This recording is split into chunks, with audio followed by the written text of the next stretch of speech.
Hello, everyone, and thank you for joining me for another restful episode of True Scary Stories to help you fall asleep. Today, we're going to be doing our weekly compilation of true scary stories. I hope you enjoy them. So, without further ado, lay back, relax, and enjoy these true scary stories.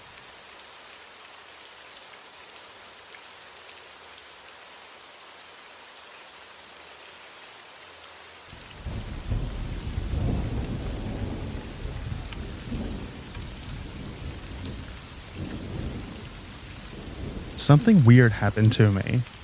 It was more scary in a what could have been kind of way. So, not on the same scale as some of the other people in the comments. I was a 17-year-old and I'm male, and I was walking home from a nightclub, quite drunk and stoned at about 2 a.m. I'm in a lonely part of my walk. No people and very few cars. Just a road and some large shops. A barbecue and a carpet showroom. Out-of-town shopping complexes that have since become ubiquitous in the UK. Anyway, in a lay-by, about 15 feet away, is a car pulled up with lights on. As I stumble past, two men step out and call me over. Something about the situation immediately sobers me up. I keep walking, and one of them shouts, "It's fine, we're the police. We'll drive you home."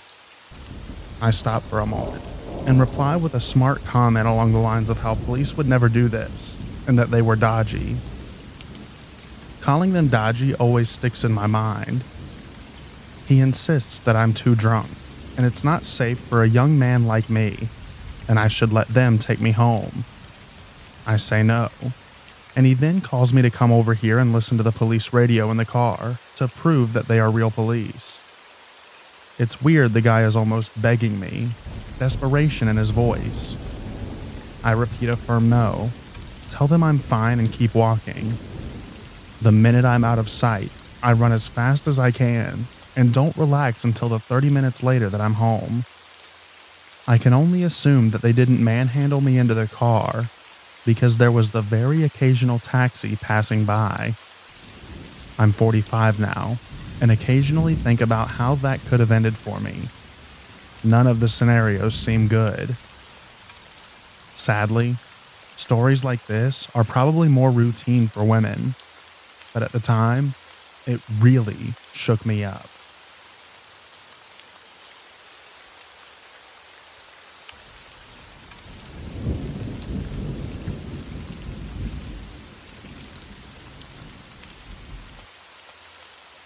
I was around 10 years old. I was at school, but my mom told me that she was thinking of taking me to the doctor's in the afternoon. I had a recurring eye issue. It was lunchtime, and I'm in the dining hall when the office woman told me there was a taxi outside for me and that I needed to go. I assumed that my mom booked it for me, as she can't drive. I cleared up my stuff and got my bag. I was just about to leave when I remembered my jacket in my classroom. I rush to get it and head out for the taxi. The office woman tells me that I'm too late, and the taxi had gone without me. I just went back to class, but I was panicking that my mom would be angry at me. School finishes and my mom is waiting for me at the gates. I burst into tears, apologizing for missing the taxi, and thinking that I was in big trouble.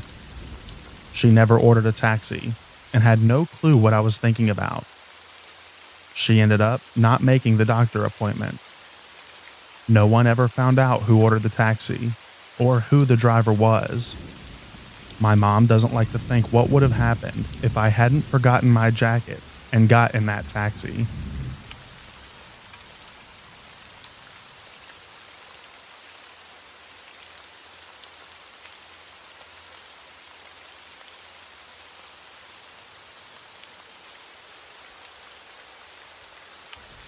When I was about 18, my friend and I went to the movies and decided to walk home. It was a bit of a walk, but we didn't want to pay for a cab. I'm always pretty vigilant when walking, especially at night, so I noticed a guy with his hood up walking behind us. Every so often, I'd look over my shoulder and check on him. He started pretty far behind us, but was gaining ground weirdly quickly. The last time I turned my head, I caught him sprinting at us. I panicked and tell my friend to run for it. She's in those Birkenstock slip-on sandals that were popular back then, and she's struggling to run, so I'm dragging her until we get to the gas station. I bang on the window and beg the clerk to let us in, but he says he can't because it's past a certain time at night. But he promises if the guy comes near us that he'll call the cops. The guy comes down the hill, through the gas station, staring at us the entire time. I swear, the only reason that he thought better of it was because the gas clerk had the phone visibly in his hand. Plus, he was a big guy. I completely broke down after he left. Just the thought that he was running at us while I had my back turned scares the heck out of me. What if I didn't turn? When I did, that last time.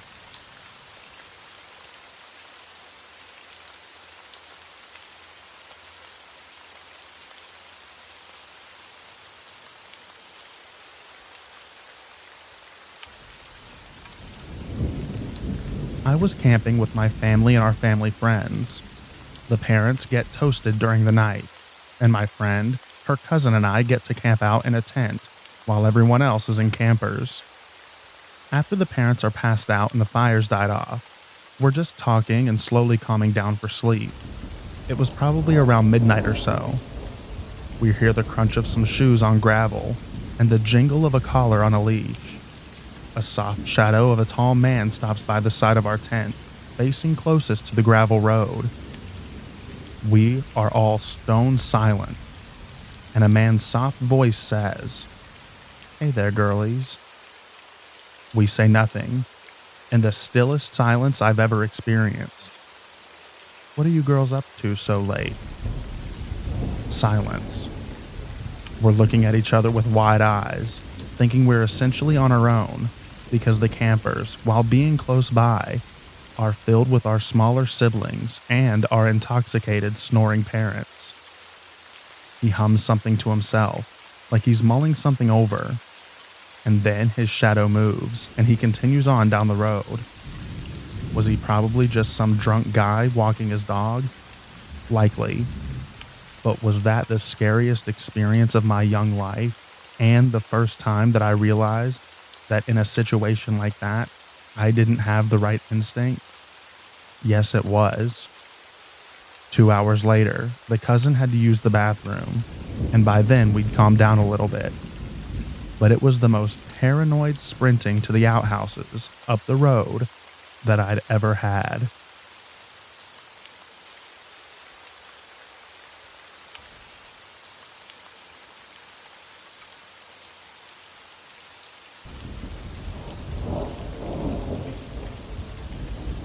I'm a guy, and when I was 19, I was at a friend's apartment one night for a party.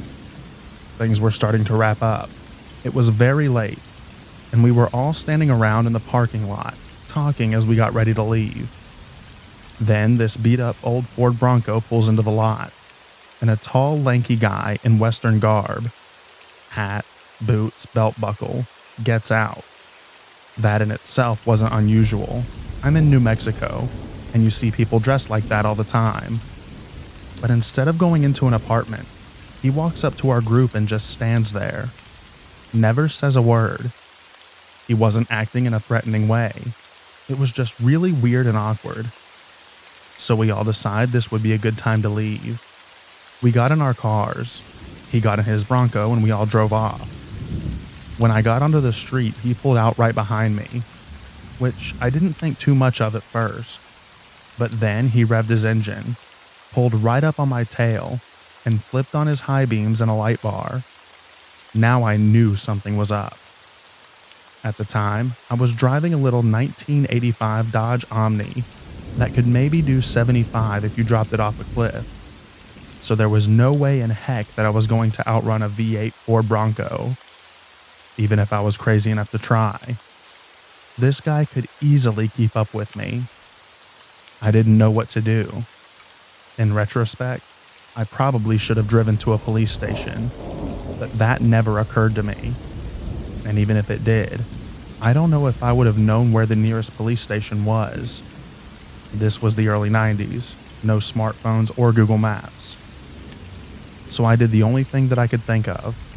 I swerved onto a side street into a poorly lit residential neighborhood.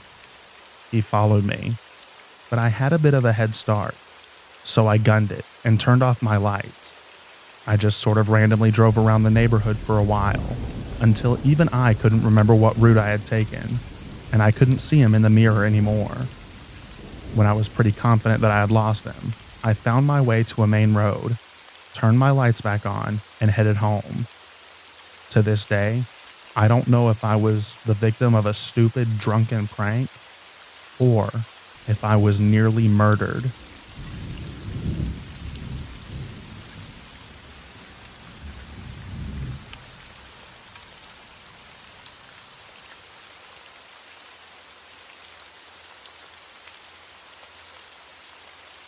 My younger sister had a similar experience when I was 12. It was Halloween, and my mom had taken us trick-or-treating around our street. When we got back home, we asked if we could stay out a bit longer riding our bikes. We lived in a cul-de-sac, so it was normally only neighbors and their visitors driving by. After a short ride around, just as we had stopped in our driveway, a car stopped, and a man told us get in the car. My sister and I froze out of fear and didn't respond. He repeated the demand before driving away. I guess he was worried an adult would see or come outside. We rushed inside, locked the garage behind us. The police were called and came to our house to take the details. We even spotted a car that looked very similar after the incident at the nearby shops, and my mom informed the police. A few months later, we came to find out that the man who approached us had been arrested for luring a young child away and assaulting the child during Christmas carols at a local botanical park, which my family and I had also attended. I remember being shocked and disturbed when I first found out about the assault, and even more so when I realized that what could have happened to me or my sister that Halloween night, when we found out that it was the same man that was responsible.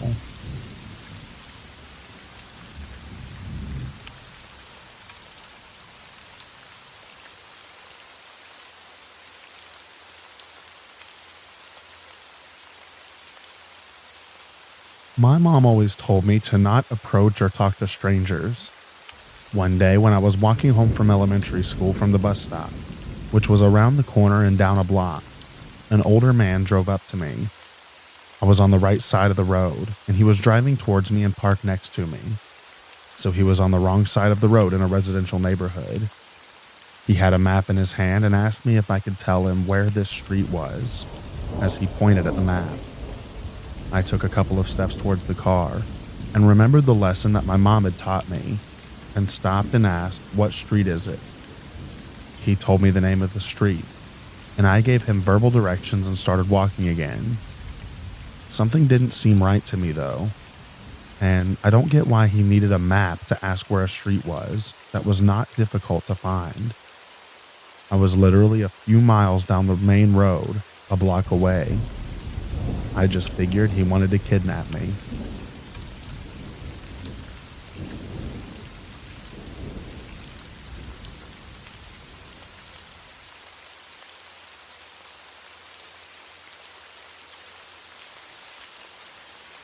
This happened when I was little, around 6 or 7.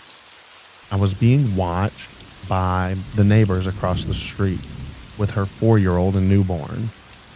The mom decided we should have a picnic on the driveway, but after a little while, she had to go inside to get something, maybe to use the bathroom. I can't really remember. But as soon as she left, this old couple rolls up to the driveway and asks me and the 4-year-old for directions. I tried to tell her the street was a few streets over, but she said that she couldn't hear me over the car, so could we come closer? I wasn't sure what to do, because I already knew about stranger danger but didn't want to be rude to elders. Luckily, right then, the neighbor's mom came sprinting out and talked to them. I overheard the lady say that I was helpful, telling them that they were on the wrong street, and the neighbor told her the same thing I did. It was only when I was older, thinking back on it, that I realized that it was weird that they asked such a small child for directions, and that she had heard what I said, but lied, trying to get me to come closer. Definitely, probably would have been kidnapped.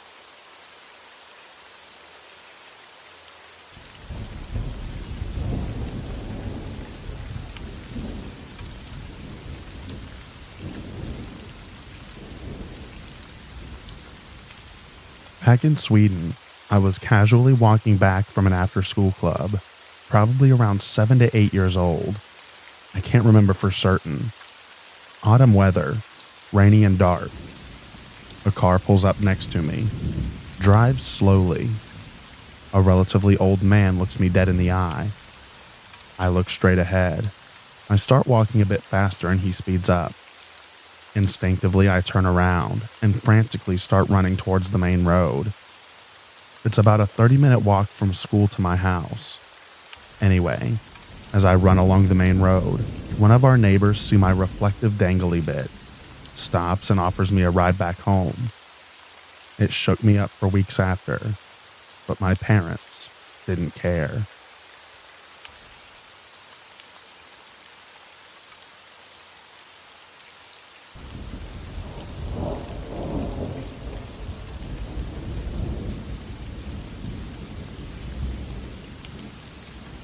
I was in Walmart with my dad, probably around 6 years old, and I had just walked to the door while he was checking out. I was an impatient child and had trouble simply waiting for any length of time. A young boy, I suspected maybe a year or two older than me, approached. I was too young to be terribly suspicious, so I went along with it when he struck up conversation. He eventually asked if I was here with someone, and I said that my dad was just over there. He then forcefully grabbed my wrist and told me to come with him, trying to ultimately pull me towards the door. I was thankfully able to free myself, and I ran away. Shortly thereafter, my dad came up and we left. It could have been nothing, just some kid being stupid. But with all the stories of kids being kidnapped and trafficked, it's terrifying to consider what could have happened.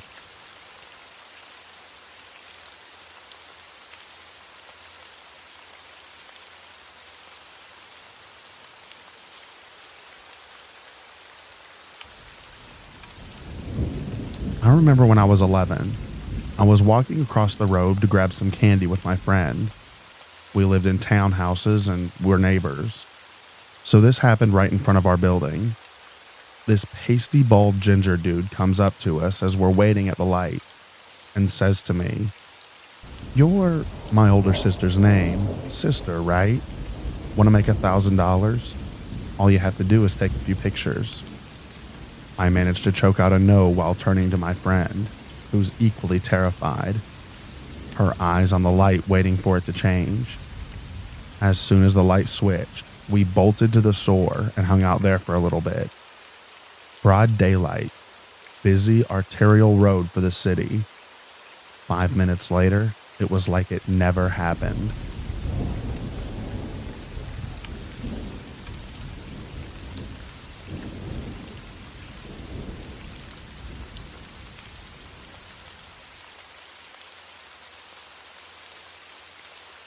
Around August of 1978, I was in my late teens hitchhiking from Illinois to Michigan. I caught a ride on Route 94 outside of Chicago with a middle-aged man in a pickup truck. He was a nice enough guy, friendly and talkative. A half hour or so into the ride, I happened to glance at his crotch and noticed that he had his zipper open with his junk on full display. Not good.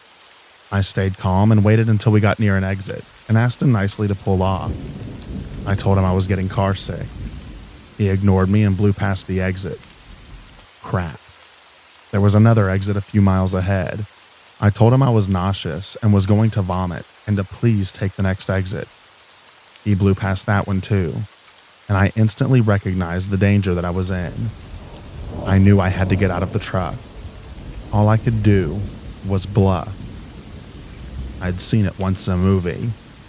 I reached into my backpack and pretended to grab something and hold it in my hand inside the backpack. I told him that it was in his best interest to drop me off. I told him that if he didn't drop me off, I would use the thing in my hand, and that would be very bad for both of us. It worked. He must have figured I wasn't worth the trouble. He took the next exit and dropped me off at a gas station. Fast forward to several months later when I picked up a newspaper and saw a picture of the man who had picked me up hitchhiking on the front page. He had been arrested, suspected in the murders of multiple young men. That is the creepiest face I've ever seen, and I never hitchhike again.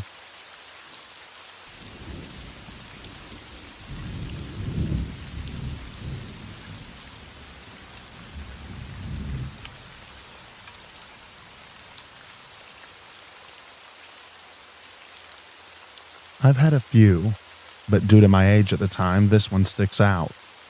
I was 20 and heading back to my car from buying groceries. This weird guy in this van beside me starts leaning out of his driver's side window and starts asking me about the books in my back seat. You must be in college. I saw the books. I remember taking those classes. I hate causing a scene, so I just said, "Yeah, I just started not too long ago." I try and get to my car, but he's leaning half out the window to get as close to me as he possibly can. I'm trying to get around him, but there's nowhere to go without having to walk by him. He then sees my t-shirt and starts talking about the band on it. He likes this band. It's really cool, etc., etc. I say thanks for the chat, but I really must be going. He says something about knowing which school I go to and that he likes my bumper stickers. They really stand out. I finally finagle myself around him, get to my car, and drive off. He follows me for a bit, so I just drive in random circles in the area until he disappears. That messed with me for a little bit. My neighbor at the time told me next time to get his description and his license plate. There's been a creep in the area making attempted kidnappings that they're trying to catch. Thankfully, I was overweight, so he'd have a hard time wrangling me.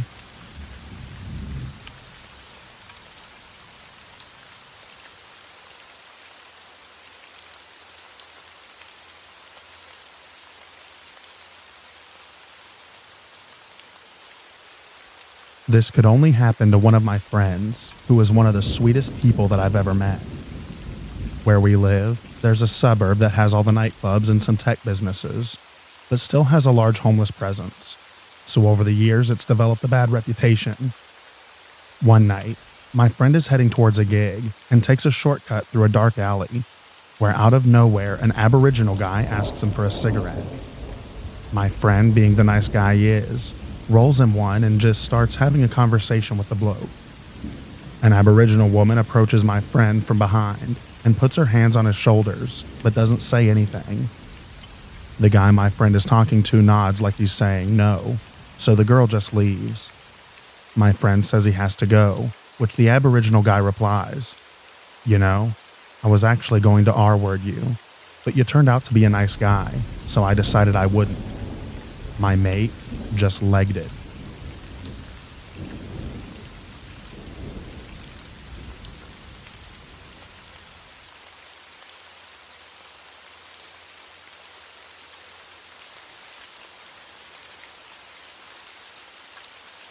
When I was 10 years old, I was watching television in the living room, around 11 to 12 noon. The door was open, and suddenly, a guy with somewhat long and curly hair, and really tall too, stands right at our door. I asked him, "Do you need anything, sir? Are you looking for my mom?" He didn't say anything. He just stared at me and shook his head a little.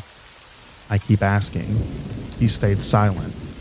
My brother, who was 11 or 12 years old, is in the living room too, so I go to our kitchen where my mom is doing something. "Mom, there's a guy at our door," I said to her. When my mom turned her head towards me, she got startled. I turned around to see the guy standing right behind me, and I didn't even hear his footsteps. Mom then started yelling things like, "Who are you?" and other stuff that I couldn't remember. My brother was standing frozen in the living room. Our neighbor's house is just beside our house, so my mother runs towards the exit at the kitchen and shouts for help. The guy leaves before our neighbors arrive. He was fast, and he wasn't even running. My neighbor, who was probably 20 plus years old at the time, even tried looking for him and tried to scan the streets, but no one saw him. That was the creepiest guy I've ever encountered.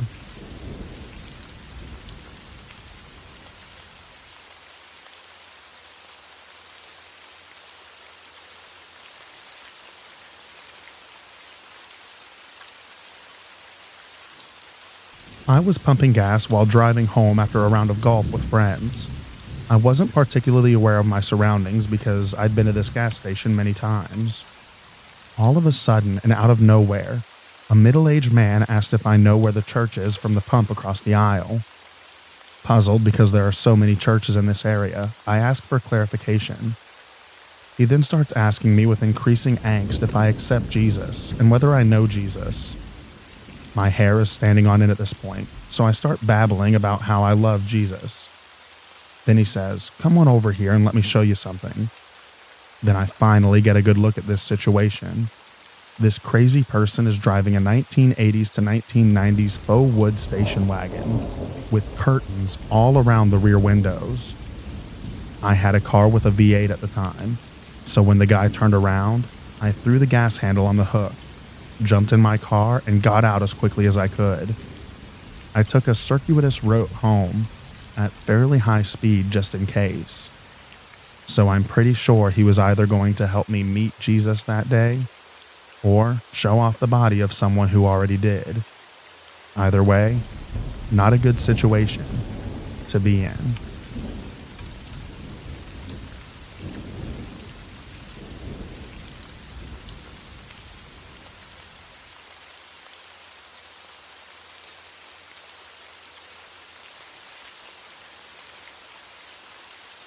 My sister and I were playing outside when we were younger, and an elderly couple was walking by our yard.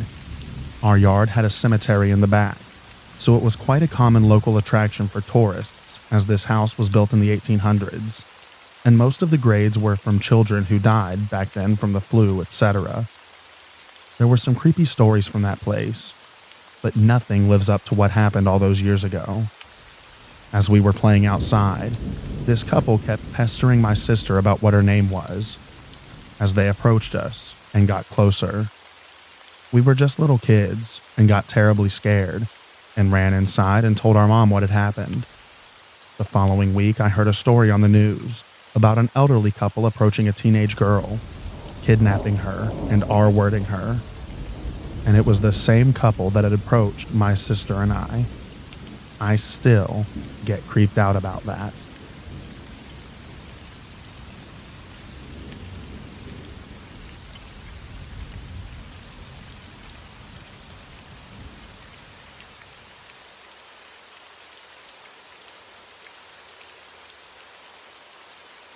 In college, one of my friends, Matt, really wanted this cheap IKEA cabinet thing for his gamer setup that someone was advertising in one of the campus apartments near his place. We were going somewhere with our other mutual friend, Chris, and he swung by to get the cabinet on the way there. We get to the apartment, and the guys go in and I'm in the car. They come back out after viewing the cabinet and brought the seller with them. My friends were clearing out the trunk, and the seller was hanging around my window trying to talk to me. He was really weird, so I was just giving one-worded answers. He kept asking if I wanted to come upstairs to see his fish tank. No, and I politely declined several times. He had these shifty black eyes that creeped me out. Like, I'm sure his eyes were brown, but they were super dark and beady. I'm pretty sure he might have been tweaking off of something. Then he kept showing off his sinewy arms and bragging about weightlifting. Dude looked like a shaved bird, so I don't know why he thought I'd believe that he regularly lifted 300 pounds or whatever. They all eventually go back inside to get the cabinet, and a while later I see Chris holding the door to the apartment building open and waiting for Matt and the seller to bring it downstairs. All of a sudden, I see Chris freak out and run inside.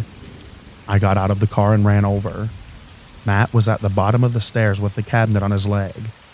It was lightweight, so at best the fall hurt him the most. The seller was standing in the middle of the stairs nonchalantly. We were fussing over our friend when the seller realized that the appropriate human emotion he should be displaying was concern.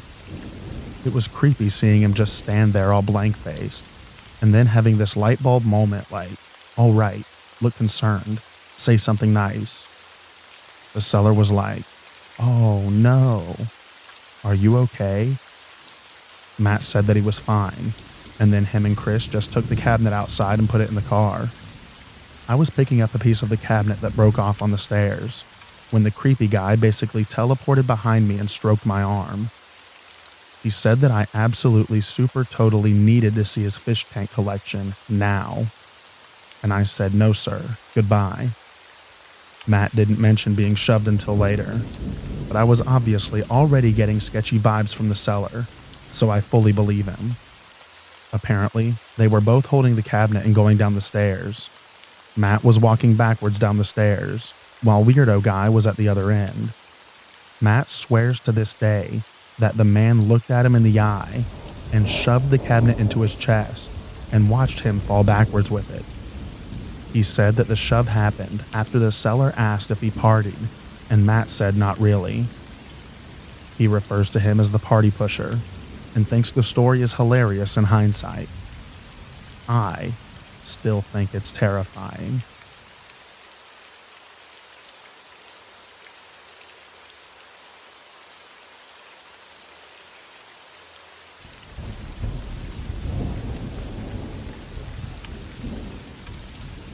When I was a kid, my dad owned a houseboat and a speedboat. My big brother and I would spend a good chunk of our summers with him.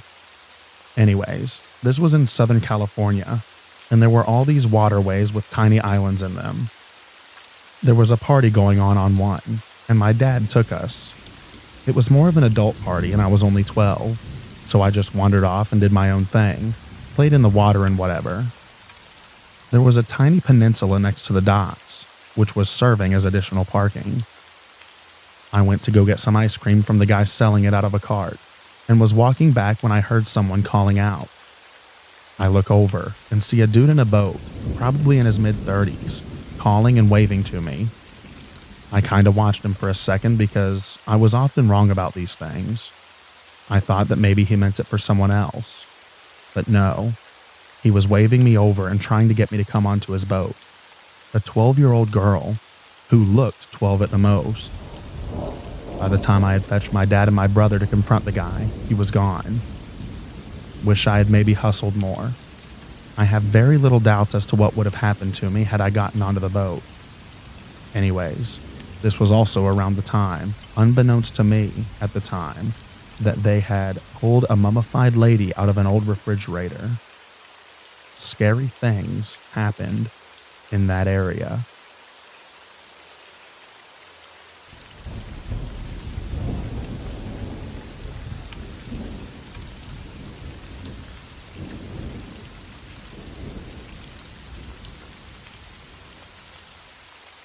I was 8 or 9 years old, I think, and we had a little field, mostly just sand, on the opposite side of the street where I played a lot.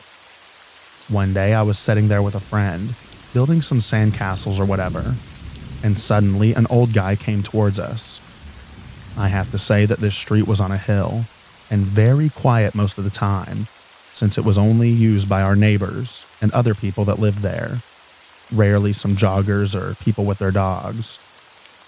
He asked us if we would know the way to an old playground that he used to visit as a child somewhere in the area. There was no playground anywhere near my street, so we tried to explain to him that there's no playground here, but he insisted that it was there, somewhere, and asked us to join him so that we could find it together. I don't know why, but my friend was being very friendly to him, while I was thinking about running over to my mom as soon as I could tell her. And then she said yes. So he actually grabbed her hand and started walking with her towards another street that was also next to the field. I tried to stop her multiple times while she was getting up, and he was starting to get very sassy towards me, almost mocking me because I wouldn't get to see the great playground and that I'm a horrible friend. When they were starting to walk away, I immediately jumped up, ran over which he had seen, and told my mom, who then called the cops. We both ran out again trying to find my friend. After a short while, we saw her approaching us, alone, from the street that they both went to. She seemed very confused. She then told us that after a short distance, he said that he had to go in a bush for a few seconds, and then didn't come back. Me and my mom were crying and hugging her, while she still didn't really understand what the problem was there. The police came but didn't find anyone, so we described him and they wrote it down, that he never came back or was seen by any one of our neighbors. I still get goosebumps, thinking about what could have happened.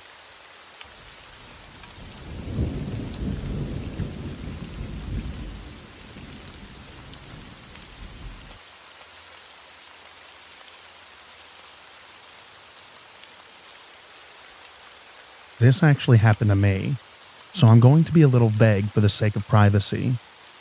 I've never wanted to give much of a crap about things, so I used to give hitchhikers and strangers rides if it looked like they could use it. One day I'm in my driveway washing my car before I leave for class at college, and I see a sketchy looking guy walking down my street.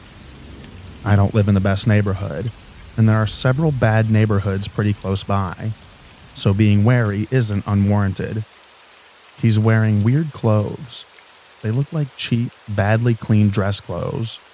A white button-up shirt, sleeves unbuttoned, black wrinkled slacks, and a scuffed, old battered black briefcase.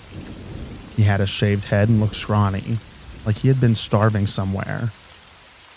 When he got nearby, he asked if I could give him a lift, and I got a weird vibe from him, but I said sure. I asked where he needed to go, and he said somewhere vague and told me that he would give me the directions and it wasn't far. Asked me if I would stop at a local liquor store. I do, and he gets a beer and some cigarettes and offers me both, but I decline, then take him to his destination. On the way there, he explains that today was his first day out of jail after having served 3 years. I didn't know what to say, so I congratulated him, and he thanked me and swigged on his beer. Destination was a well-known hangout for gang members, right on the edge of an especially bad neighborhood. I pull in and drop him off, and he thanks me and leaves. Now, about 5 years later, I see him again. Same guy, impossible to mistake him. He still looked the same, only like he had been fed better, less scrawny. He was on the witness stand at a murder trial. A murder that took place at the very place that I dropped him off about 3 weeks later. Chances are good that he stayed there from the time that I dropped him off and never left. He testified against the people who did the murder. They were gang members, part of a gang that he was a member of before he went to jail. He's lived in hiding since the trial. The person murdered would have been a member of my family through marriage if he hadn't been murdered. He was the only person to testify against them. I had goosebumps during the entire trial, the day that he testified.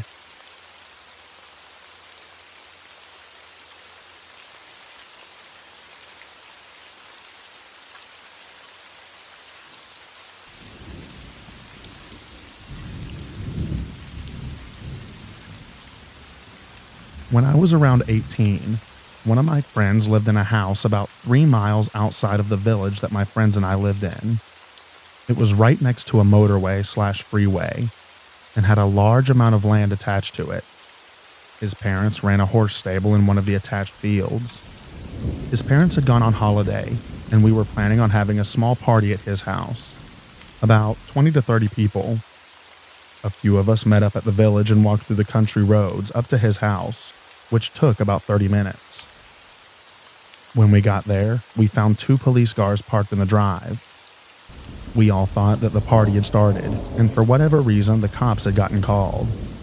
Turns out that the friend who lived there had been eating dinner, waiting for people to turn up, when he noticed someone standing at the bottom of the garden, just out of range of the porch light, watching him. Thinking that it was just one of us messing with him, he slipped out the side door in an attempt to get behind whoever it was and surprise them instead. After sneaking around and not being able to find the person, he headed back expecting us to be there, waiting only to look through the kitchen window and see an unknown man sitting in his kitchen, finishing the dinner that he had been eating. Apparently, he looked dirty, unkempt, and basically like a tramp. My friend noped out, ran a mile to his nearest neighbor, and called the police. When they turned up, they searched the house and property with dogs, but couldn't find anyone. It seriously freaked him out. Several of us ended up staying at his for a week until his parents got back.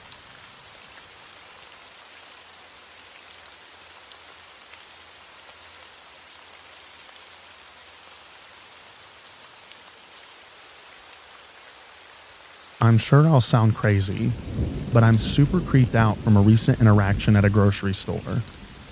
I was shopping with my toddler, and an older lady, maybe 70-ish, who was by herself just came up and said, "Ma'am, do you know all the canned veggies are in sale for 50 cents this week?"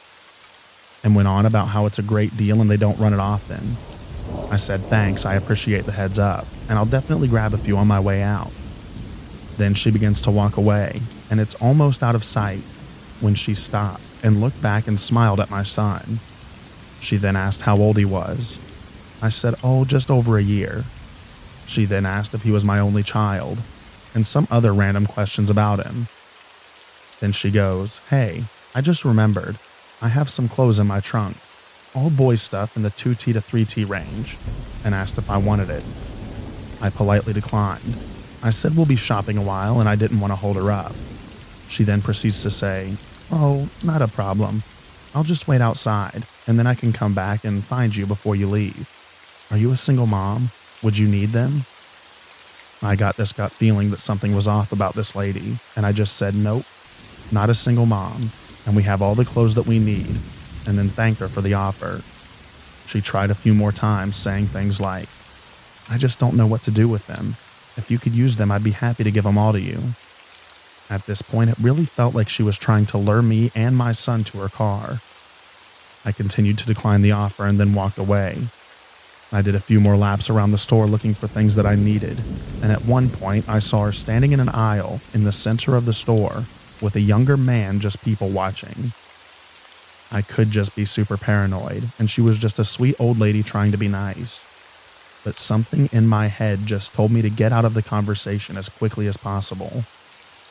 I feel like parents will know that having a small child makes strangers talk to you all the time and want to make small talk about your sweet kiddos.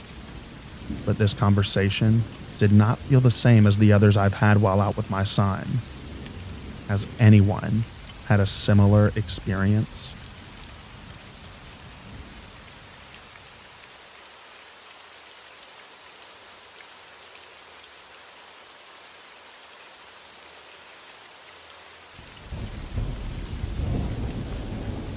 Two years ago, I lived near a big city while taking care of my great-grandma.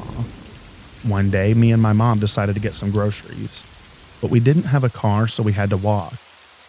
When we were almost to the local King Soopers, I heard my first name being shouted. I ignored it at first, thinking I was hearing things, but then this random lady, who looked pretty disheveled and scared, ran up to me and grabbed my arms and kept repeating my name. My name is not a common name, and everyone that I know calls me by a completely unrelated nickname. So there was no way she heard someone else say my name. She looked so frightened, and I will never be able to get her face out of my mind. She was holding onto my arms with this really tight grip, and I remember being surprised because she was very skinny and frail looking. Her grip left bruises on my arms for a while. My mom ended up grabbing my arm and dragging me away. She was freaked out too, but didn't say anything. She just kept praying. When I got home, she prayed a lot and blessed me. I was not scared of her, just more confused. How did she know my name? And why did she look so scared?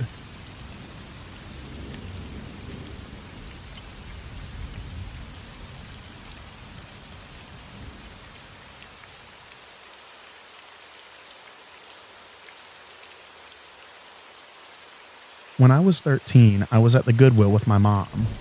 We went to pay for our items, and there was an older man at the cash register. He gave me a weird look that made me uncomfortable. just as he's finished ringing up everything, and when my mom was momentarily distracted by paying, he looks at me and quietly says, "Smile." And even though I was confused and creeped out, I smiled, and in an instant he retrieved a Polaroid camera from under the register and took a photo. Then, just as quickly as he took it, he put it out back under the counter.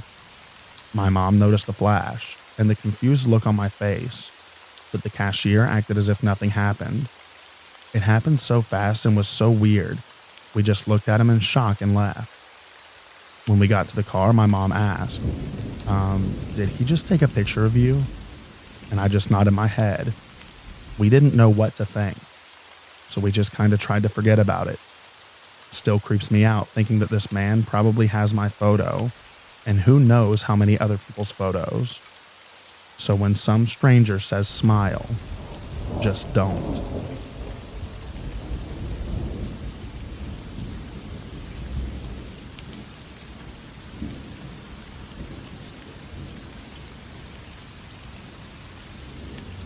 This happened a few days ago, whilst I was on my way home from visiting my friend's house. I was driving on a back road late at night in my Tesla Model 3 while it was on auto drive. I'll admit that I was not paying attention to the road, and I was on my phone while I had my music in the car playing. The ride was okay and chill for a while, but I'm not really sure because I was not paying attention at the time. Out of nowhere, my car immediately braked and made an alarming sound. I was scared and immediately took control of the wheel and looked through the windshield. When I looked, I saw a figure standing inches from my car, barely avoiding being hit. My heart was racing for the impact, and now seeing what I could only assume to be a person. They didn't even flinch from the sight of almost being hit. I looked at them for a good 10 seconds before I put my car in park and turned on the megaphone to ask them if they're okay. They didn't respond and proceeded to walk near my window. I locked my doors while they're approaching because I was terrified. They asked me if I could roll the window down to speak to them, but I refused and told them that I could hear them from the other side. I then asked why they're out here all alone in the cold, and they told me that their car had broken down and that they were hoping that someone would stop to help them. As they were talking, I got a good look at their face, and they appeared to be 25 to 30. They also asked me my name, and I told them that my name was Rebecca. They told me their name was Ashton. After that small talk I told them that I would be calling someone to come assist them with their situation. They weren't happy with that, and instead asked that I drop them off to a friend's house who lived nearby. That's when I become really freaked out and suspicious. They had told me that they were waiting for someone, and now they need to be dropped off. I put my car back into drive and told them again, from the window since megaphone is not available in park, that I would call someone to come help them. They then tried to reach for the door handle, but I guess they forgot that Tesla handles are embedded into the car. When they did that, I immediately stepped on the pedal and went flying down the road. I didn't even look into my rearview mirror or put the car back into autopilot. The whole ride back I was scared. I got back onto a main road where I would hope to see cars and just floored at home. I couldn't get my mind off of it for the rest of the night. I have suspicions that the guy was not alone and that there was other people with them. I pray that they didn't get someone else who wasn't as lucky as me. I will never, in my life, stop to help some random person ever again.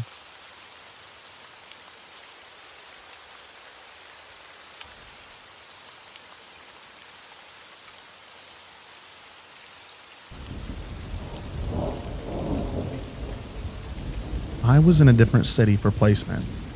I was going inside Morrison's, and the security guy at the front was saying hi to everyone, and he was sometimes saying bonjour. The old man started speaking in French with him, and I said bonjour back to the security guy. The old man heard, then asked me if I could speak French, and I said yes. He started asking me some questions like, "What's your name?" and "What are you doing in this city?" Stupid as I am, I gave him my real name and said that I was here for placement in this hospital. We said bye to each other and didn't think about it anymore. This happened on a Wednesday. I went back to the hospital on Tuesday. My supervisor came and gave me a letter. The letter had my name and what I do in the hospital. I opened it, and it was a letter from the old man. By the way, when I say old, I mean old. He looked older than my granddad. The old man was saying that he had a good conversation and wanted to meet up with me to have a drink, and it was his number and email address. I was a bit freaked out to go back to Morrison's from that day, and from that day I tend to give fake names to strangers. I thank God he wasn't like a mad person, because he basically knew where to find me if he wanted to. So guys, don't be stupid like me, and never give your name and what you do or where you work or live to strangers. Stay safe, everyone.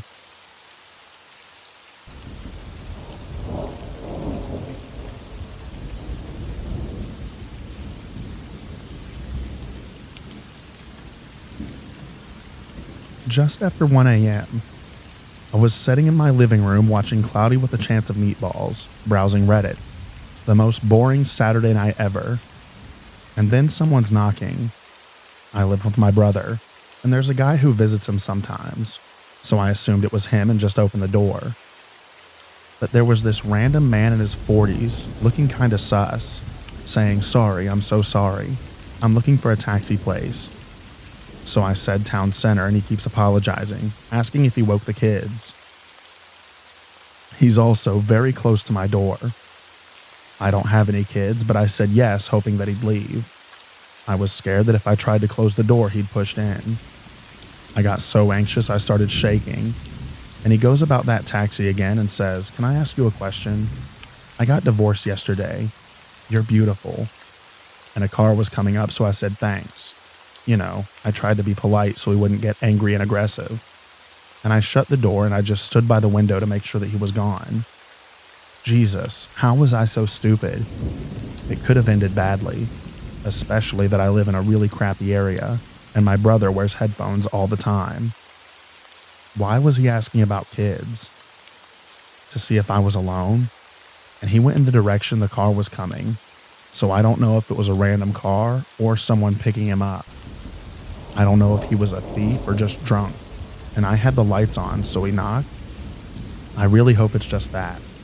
I really hope that I start thinking before doing anything else. Also, I wish I could get a gun. It's just not an option where I live. Also, it was nice to get it off my chest, even though y'all did not make me feel any safer. Thank you for the kind comments and tips.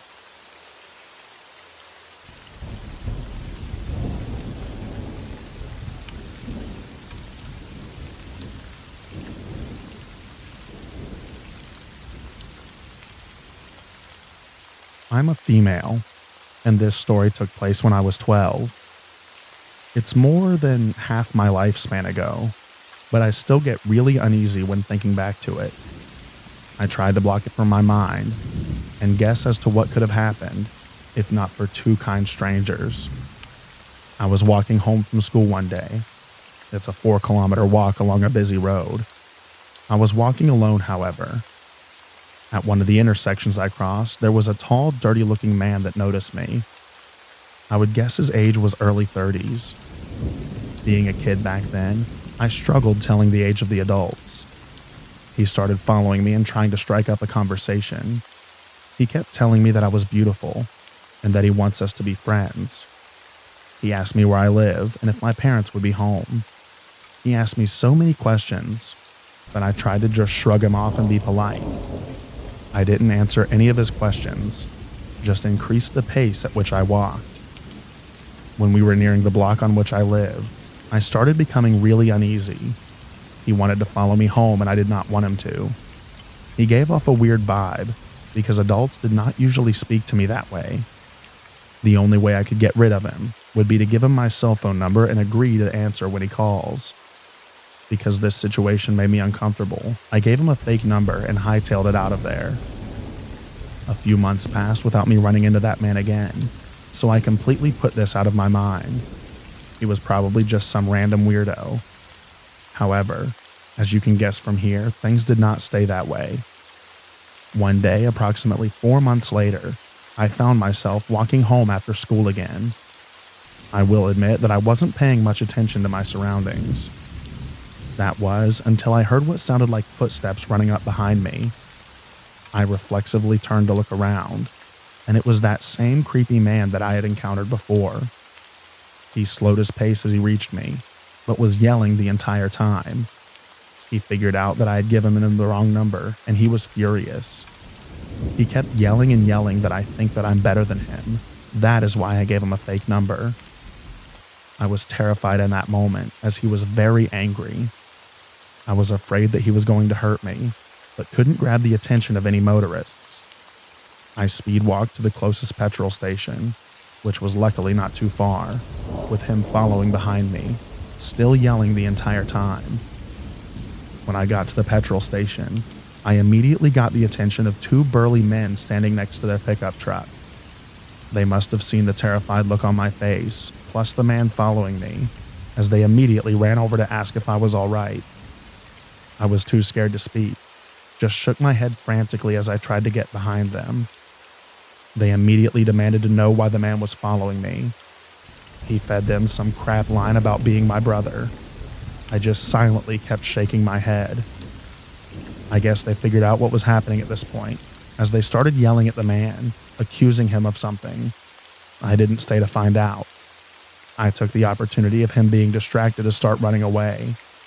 The man noticed that I was leaving and tried to take off after me.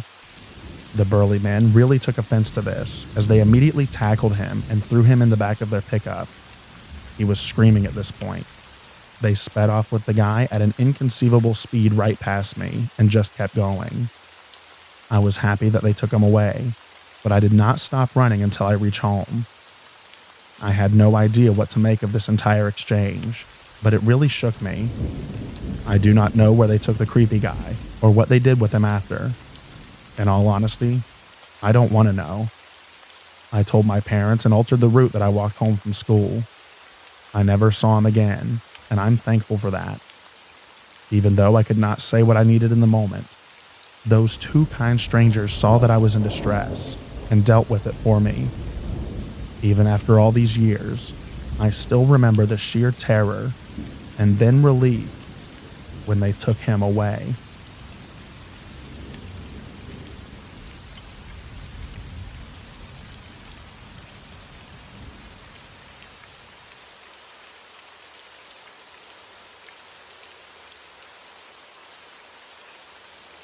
So there's this one memory from when I was around 12 that still gives me chills when I think about it. It was a family trip to an amusement park.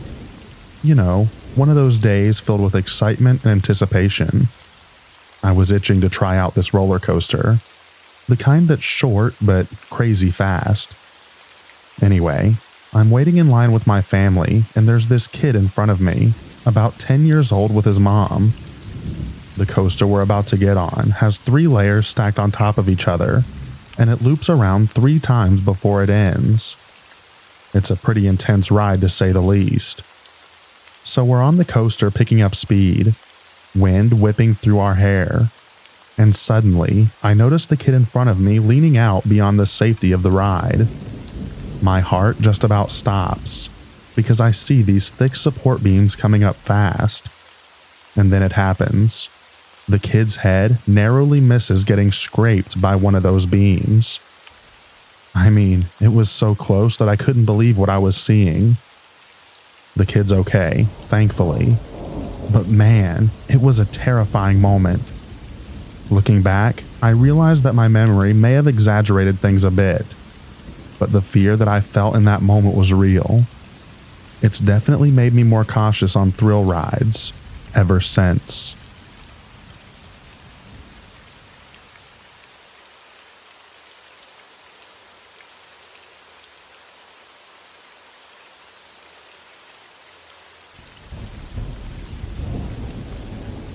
So this is technically a near-death/death experience, I guess. A hospital that I used to work at used mechanical compressors. So instead of people doing chest compressions, we would strap this machine on and let it do the work. It was actually pretty effective. Got the call to a code. Patient was out, Strap the machine on. Patient wakes up and starts yelling at us to stop. It hurts. Turn the machine off. Patient goes down again. Turn the machine on. Patient wakes up. We did this for what felt like forever. The patient by the end was crying and asking what was happening every time we started the machine. In the end, we were not able to save the patient. It still stands out as one of the most traumatic things that I've seen or done in my 20 plus years of working in the medical field. And that includes working in big city trauma centers.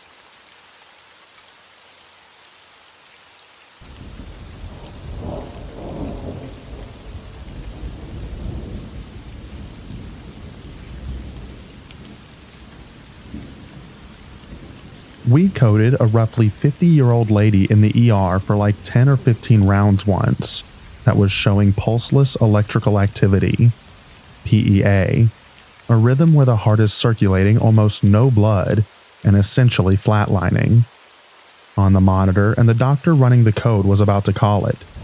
The people switching off on compressions were already starting to drip with sweat, and some were looking at him like, "You gonna call it or what?" After one nurse spoke up, he ordered one more round of EPI and chest compressions and encouraged us to keep going. Probably already the longest code I had seen a doctor do without any reassuring results. Sure enough, she goes back into a normal sinus rhythm after this last round, and we stabilize and ship her to the ICU. 5 days later, she comes back through the ER to thank us, speaking in clear, coherent sentences. I've never been much more shocked by a patient experience than to see this woman wheel back through the ER, looking like she had a minor bad day. Not only did I expect her to make it out of the code, but I also didn't expect her to make it out of the ICU, as not many discharge. And when she did, I sure didn't expect her to have the energy to come back and visit us, to expect gratitude with no speech deficits, or difficulty forming cohesive thoughts.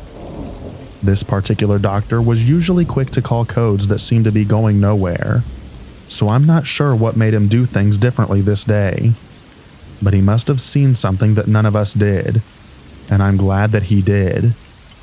I haven't talked to him in years, but maybe I'll reach out to him and ask now that I'm talking about it. Edit. I texted him and asked what made him run that code so many times, and he just simply said, "You just go off of your gut."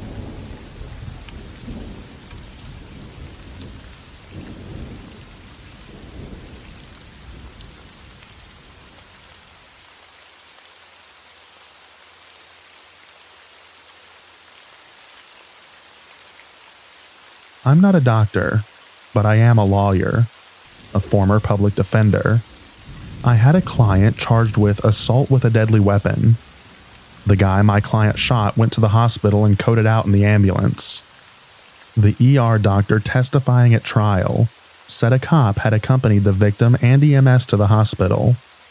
The doctor apparently went up to the cop and told him since they had several medical students observing at the hospital, they were going to rotate them in and do another round of CPR for the experience. While the med students were doing the CPR, the guy, quote-unquote, came back to life and tried to get up from the ER table.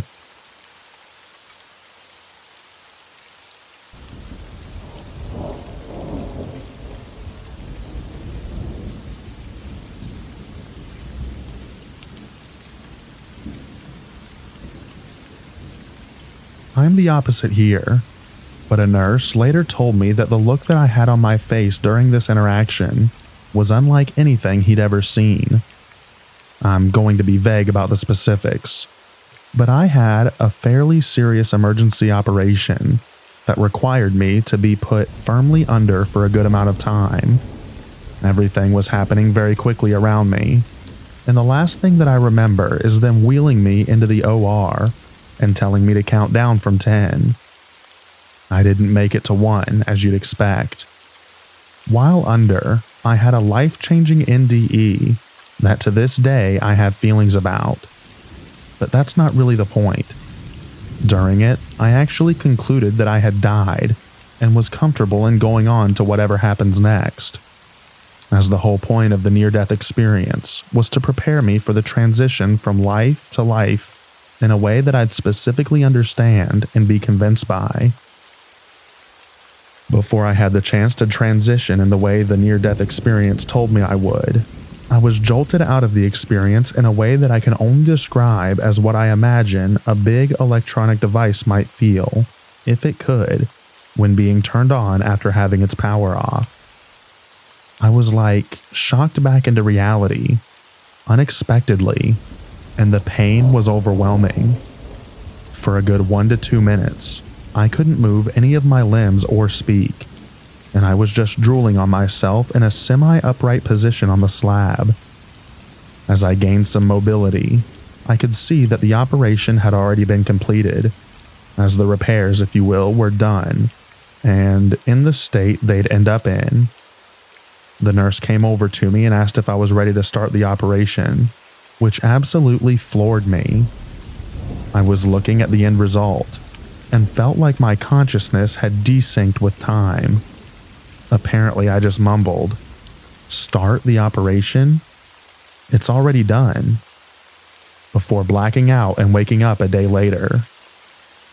The nurse said that he'd never seen anyone have the look that I had in that exchange.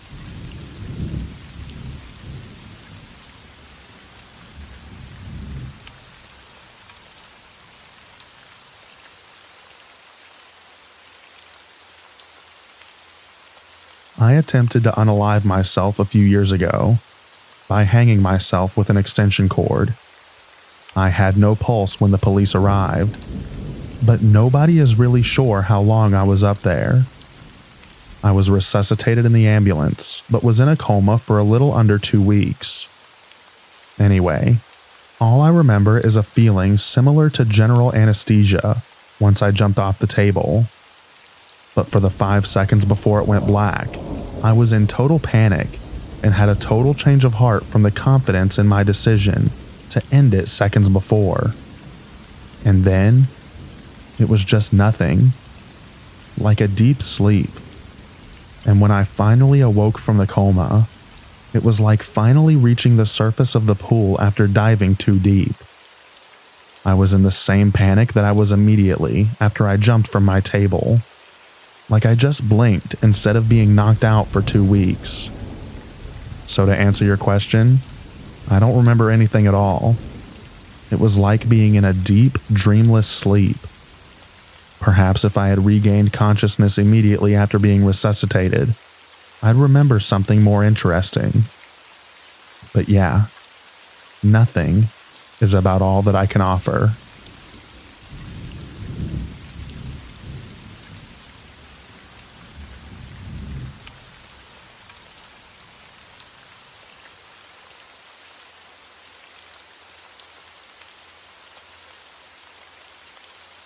When I was 8, I learned how to fix small engines. That being said, my dad had an old flathead Briggs & Stratton 5.5 horsepower engine that didn't work. He also had a riding lawnmower that had no engine nor blades. He gave me the task of getting the engine running. I could put it on the riding lawnmower and have fun whenever. I was so anxious at school the next day. Well, that day I tore apart the motor and had it running by bedtime. The next day, we had the thing mounted and riding around. Flash forward a few weeks. Me and my older sister were out riding when my shoelace got caught on the back spindle. It pulled me off and was dragging me. Mind you, only going as fast as it would go. My sister stopped and went in reverse, which caused her to go right onto me. The chain and chain wheel caught my lower right back, ripping my skin open and pulling my large and small intestine out, severing my right lung, breaking my spine in 2 places, and shredding my right kidney. I felt the thing roll onto me and then everything went blank. Couldn't see, couldn't move, couldn't speak, nothing. No pain either. All I remember was the blackness. After my father got my heart beating again, I remember lying there in pain. Also remember feeling my back and short of breath. I felt what I still believe as my stomach in my hand while I was feeling my back. Once I was in the ambulance, everything went blank, except this time I saw myself laying there and the medic shocking me. I felt a hard pull and was back in myself. A few minutes later, I was on a table with strangers in white all around me. I remember them in a panic, then standing next to my grandmother who passed when I was 3. She told me she was my Nana. We were there watching them jolt my heart with tiny round paddles. She kept telling me it was okay. They called my death time at 6:06 p.m. Then all of a sudden I wake up and I'm all fixed and stapled up. My parents told me that I had died 3 times. The first for 5 minutes. The second was a little more than 12 minutes. But the last time was astonishing to the doctors. My heart stopped beating for 20 minutes. My parents made them continue jolting my heart. They told me that the doctor kept telling them that I was going to have a 98% chance of being brain dead. I'm 25 years old now, and I'm healthy as ever.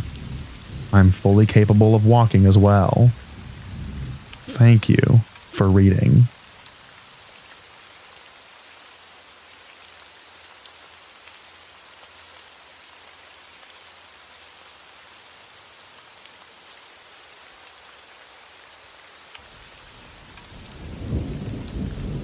I was stabbed in the stomach with a fillet knife by my schizophrenic uncle when I was 15 years old. I remember freaking out, lying on the floor hyperventilating while I was bleeding out. I had tried to crawl up from my basement to phone 911, but I was so weak, and every time I moved I started bleeding harder. I remember passing out and having the sensation like I was leaving a dark room and moving outside into the sun. I stopped panicking, and this feeling of pure contentment settled over me.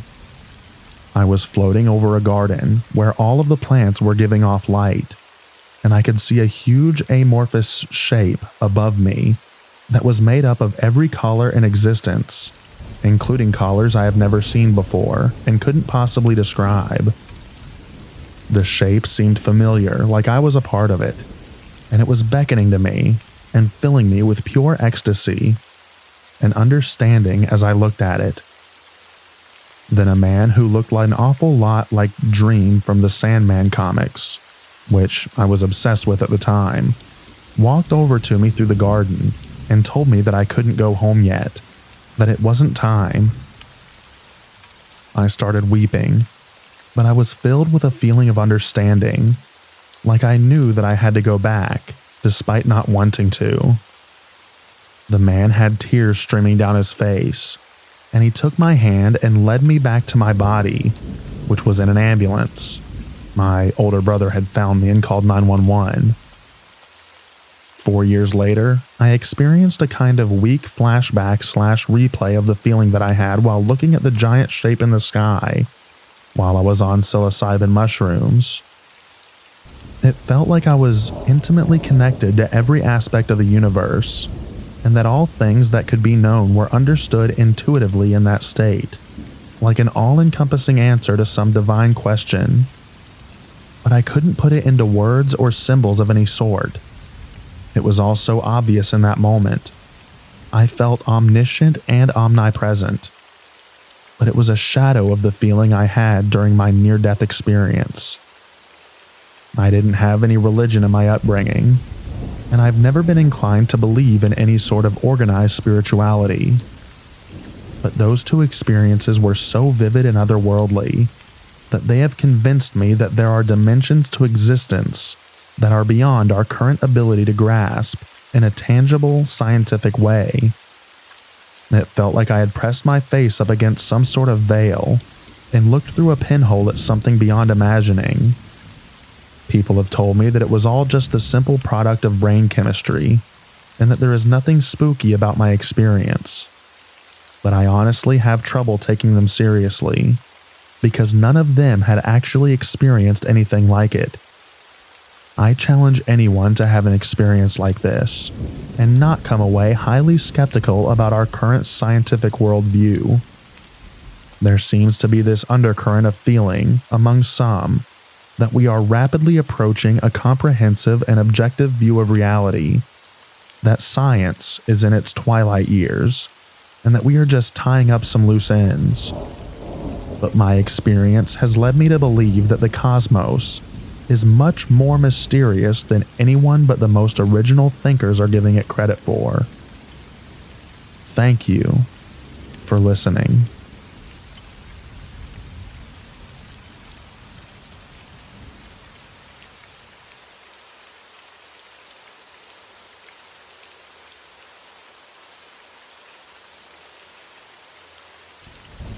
Growing up, my father used to tell me of an experience that he had while having open heart surgery. The doctors had to stop his heart for about 20 or 30 minutes while they inserted a mechanical valve into his heart. At the time, he was in his early 20s and was involved in a lot of bad activity that he says he is ashamed of now.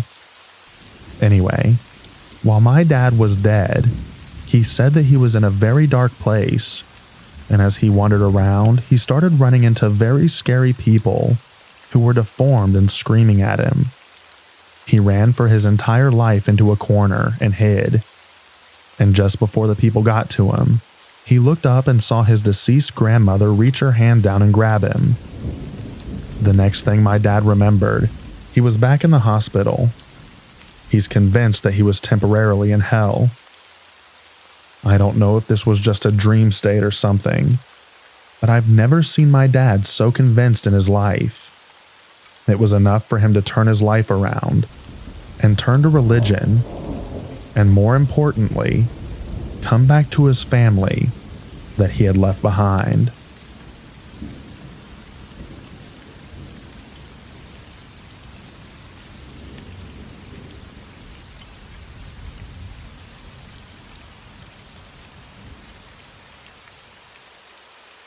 I saw a field with trees on both sides. I could see water. I felt like there was an ocean on one side of the path. If you can imagine the fields that electrical lines go through, where there are no residents and they just clear out the area for the power lines, it was like that. There was a tree in the middle and a well-worn path around it. I was walking that path. It looked like an oak tree. It was very large, and presence came to walk with me. I told it that I was ill, and that this seemed like a nice place. The entity, I'm non-religious so I don't know what it was, told me that I was not done and that I should return, that I would be happy one day. It was so peaceful, beautiful, but the foremost seemed dark and scary. The trees on both sides seemed a place that I did not want to go. I only wanted to go towards the water. Then I saw a bright light and I woke up in the ICU. I hope this doesn't turn into some kind of religious debate or some kind of medical versus spirituality thing. This was just my experience. Take it as that.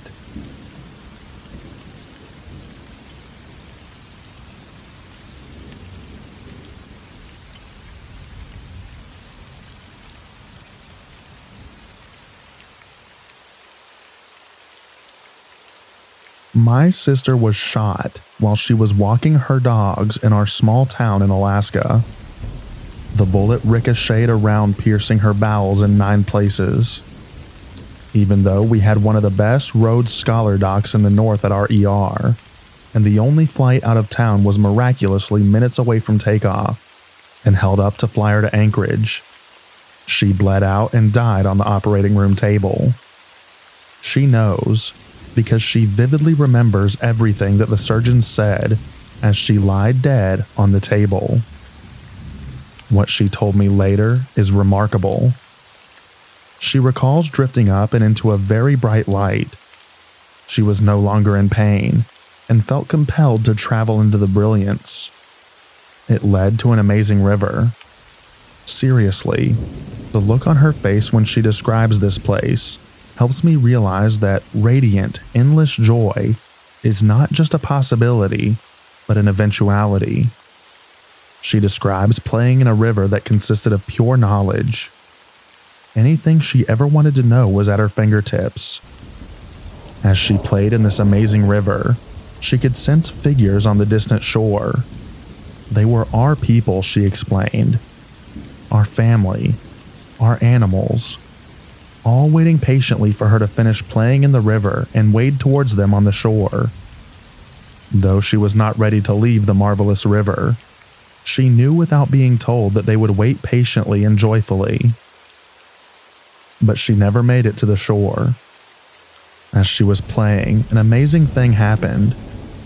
Seriously, people, if you could look and see the look on her face when she describes this next part, you would laugh for pure joy. A being approached her. She did not know what it was, except to describe it as pure, unconditional, ebullient love. It radiated love. It pulsed love. And all things diminished before the radiance of that love. The next part makes me chuckle a bit, even though that seems out of place. She said it spoke to her and said that she had to go back, that it wasn't her time. She said, like a little kid, but I don't want to. When she recounts this experience, she emphasizes that to be in proximity of that being is all there is. She describes it as a completion, a peace, a welcoming. To leave was incomprehensible, but to decline was also incomprehensible. She felt infused with a purpose. Very, very reluctantly she returned to life. She is amazing. They patched her femoral artery and explained that the graft would eventually give. In all probability, she will die within minutes. Living with that sword of Damocles should be terrifying. No, to her it's a promise that she will get to return. Life is what we're here to do, she explains.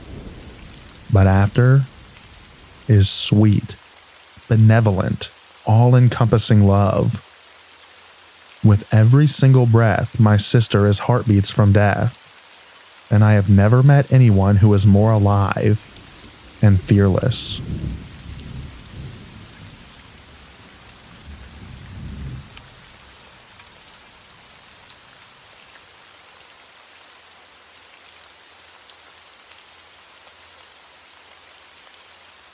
A man came and spoke to one of my classes this semester about his near-death experience, and it gave me great comfort, so I wanted to share it here.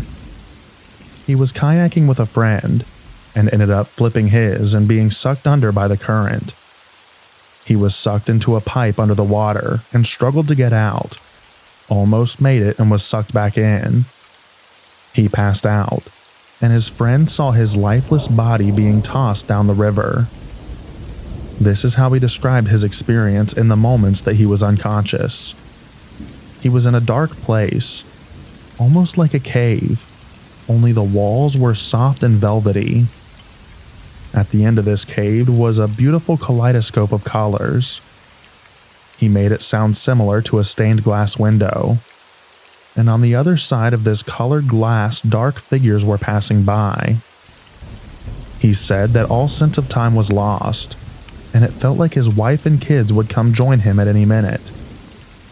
He said it was the most comforting and peaceful feeling he has ever experienced. He said that he had the strong sense that God wanted him and everyone there so badly, and that you must have to do something pretty terrible to go to hell, because he wasn't the greatest of guys before this.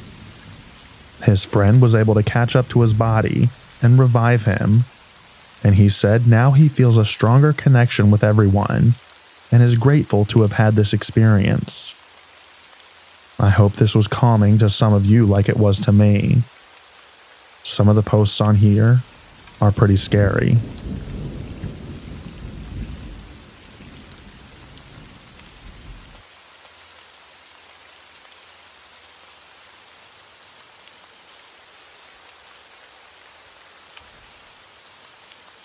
Many others on this thread have voiced similar occurrences, and from my studies in transcendental psychology, near-death experiences and the like, it is documented that there are commonalities that are documented from such experiences, so there is a lot of truth to be taken from these accounts.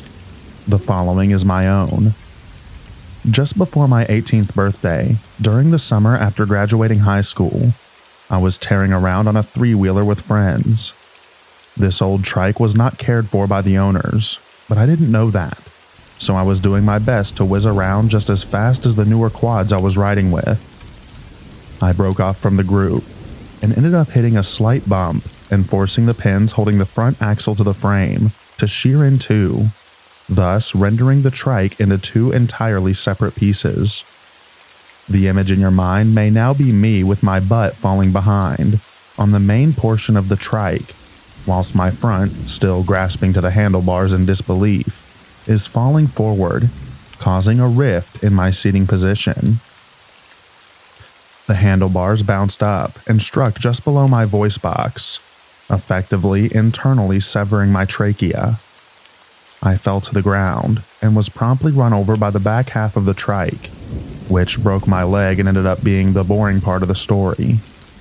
In shock, I stood and tried to call for help, but as those of you paying attention may have surmised, I was unable to force air past my voice box due to the crushed and severed windpipe, and I eventually fell over into a more or less fetal position.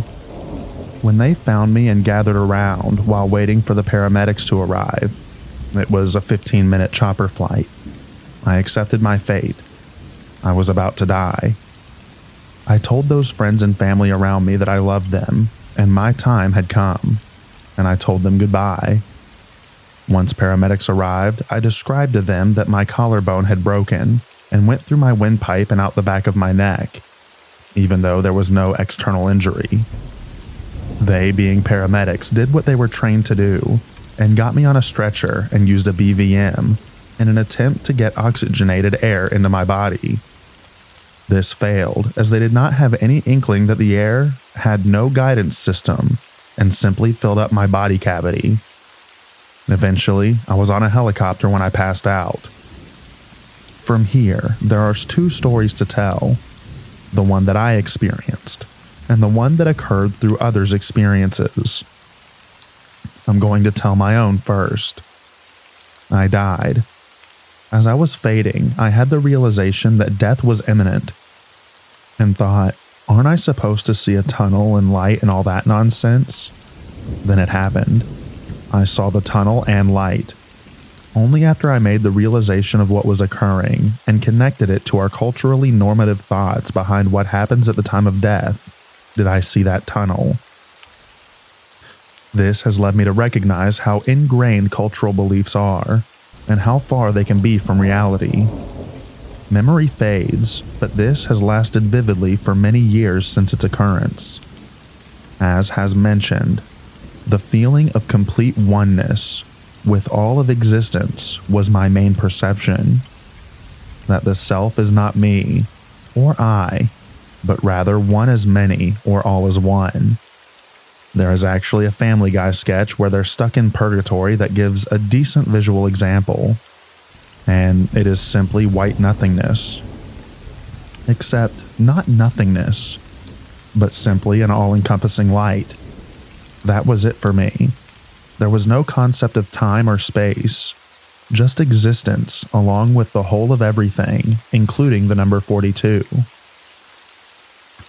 What happened in the world was this. The chopper took me towards a large urban medical center, a 45-minute flight. But when the technicians realized that I wouldn't make it that far, they turned around and went to the small local hospital. There, a team of surgeons couldn't figure out what was wrong. So one bright young lad went and decided in order to save my life, which was quickly drifting away. At this point, my blood oxygen count was well below normal, and brain death was a real possibility. Decided to slice open my chest and figure it out. There, they found a mess of a torn trachea, and did a quick fix by sticking a tube in and shipping me off to a different medical center, where I spent the next 6 hours in intensive surgery, with a team of doctors who were prepared to break my chest and ribs to get at my collapsed trach, which would inevitably recoil behind my heart, as the trachea is like a stretched spring inside your chest. Drainage tubes for my lungs were installed, which I still proudly show as scars. And they were a host of balloons to keep my lungs and trachea from collapsing. I spent a week in a coma, and another so doped up that I saw golden retrievers dancing with purple hippos in the ICU. It was an exciting and terrifying hospital stay for the next 30 days. Since my family was told that I died, would be brain damaged, maybe a vegetable, etc., while I was asleep, you can understand that they were and still are some strong feelings regarding the incident. However, when I was told that I would need a tube in my neck to breathe for the rest of my life, and therefore would not be able to swim again, I promptly said screw that, and made up my mind to recuperate. Although I was still high enough to wonder why I couldn't just swim backstroke and keep the tube out of the water. Within 12 months, I was competing in college nationals, and now I race Ironmans, always showing off my scars.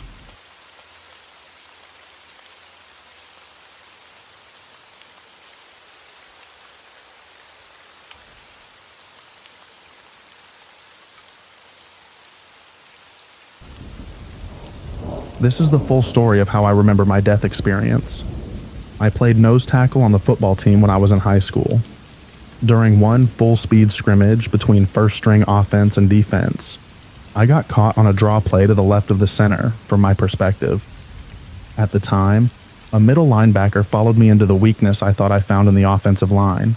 This meant that there was my 200 pounds sprinting forward into an oncoming, 180-pound running back, with a 170-pound linebacker pushing forward behind me. The running back had gotten much lower than I had, and put his face mask straight into my sternum. The combined force of the three of us on my chest led to a blunt force trauma of my heart. I immediately had chest pains, but thought I'd just had the wind knocked out of me. As I stumbled off the field, the head coach yelled at me to get back onto the field. I tried to respond but couldn't find the air to speak. I tried to remove my helmet, but couldn't find the strength to pry the snaps apart. I made it about 5 feet off of the field and collapsed. I laid there on my back for a few seconds before I remember my friends yelling for the trainer. I still couldn't breathe, and my chest felt like I was having an asthma attack from hell. A few moments later, a junior college-aged kid, the trainer, appeared over me. He took off my helmet and proceeded to ask me a ton of questions. I could barely speak my responses, and then, maybe only a word at a time. This may seem odd, but I remember the coach called for a water break during the trainer's line of questioning. From several yards away, well too far to gauge the situation on his own, the coach asked the trainer how I was doing. The trainer said I was fine and just hyperventilating from an acute asthma attack. He asked his assistant to get my inhaler from his office. I laid there on my back with a chest pain that felt like an elephant was sitting on me, at the same time as a knife was cutting me in half. Life seemed to slow down, and everything felt like an eternity. The trainer's assistant returned with my inhaler, and they did their best to give me 2 pumps. I didn't respond to the medicine like the trainer thought I would, and he froze there kneeling over me. He kept repeating something to himself, but I couldn't hear it. My hearing was fading in and out, and I was only catching bits and pieces. The trainer and his assistant removed my shoulder pads and jersey. Maybe that would help me breathe better. Time seemed to slow down even more, and I felt like I was gulping for air. I had lost all sense of relativity. I don't remember what triggered it, but the trainer called my mom to ask her what she wanted him to do. After he relayed the situation to my mom, she asked him why he was calling her, and why he hadn't called 911. I vaguely remember the panicked look on the trainer's face, as he sort of asked and told the coach that he was calling 911. An eternity passed. The sky was blue. Forever came and went. I couldn't move. More blue sky. It got lonely.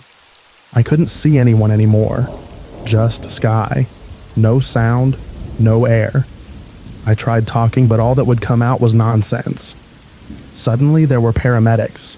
This is where my memory starts to get really spotty. I'm in an ambulance. It's not moving. Now the ambulance is moving. What's happening? Why am I in an ambulance? The paramedic is talking to me, but I can't hear him. He's moving so fast. He looks nervous. The inside of the ambulance is shaking. Suddenly, whiteness. Where am I? So white and bright. Then dark. Then white and blurry. Then dark. There's a doctor-looking guy and he's with my mom. They're talking. She's crying. Where am I? I'm in a bed. Is this a dentist's office? Why am I at the dentist? Wait, this is a hospital. Why am I at a hospital? Where was I last? I was whiteness. I was in the whiteness, but where was that? The blue sky. I was looking at the blue sky, but where was that? Why am I here? I'm confused. A nurse came in. She told me to relax and try to remain calm. She was taking blood from an IV port on my wrist. When did the guy with the fear of needles, get an IV port? Time goes by, but I have no idea how much. Then another nurse comes in. Maybe it's not a nurse, but some sort of hospital assistant. They're moving me to a room because I'm going to have to stay a while. I'm still so out of it, and everything feels surreal. I fall asleep. When I wake up in my room, my mom is there. She's a nurse at this Kaiser hospital, and she tells me what I missed. I had a type of heart injury that is very rare. Several tests and images were done, and the doctor wants to talk to me about it. I have no recollection of the imaging events. The doctor comes in while my mom is in the room with me. He explains that the type of heart injury that I sustained is similar to injuries that were seen in random automobile accidents from the mid-1900s. Basically, my heart sustained an injurious impact right around the moment it was in the valley portion of its beat. If I remember correctly, this is the point when the heart is resting and most vulnerable. The injury caused my heart to slow down and stop.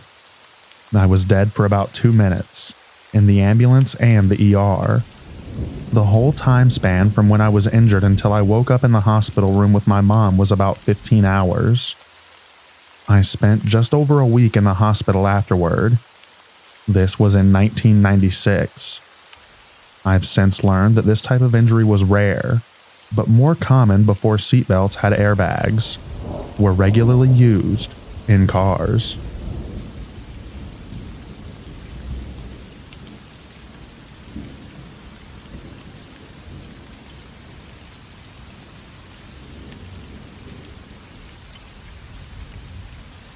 My aunt had an experience like this when she was 18. She always suffered of chronic seizures that made her pass out. One day she had one while no one was around. She was later found by my grandmother. The doctors luckily arrived in time to resuscitate her. She explained that she was in the brightest, most peaceful hallway. She wandered aimlessly through it until she found a massive door closed on one end. She told my grandmother that she tried as hard as she could to open the door. Tapping, slamming, even kicking it would not allow the doors to break free. She looked back to see the back of the corridor gone, replaced with an emergency room. She was lying on a stretcher while multiple nurses and doctors were frantically working to revive her. She gave up on the door, turned around and led for the surgery room. She inevitably reached the room and re-entered her body. She passed away at the age of 42 about 9 months ago. Heart failure after multiple seizures. She left behind 2 young daughters and a husband. We like to think that the doors finally opened for her.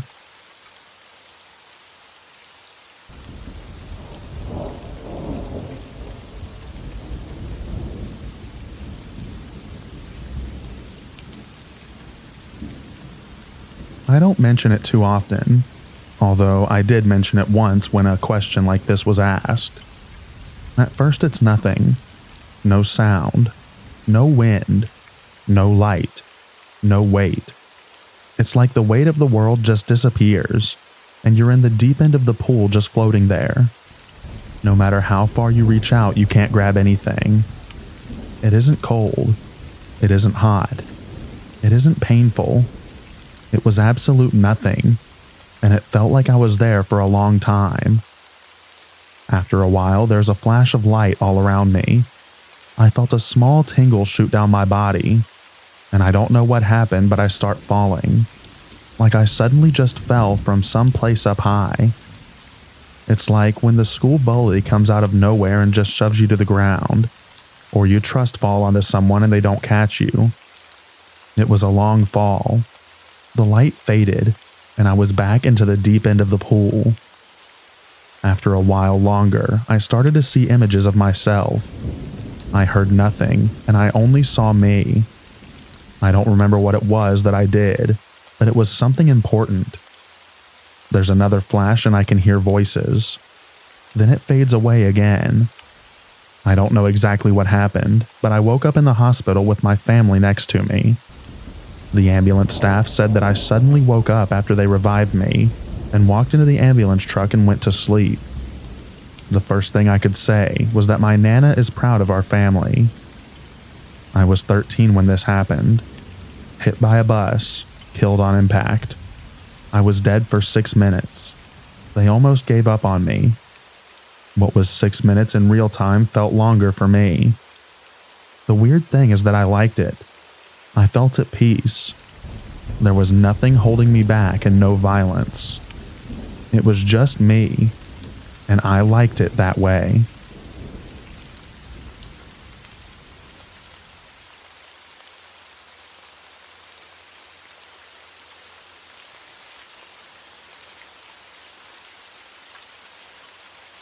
I passed out in my father's arms, and I was still able to hear things. I heard everything while being carried through A&E to the resuscitation ward. I could feel and hear everything but not move, and it was really scary. I felt all the tubes and things being poked into my body, and lots of beeping equipment and stuff. It sounded like about 5 to 10 doctors were around shouting and trying to save me. They started talking about all my stats dropping, and I heard them telling my parents that I was probably going to die. The heart rate monitor turned to a constant beep, and I heard my mother screaming and squeezing my hand and shaking me.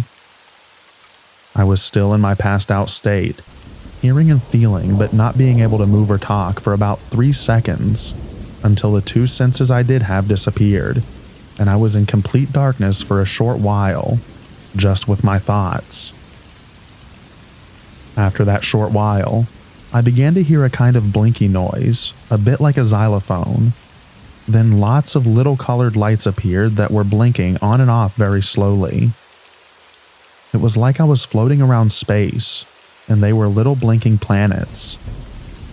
There was one big white planet that was not blinking, and I felt like I was moving through the other planets towards it.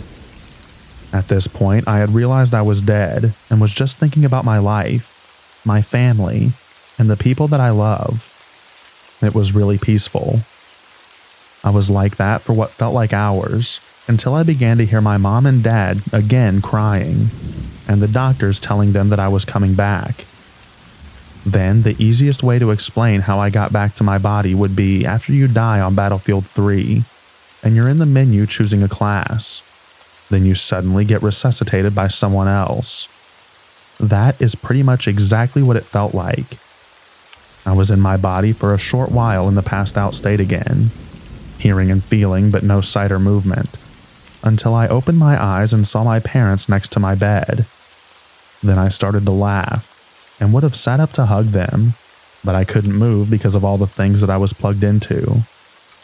I ended up staying in the hospital for a week and a bit, and missed a few GCSE exams. Prologue. Turns out I have very acute asthma, and had been on a long bike ride the night before with my lonesome. I had a bit of a chesty cough and didn't get any sleep that night due to much trouble breathing. I had just assumed that I had a chest infection. Not once did I associate it with asthma. My dad made me stay home from school that day, but he had to go to work, so I was by myself. I was having serious difficulty breathing and could not move to ring my mom. She ended up coming to see me, finding me in my bed, unable to move. She immediately took me to the doctor's surgery, who said it was just a chest infection and gave me some antibiotics and said that it would fix itself. I went back home, still having a lot of difficulty breathing, and stayed there for a short while. My dad came home from work early for other reasons and found me suffocating on the floor. He immediately took me to the nearest hospital, and as he parked the car, my breathing was cut off entirely, which was the scariest moment of my entire life. I started to hit my dad because now I was truly suffocating. He ditched the car out of the front of the hospital and carried me in his arms.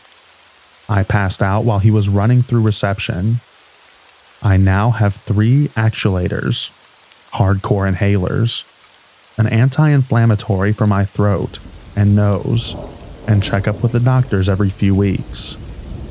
My dad also feels extremely bad for leaving me that morning because he did not realize that it was so serious.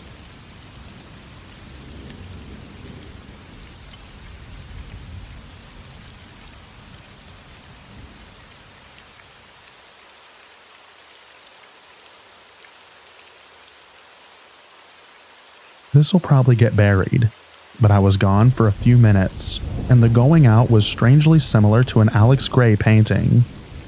All of the things I had seen, like faces and landscapes, converged on themselves, creating tinier reflections of each other in endless waves, until they were so fragmented that everything went black. It was the most peaceful feeling in the world, or out of it, and I was disintegrated into nothing and everything. I don't know what or who gave me the signal, but at some point I was notified that if I didn't start breathing, I would stay there. The scary part is that I wanted to. I had never known such satisfaction and oneness, but the love of someone on the other side made me take that first breath. Coming back wasn't the same. It was just all at once. I was just there, confused and hollow feeling. I remember it rained and I cried. It was hard to adjust in my mind because I had never wanted to die before. But being there was so different than what I had thought it would be like. It's true, it was a blackness, but not because it was empty. It was black because there was so much detail and complexity that it was simple. It feels weird to describe now because I have since found a love in being a part of one thread in the blanket again. But I wanted to share because I always thought that it was odd that I remembered. My mom died on April Fool's Day in 1997. She was pronounced dead on arrival at the hospital due to internal bleeding. She said the last thing she remembered before the death dream was the piercing blue color of the paramedic's eyes. Then the dream came. She was on a golf course, and everyone she had ever met in her life was standing on the hills looking at her. There was a massive storm, and she held on to the nearest tree as her body was being shredded by this horrible, vicious storm. She said eventually the storm stopped. She collapsed in a heap on the ground and the sun came out, and then she came out of her coma. She was dead for a matter of minutes, and in a coma for 10 days.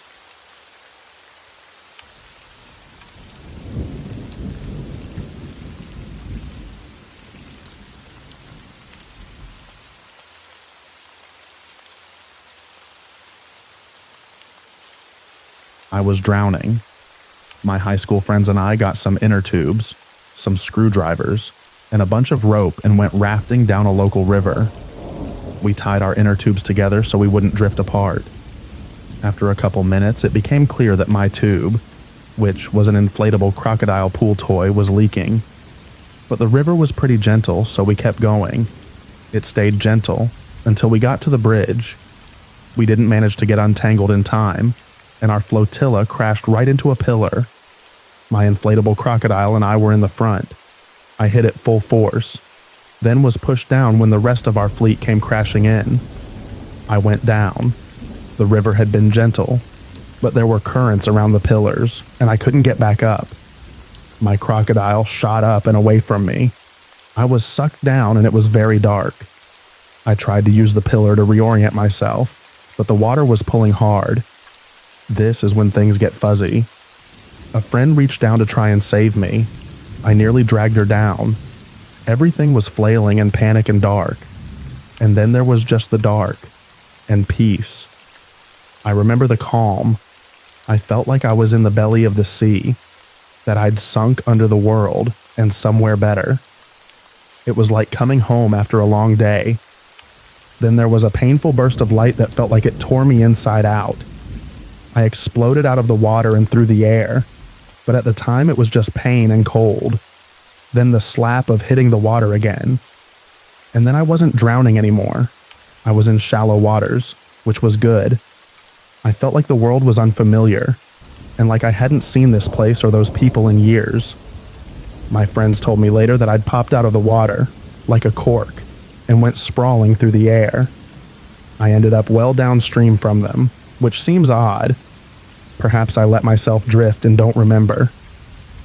The next day was our last day of high school. A couple days later, our graduation. After that, I didn't see any of those friends again. But somewhere, in an old friend's scrapbook is an apology from me for almost drowning her. In mine, there's a hand-drawn in memoriam for my deceased crocodile.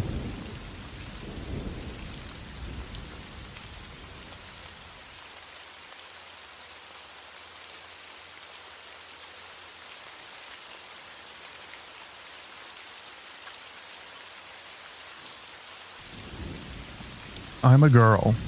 My mom was a horrible addict. She barely took care of me as a kid. At the time of this incident, I was around 6 or 7, so my awareness and understanding of things happening may not totally make much sense. This happened in the 90s. One night, my mother and I were on a car ride. I wasn't sure where we were driving, but it was late at night. I'm not sure what time it was, but I assume it was really late, because there weren't many cars on the street, and I was sleeping in the back seat. I don't even remember getting in the car. My mom drove up some sketchy house and left me in the car for what felt like forever. Suddenly, the car door swung open, and someone violently grabbed me by my arm and yanked me out of the car. I started screaming and crying until the man that grabbed me looked in my eyes and said, "Be quiet and don't try to run or I'll kill you." He had a scruffy beard and looked like a madman. I was scared to death, so I listened. He held me tight by my arm, shut the car door, and walked with me down the street. I looked back at the house my mom was in, hoping that my mom would come out the last second and save me. I looked at the house for as long as I could as the man dragged me further and further away. As we walked down the street, I wanted to cry, but I was in shock and in fear. I didn't know what to do. If I sniffled or cried, the man would tighten his grip and yell at me. I can't even explain how scared and confused I was. We walked for a little while and ended up in the projects. The projects were a bunch of buildings crammed together in a crappy neighborhood. We walked into one of the buildings and walked up a flight of stairs. My legs and feet hurt, but I was too scared to stop moving or to complain. We walked up another flight of stairs when I saw some random guy smoking a cigarette in the stairway. Then, without warning, the guy that kidnapped me fell to the ground. It happened so fast. I don't know how the kidnapper fell to the ground so fast, but the next thing I remember is the cigarette guy was punching and kicking the kidnapper in his head and face. The kidnapper was out cold. Cigarette guy picked up the kidnapper by the back of his jacket and threw him down the stairs. You have no idea how scary and violent it is to see an unconscious man fall down the stairs. To this day, I still have a fear of falling downstairs. He bled everywhere. I still have no idea how Cigarette Guy knew to help me, but I'm glad he did. Maybe he could see the tears in my eyes. Maybe he just picked up on something and had a bad vibe.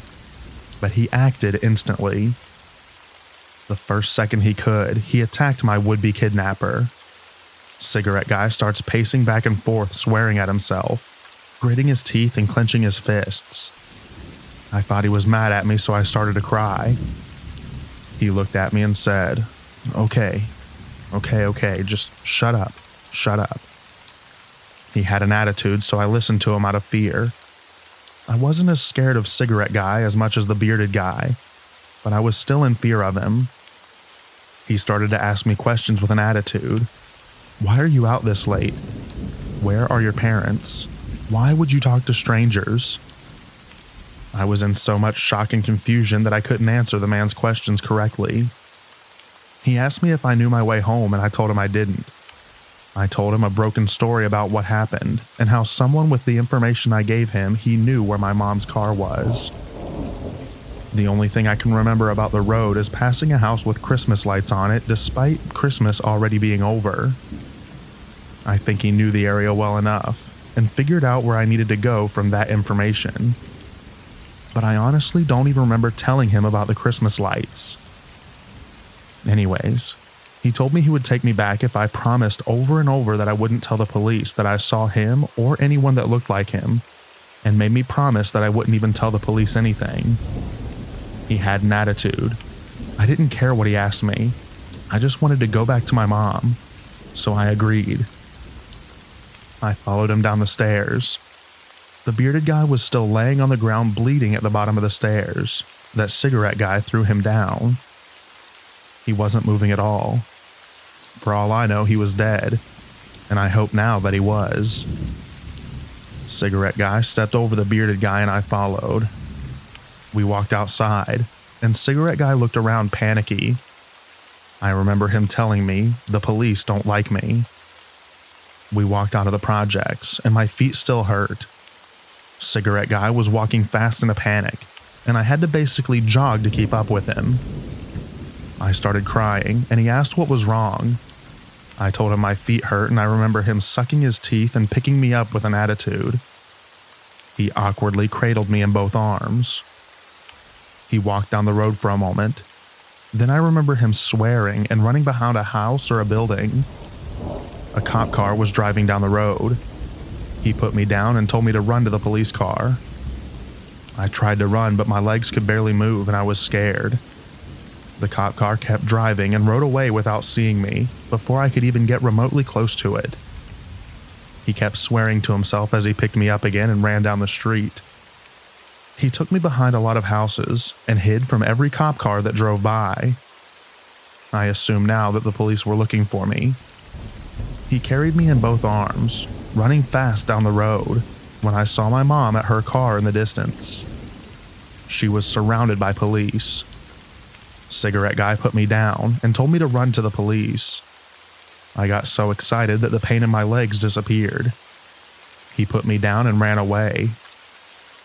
I ran towards the police and my mom. My mom picked me up and hugged me tight. The police started to ask me and my mom questions. I don't remember too much about their questions, but I remember my mom telling the police some convoluted story that just didn't make any sense. She basically told me to not say anything, and I didn't say much, but I cried a lot. We went home. Days later, my dad picked me up and knew that something was wrong. I told him everything. I never lived with my mom again. When I grew up and had time to think about that day, I never forgave my mother. Not too long ago, I asked my dad what he remembers about the situation, and he told me what he thinks happened from what I explained to him from years ago. He said my mom was on a drug binge. I got kidnapped. Someone saved me, but the real person that saved me had warrants, and wasn't mad at me, he was just frustrated at the situation that he had to deal with. Imagine being a criminal on the run, and now you have a kidnapped girl with you and you just beat a guy half to death. If he would have gotten caught with me, he could be in jail for my kidnapping. With my mom lying and me being in shock and confused, I wouldn't be able to tell them that the man helped me, because while it was all happening, I didn't even notice he was helping me. To the man that saved me, thanks. To the man that tried to kidnap me, let's not meet.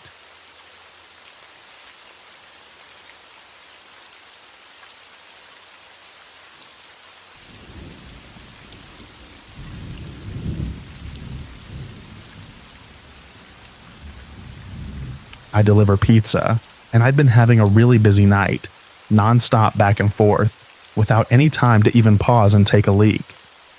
I'd been so busy that I wasn't really thinking about bathroom breaks. But we're also going through a bit of a heat wave in our area, so I've been drinking copious amounts of water. All of a sudden, as I was driving to this particular delivery, the urge to go hit me. Like, things went from 0 to 60 in an instant. Thankfully, I was close to the customer so could get this one over with quickly. Or so I thought. I pulled up to the house, and it was an area I'd delivered in before, so I could immediately see that something wasn't right. All the lights were off in the house, not even the glow of a television or anything. It was extra apparent because the street light closest to the door happened to be out of order. And on top of it all, the block was dead quiet. This is a big university area, and obviously there aren't many student renters in July, but there had to be at least one person because someone ordered this pizza. Maybe they just liked sitting in the dark, or they were out back in the yard, whatever. I just didn't want to get out of my car and knock on a quiet house in the middle of the night, around 9:30 p.m., without first checking that I had the correct address and the customer was inside. It was scorching that night, even after sundown. My car's AC is a joke, and the piping hot pizzas don't help things much. So I have to try and open the car door as infrequently as possible to keep any cool air in. I called the number the customer provided, and the voice on the other end said, kind of brusquely and out of breath, "Yeah?" I just tried to keep it clear and concise. "Hey, it's your pizza out front, but there doesn't appear to be anybody home." And the customer replied, still gasping for air, "Yeah, I'm not home."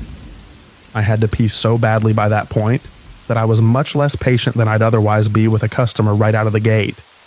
Well, then we're going to have to terminate the order, because I've arrived in the stated delivery window and you were supposed to pay in cash. So, I don't know what to tell you. Plan ahead next time. I instantly regretted letting my bladder do the talking for me, as the voice on the other end came through more clearly, as a young, bubbly, and very distraught girl who couldn't have been older than 20 or 25. "Oh my gosh, I'm so sorry I was running down the street, so I could barely hear you," she cried. "I just switched you out of my AirPods. Is that better? Sorry, I completely lost track of time at work, but I knew you were coming. That's why I'm literally running home right now. Please don't leave. I'm starving and I don't have a car. Seriously, please don't leave. 5 minutes tops, okay?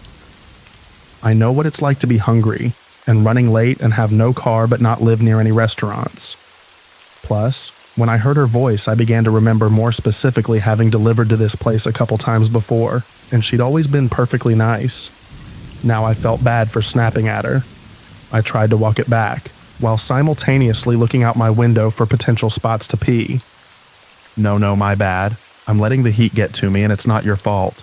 No need to rush. See you when you get here." I hung up, and while surveilling the street, was starting to think I was really out of luck. All the other houses had people in them, and were close together, so there were no clumps of trees or out-of-the-way patches of land, or anything. Of course, I had just tossed my empty water bottle at the last delivery, because I'm an idiot. Finally, I decided it was escalating to the point of an emergency, and the safest bet was to use a bush in front of the woman's house. She wasn't home. The street light was out, so no one would see me. The people who were home were inside. My car was parked across the street, and we're a small shop who don't wear uniforms. So if someone did spot me, they'd have no way to connect me to my employer. Animals pee outside all the time. Humans are animals. This is fine. I scurried over to the tallest bush in her front yard. She didn't really have much of a yard, more just a walkway lined with bushes and flowers, that ran adjacent to her front door. The biggest cluster of bushes, the only one where I could be sure there would be no visible splatter on the side of the house, was about 4 feet from her door. I looked both ways, unzipped and let fly. After the initial millisecond of relief, I noticed the sound was way off. I started panicking, thinking I'd aimed wrong. But once I start, I can't stop midstream. So I kept squinting into the darkness to see if maybe I was hitting a key rock or something, and could just move a few inches over. Instead, all of a sudden, I heard a way more concerning noise. A deep voice exclaiming, "What the heck?" And before I could turn around, assuming I'd been caught by a neighbor, a man came leaping out of the bushes. He blew by me, brushing my golden shower off him as did. He spit pretty emphatically on the ground, so I think I might have beamed him right in the face.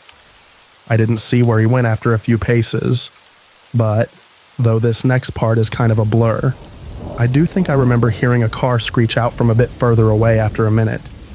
I'd gotten some night vision by that point, so I was able to make out his height, build, and outfit, but only the most general details of each. I just stood there trying to figure out what had happened. The reality was so terrifying that my mind refused to accept it, and impulsively searched for a reasonable explanation that could make everything okay. I thought, could these bushes lead to some backyard area and just look like they were against the house? Could they have been obscuring an open window? My inner voice was desperately screaming. That man was wearing a hoodie in 90-degree weather. That was a bad man. You're in a bad situation. But the very idea that I was within inches of a guy who would be hiding in bushes at all, let alone in front of a young woman's house at night, just wasn't something I was ready to grapple with yet. I was coping by not coping. My fight or flight response totally failed me at that point, because I did the absolute last thing I should have done, and approached the bushes to try and validate this. There must have been a good reason for a man in a hoodie to be behind these bushes in the middle of the night. Theory. So I walked over to the side, turned on my phone flashlight, and tried to peer around the line of shrubbery. Pro tip, as scary as things may look in the dark, seeing them with a single beam of your flashlight can sometimes make it even worse. That's when I saw the bag.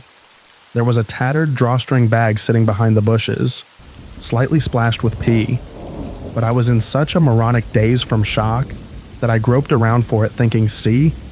This is it. This will explain why he was back here. It explained it. Once I maneuvered it over and pulled it open, I saw a sharp knife, a roll of duct tape, and a bottle of pills. The delusions officially broke at that point, and all the adrenaline, endorphins, and self-preservation instincts that had been suppressed kicked in 10 times over. I became whatever the opposite of dazed is, more laser-focused than I have ever been in my life, with one singular goal: get back to my car. I dropped the bag, booked it across the street, got in my car, and slammed the pedal to the floor before the door was even all the way closed. I went as far as I could as fast as I could until I hit a red signal. Then I pulled off to the side and realized I shouldn't be driving any more than necessary in the condition I was in. I pulled into the parking lot of a 24-hour drugstore and took a breath. I was finally calm and coherent enough to zip up and formulate a plan of action. My first lucid thought was, who do I call first, the police or the girl whose house that was? I thought about it for what couldn't have really been more than 10 seconds, but felt like an hour, and decided, okay, I am in my locked car with the engine running. If trouble starts, I can drive away. I know something's up. She might not. She needs to know not to keep walking in that direction. But as I was dialing her number, it occurred to me, what if there was no girl? I thought I remembered delivering to that house before, but what if I was wrong? What if the girl on the phone was just a decoy to get me there to rob me? Or worse. Every pizza guy on the planet has seen the Evil Genius documentary by now, so I thought she called me all out of breath. She wasn't home. The whole thing was off. Can't risk it. I'll start with the cops. The operator was very helpful in keeping me calm, because I was a complete wreck by this point. He kept assuring me that someone would be there soon. I kept telling them they had to get there before the girl did, but I was trying to express 3 thoughts at once, and really damaging my own credibility. It came out more as, you've got to save this girl because he wasn't after me. I was just delivering a pizza. Unless they were after me, in which case there might not be a girl. But I talked to one on the phone, so then you should find that girl because they used her to lure me there. But if she's real, she doesn't know about the guy, who was also real. And there could be more guys if there's actually a girl. And you know what? Even if there isn't a girl, there might actually be more guys. I only checked one part of the bushes, so I don't actually know. I didn't mean to. This was back when I thought the girl was real but not home. But she might be real, so you really need to find her if she is. Because the guy was real. Finally, they basically just asked me to stop talking and stay on the line. But that was when I saw an incoming call from the customer. I couldn't answer it without disrupting my 911 call, so I just ignored it. But then she sent me this text like, "Hey, I'm here, don't see you?" I told 911 that she was there, and they said officers were only minutes away, but who knows how long that meant, especially after I'd given such a scattered account of the events in my panic. I just felt overwhelmed with guilt, because my rational mind said the odds of her being a decoy girl for some large scam targeting pizza guys were low, and the odds of her being the intended victim of a predator were high. So I put my 911 call on mute, where I can hear them but they can't hear me, and turned back, heart absolutely pounding out of my chest, the entire way. Then I took 911 off of mute and told them I had returned to look for the girl. They weren't happy about that, but I saw her meandering past the parked cars in the street, looking to see if one was mine, and I waved her down, flashing my brights. She bounced on over to the window of my car, happy-go-lucky. I figured that was a good sign that she wasn't in on whatever this was, but I was just so scared to be back in the general area and to not know what had just happened or what was going to happen. I kept whispering, "Get in, get in." And she was like, "Get it? Huh? Oh, you want me to get the pizza from the back?" I didn't want to make the same mistake with her that I had made with 911. So instead of trying to tell the whole story, I stuck to the bare basic facts. There was a man in your bushes. I'm on the phone with the police. I don't know where he is right now. Please get in the car so we can lock the doors. I was barely able to get even those sentences out, and I was shaking like I'd had 10 cups of black coffee. I held up my phone with 911 on the call screen to verify it for her. I thought that was why she got in the car with no further explanation, but it turns out that wasn't entirely it. "You still there? Is she with you? Are you safe? Is anyone else there?" 911 kept checking in, not knowing who the third party that I was talking to was. I reassured them, and we drove more cautiously this time, to a location that 911 told me to go to, so that I could speak with police after they cleared the area. I didn't actually have to do much after that. The police came pretty soon after. A police car met us. I gave a statement telling them everything I observed, and she went to go speak to more officers in more detail than they needed me for. It turns out, the reason she got right into a strange pizza guy's car without probing any deeper into my story is because she knew who the man was right away from my description. She had an abusive ex-boyfriend who was apparently psychotic enough that he immediately came to mind from hearing, "There's a guy in your bushes." She later called us to thank me and insist on leaving a huge tip. I wasn't there when the call came in, so the kid who answered didn't know to refuse to accept the money. But the manager already promised the next time we see her, we can load her up with enough one free pie cards to last a lifetime. Easily the scariest thing that has ever happened to me, on the job or off. I don't get the chance to tell the story much, because I try to avoid sharing it with anyone who could possibly know the girl, or know of the event. But I'm still not the same since. Even though I know he didn't even have anything to do with me directly, this truly shook me to my core.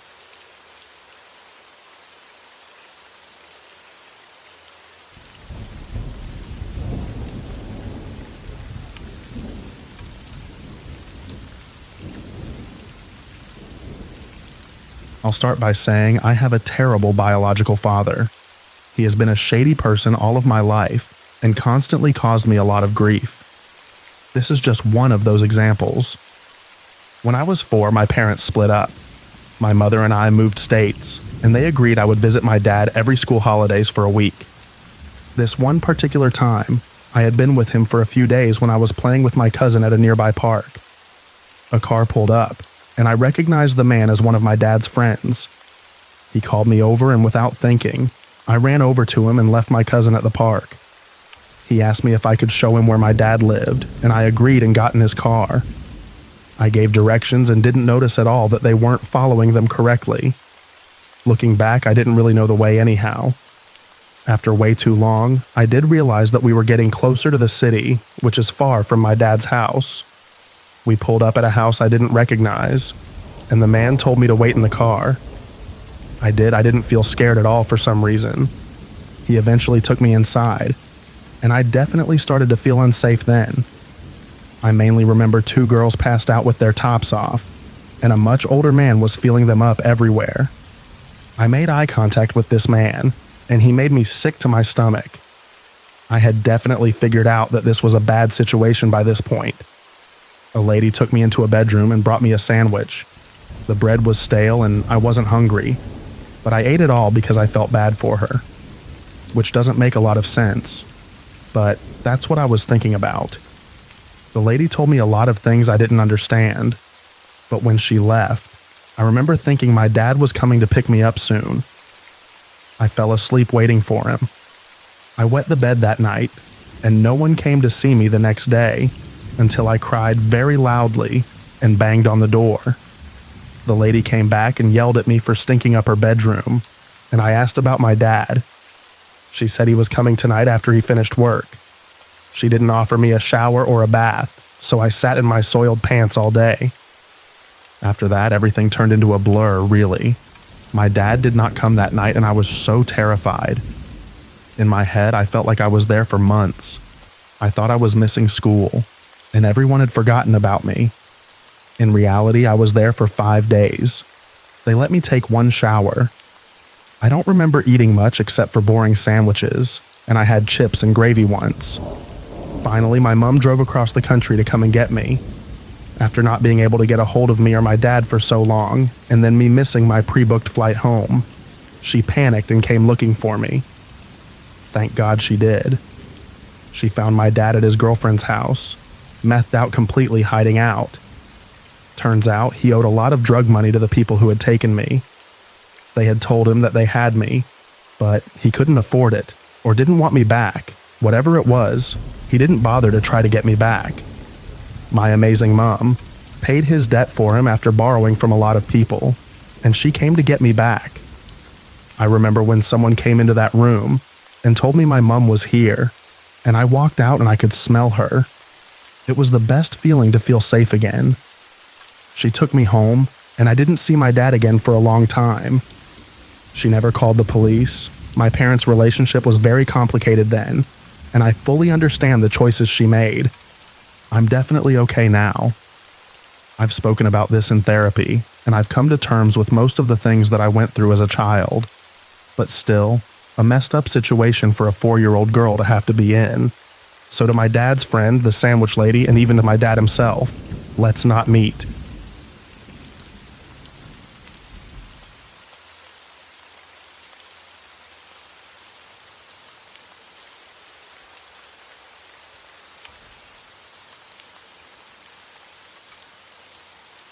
My best friend is an influencer. Not big time, but with a big enough following to get free stuff, and has gotten 2 sponsored trips. She still works a full-time job, but does the Instagram thing on the side, mostly because of the perks. She's not big enough to live off this yet. Anyway, this was her first trip. A little boutique hotel from Miami contracted her via Instagram and DMs, and offered her an all-expenses-paid trip to Miami for Memorial Weekend 2018, in exchange for her to be in the hotel and take pictures and do a couple of stories. She was told she could bring a female friend with her if she wanted to, and everything would be paid for.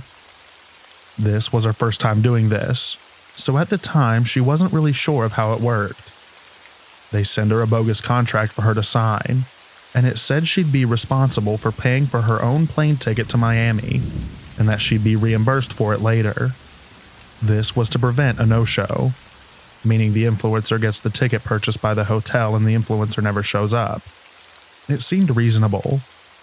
She invited me, a gay dude, instead of a female friend because she was nervous about the whole thing. We figured it wouldn't be a big deal. And worst case scenario, they don't want to pay for my plane ticket. She'd just cover it for me and that's it.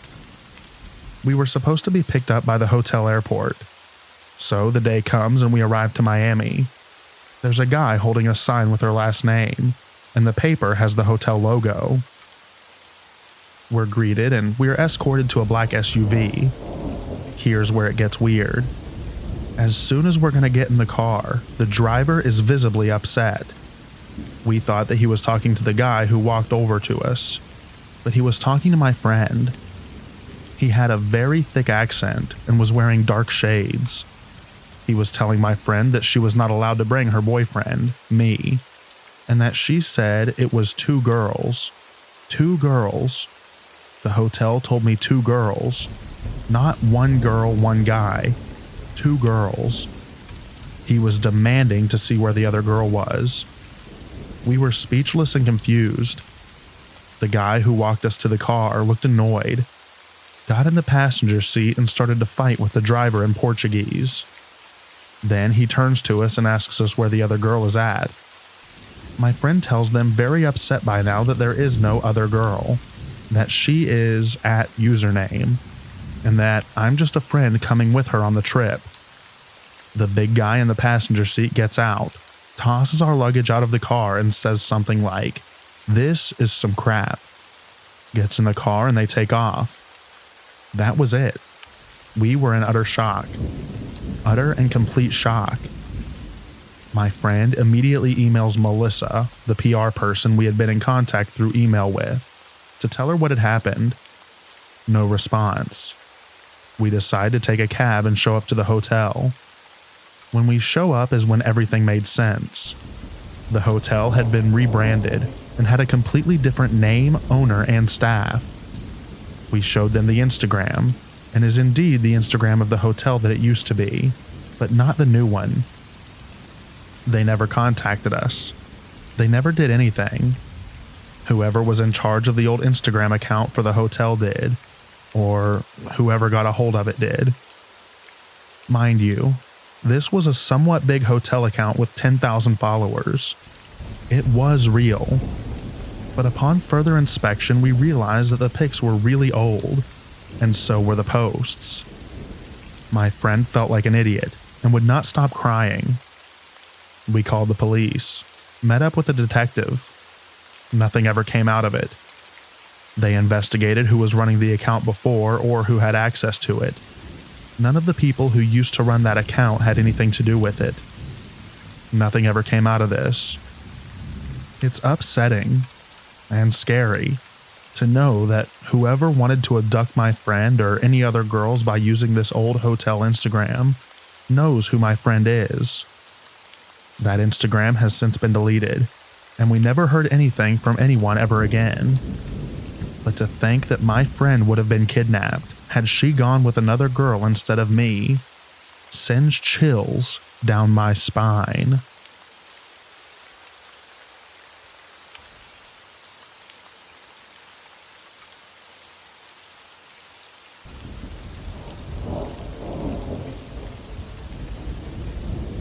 I've stalked this sub for a while and couldn't decide whether or not to post mine, but I'm feeling brave on a Monday. It was a very long time ago, back in 1973.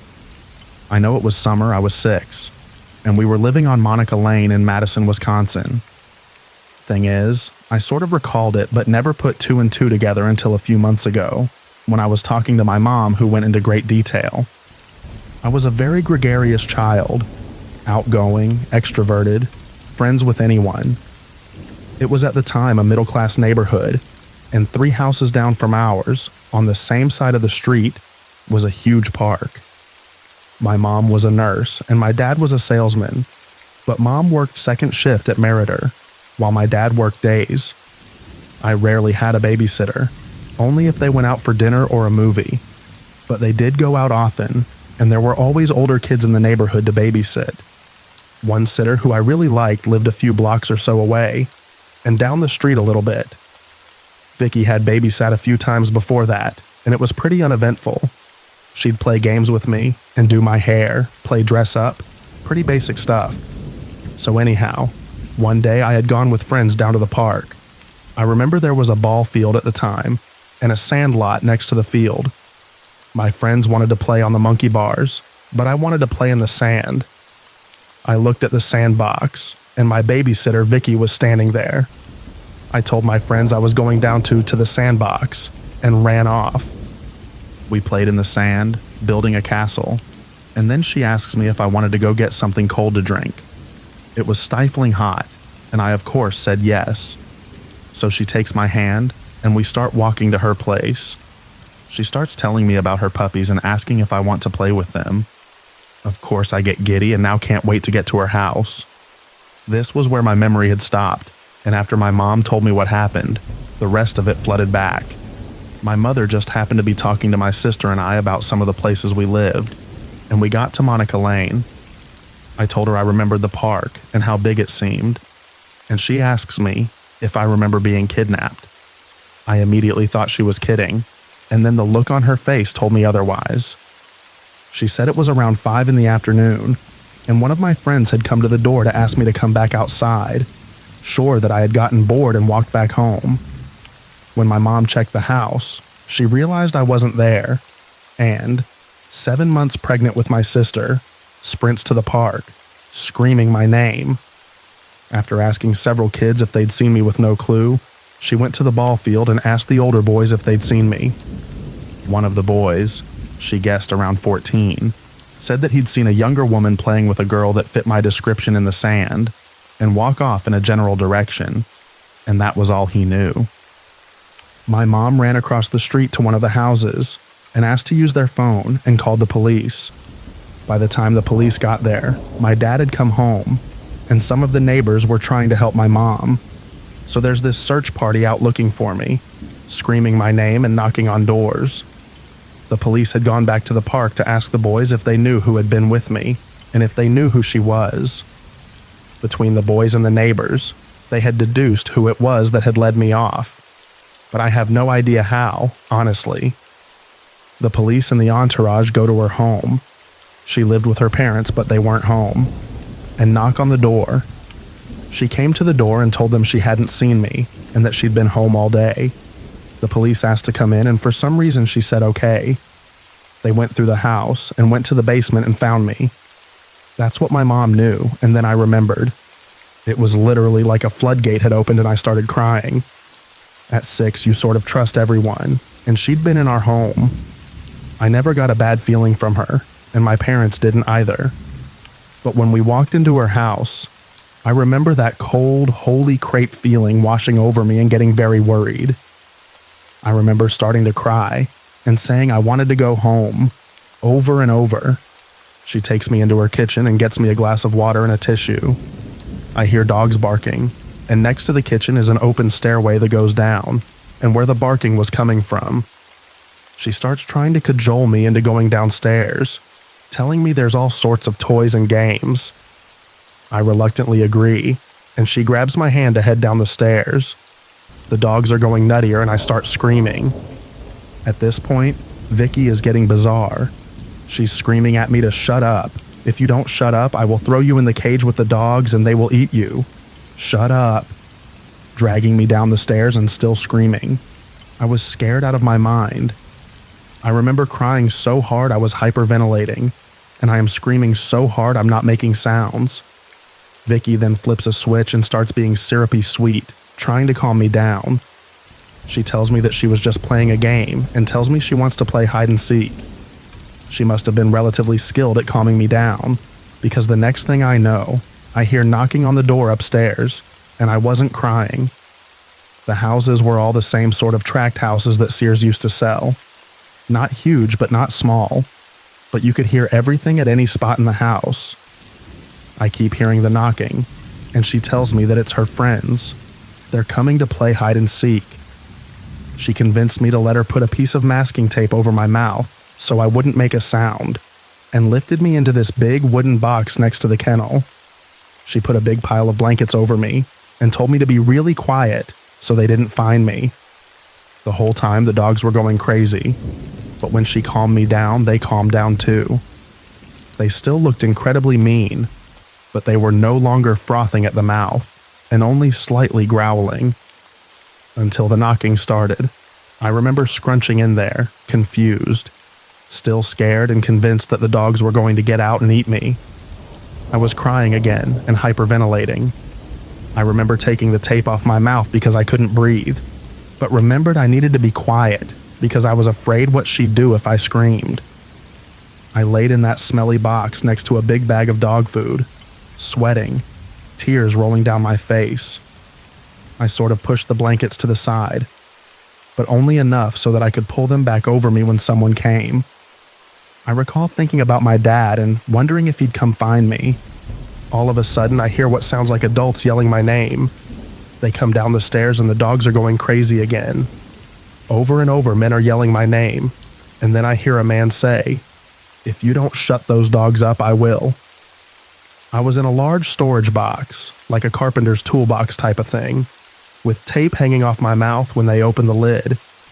I remember a very nice man asking me my name and if I was okay. I don't remember answering him in anything other than screams and tears, and grabbing his neck so hard my dad had to practically pry me off of him. I remember my parents taking me to the hospital to be checked out, and that's all I really remember. Mom said that Vicky was found guilty of attempted kidnapping, and last she knew was in prison, but couldn't remember when the last time was she had heard anything. We moved from the area shortly thereafter, and I haven't been back since. I do know that Mom said that her parents were odd, but that they didn't know them. She had met Vicky from neighbors that had used her as a babysitter, and had never heard of anything bad, and that I always seemed happy with her.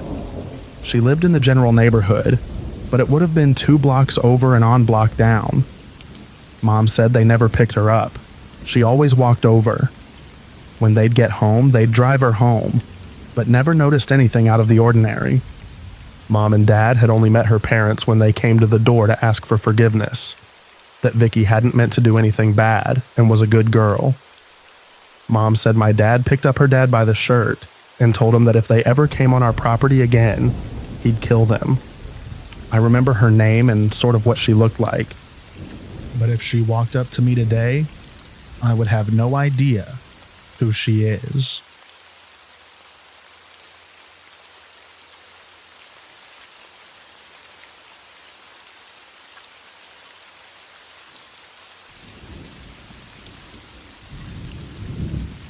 This happened around 2006, when I was in my mid-20s, and my sister, the unfortunate main character in this story, had just turned 21. At the time, she and her boyfriend lived with my fiance and I. On weekend, we would go out to one of 2 bars that had karaoke, air hockey, etc. This particular night, we were at the bar further out from where we lived in the city, a good half an hour by car. Everyone was having drinks, socializing with people we knew. It was one of those places with lots of regulars. We were singing karaoke. Nothing out of the ordinary, really. Except that night, my sister started hanging out with these 2 older ladies who had a liquor store in their purses and were quite sharing, although I didn't know it at the time, as she tended to drink a lot more than me. That was a score for her. Less money spent on drinks. But she ended up far more hammered than usual. Towards the end of the night, around 1:45, she was really very drunk. The aforementioned fiancé, my sister's boyfriend, and I were in a heated air hockey game, planning to leave as soon as it was over. She walked up to us and said she was going to smoke a cigarette outside. Nothing unusual. Everyone did. Until we were done. About 5 minutes later, we paid our tab and walked out. But she was not on the porch area where smokers congregated. Okay, weird, but not alarming. We went out back of the bar to check for her. inside, in the restroom, in the large parking lot. It is notable that this particular bar was in a business park, so there were multiple businesses that were closed, as well as the Mexican restaurant next door that had just closed as well. We searched, asked everyone that knew us and those who didn't if they'd seen her. No one had. I asked the workers from the restaurant that were sitting outside as well. They seemed nervous when telling me they hadn't seen her, but I didn't think much on that until later. By then, I was in a full-on panic after trying to call her cell about 15 times, only to have it go to voicemail. Me, being a bit inebriated myself, I started searching for her. Went as far as to take off my heels and start running down the highway searching for her, as honestly there had been times that she would start walking home in the past. Though never from this place, as it was so far away from where we lived. The fiancé and her boyfriend thought we should go to the house to see if she got someone to bring her home. It seemed unlikely, but not unheard of. We get home and she's nowhere to be found. Just as we were about to head back, and I was going to phone the police, I received a call from the PD on my phone. They indicated that they had my sister, that there had been an incident, and that I needed to get down there. We rushed to the PD, where we were taken into a room with my sister. Her face was red from obvious crying, and bruises were starting to show on her arms and chest. She said that when she told us she was going outside, she thought we said we were leaving then, so she walked to the car. After a few minutes, being drunk and tired, she sat down up against it to wait. A van pulled up, and a young man was asking her for directions to somewhere. She walked closer to try to explain, when suddenly the back door flew open, and 2 other men grabbed her and threw her in, taking off. They were rough with her, hitting her a few times while holding her down, saying they only wanted money. They snatched her purse from her, breaking the scraps, and searched it, quite haphazardly, as they didn't find the $30 that she had in it. After driving around a bit speaking in Spanish, she couldn't understand. They pulled out a gun, making sure she saw it, and put a bandana around her eyes, telling her that they'd let her go. She was driven to some woods by a neighborhood that she did not know. The door was open and they pushed her out, telling her to run, that if she took the blindfold off or turned around, they'd shoot. She ran and ran. Eventually, she did take the blindfold off and came to the first door she saw, beating on it and screaming for help. The police were called. She was picked up, and now we are back to my being there, hearing what I feared had happened. A report was filed. Police did a search and did locate the bandana she ripped off. But as she was so intoxicated and terrified, she was not able to give a clear description of the van, other than a white older model, or the 3 occupants, other than young Hispanic men. The investigation turned up nothing, as no cameras caught any of this. Heck, we even had detectives in our home who said, "Look, we need the truth. If you got drunk and just went home with someone and didn't want your boyfriend to find out, we will file charges on you." Aside from the bruises, broken purse, and her trauma, there was nothing concrete to go on. That was unpleasant. I am still fairly convinced that someone at the restaurant knew something, given their suspicious behaviors when I asked about her, but the police were never able to find that link. All said and done, the guys were never found. Eventually, we just moved on in different states. It's now just a story in our lives. It still makes me sick thinking of what could have happened, but thankfully it didn't. Be safe out there, everyone.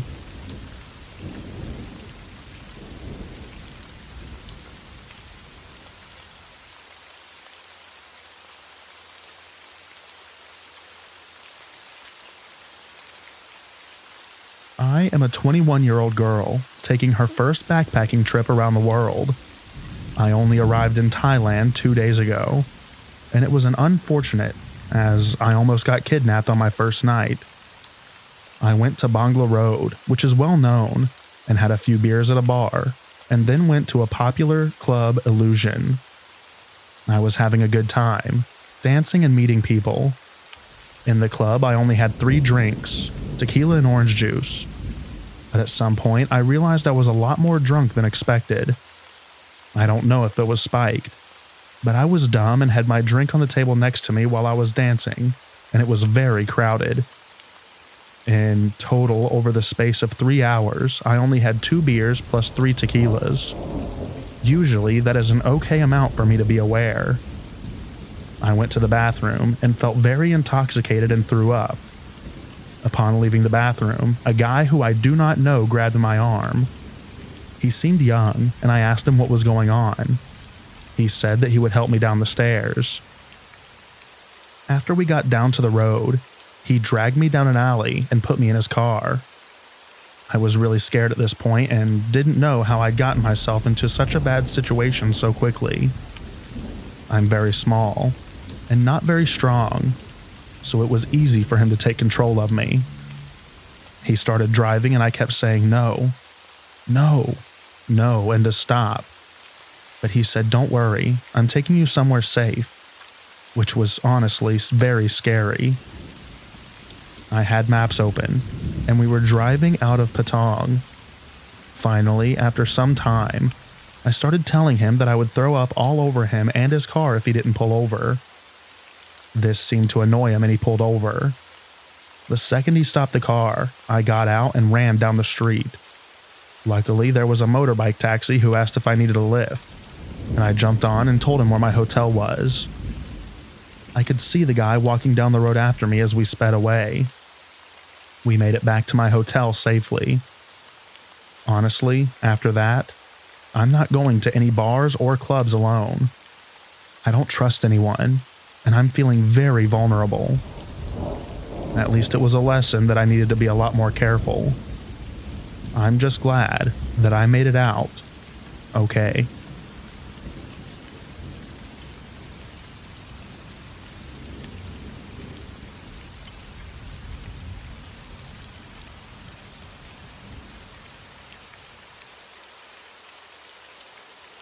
When I was 17, I worked in a large mall at Vans. I had a lot of creepy older guys come in and flirt with me, but one guy took the cake. One day, I was working the usual busy as heck Saturday nights, and there were 4 very tall men that asked for my help getting shoes. I worked in an outlet, so the store was large with tall racks. The mall I worked in was extremely popular amongst locals and tourists alike.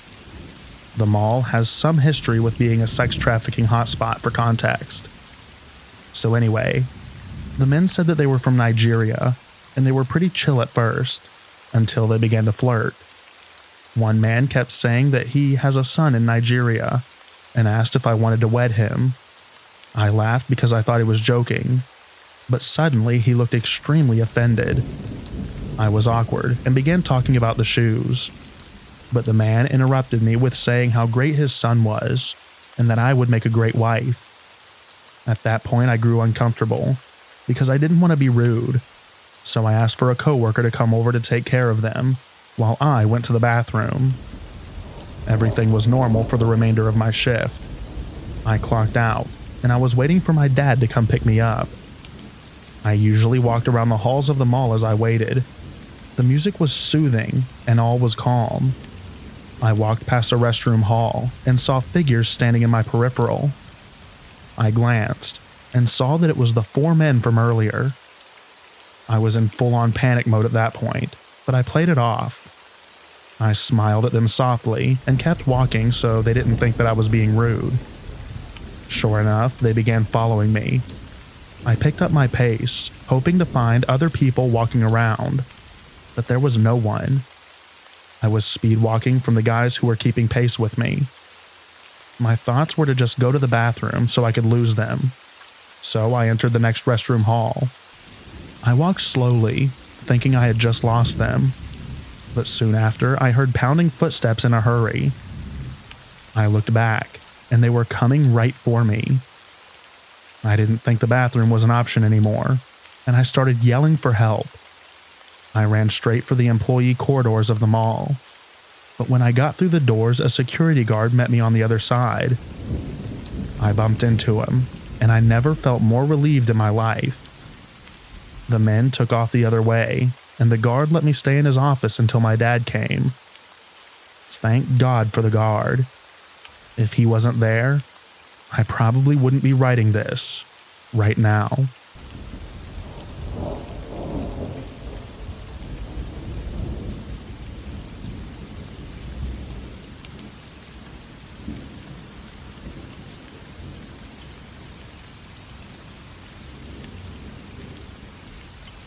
This story will leave you questioning what lurks in the shadows of small-town America. This is the story of the Springfield Three, a disappearance so baffling it's left investigators scratching their heads for decades. It all began in the quiet town of Springfield, Missouri, in the summer of 1992. Cheryl Levitt, a single mother, and her daughter Suzanne Streeter were looking forward to a night of celebration.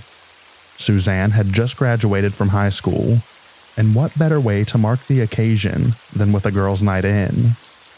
They invited Suzanne's friend, Stacy McCall, over to join the festivities. But as the night wore on, what should have been a joyous occasion turned into a nightmare. The next morning, Cheryl, Suzanne, and Stacy were nowhere to be found.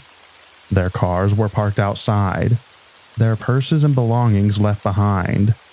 But of the women themselves, there was no sign. As news of their disappearance spread, the tight-knit community of Springfield was thrown into a frenzy. Search parties scoured the town. Investigators combed through leads. But as the days turned into weeks and then months, hope began to fade. To this day, the fate of Springfield 3 remains one of the greatest unsolved mysteries in American history.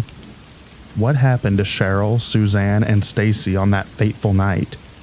Were they abducted by a stranger, or did someone closer to home hold the key to their disappearance? Theories abound, each one more chilling than the last. Some speculate that the women stumbled upon something they weren't meant to see, while others believe that they were targeted by a predator, lurking in the shadows of their own community. But one thing is for certain. The truth is out there, waiting to be uncovered by those brave enough to seek it. Until then, the Springfield Three will remain a haunting reminder of the darkness that lurks just beneath the surface of small-town America.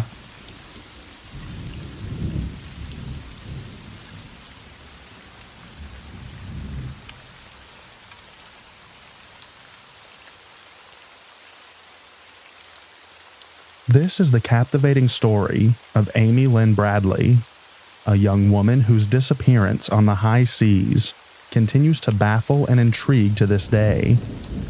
In the balmy summer of 1998, Amy embarked on a Caribbean cruise adventure with her family, seeking sun-soaked days and the promise of adventure on the open waters. Little did they know that their journey would take an unexpected and harrowing turn, forever altering the course of their lives. As the cruise ship glided through the azure waters, Amy, with her infectious smile and zest for life, reveled in the excitement of the voyage. Yet, one faithful night, amidst the laughter and camaraderie, tragedy struck. Amy vanished without a trace, leaving her family stricken with shock and disbelief. The details of that night remain shrouded in uncertainty, like a dense fog rolling in from the sea. Some speculate that Amy, perhaps disoriented or overcome by the allure of the ocean, may have accidentally fallen overboard, swallowed by the vast expanse of water that stretched out before them. Yet, as investigators delved deeper into the case, darker theories began to emerge. Could Amy have been the victim of foul play, abducted from the safety of her own ship by someone with sinister intentions? Sightings of a woman bearing a striking resemblance to Amy have been reported over the years, tantalizing clues that offer a glimmer of hope to her family. but also raise unsettling questions about what really transpired on that fateful night. The years have passed, but the mystery of Amy Lynn Bradley's disappearance endures, etched into the annals of maritime lore like a cryptic message in a bottle. Her family, haunted by unanswered questions and the ache of loss, continue to search for answers, clinging to hope, even as the currents of time threaten to wash away their resolve. As the sun sets on another day, casting a golden glow upon the restless sea, one can't help but wonder what secrets lie hidden beneath its shimmering surface. And until the truth is finally revealed, the enigma of Amy Lynn Bradley will remain a haunting reminder of the fragile line between serenity and peril on the high seas.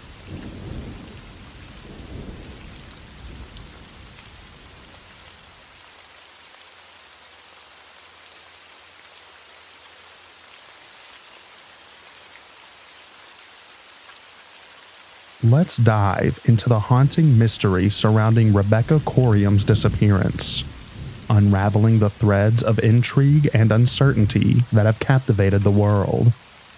Rebecca, a vibrant and adventurous young woman, found herself embarking on the opportunity of a lifetime in 2011 when she secured a position as a youth counselor aboard a Disney cruise ship. It was a dream job for the 24-year-old from Chester, England, allowing her to combine her passion for travel with her love for working with children.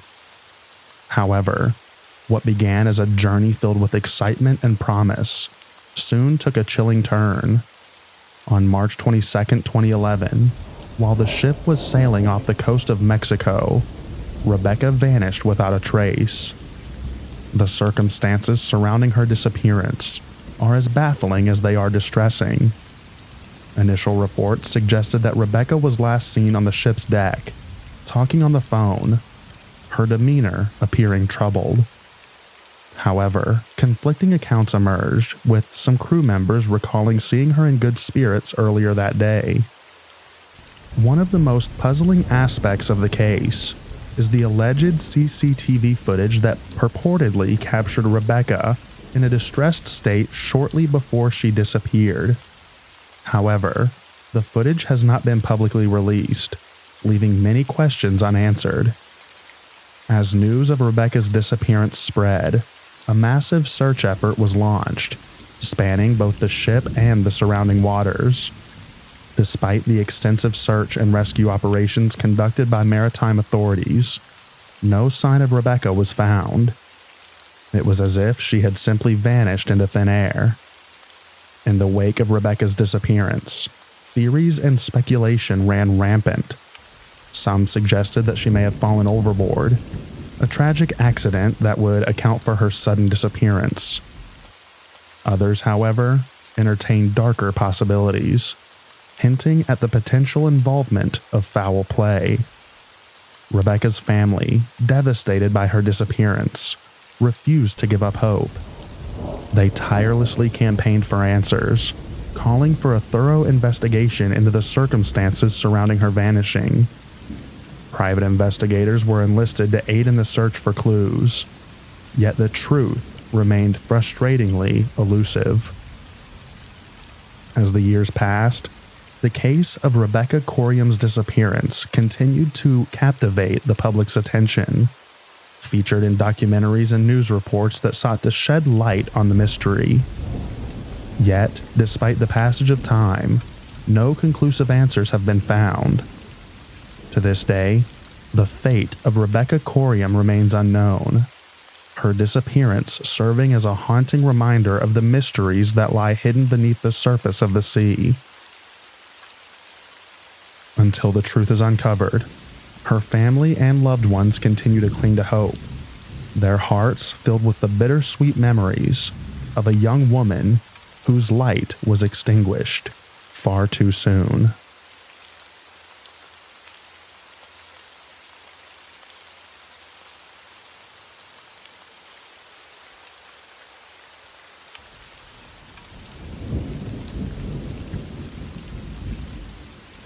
Buckle up, folks, because we're about to journey into one of the most perplexing mysteries in recent memory: the disappearance of Maura Murray, a young woman whose vanishing act in rural New Hampshire continues to baffle investigators and armchair detectives alike.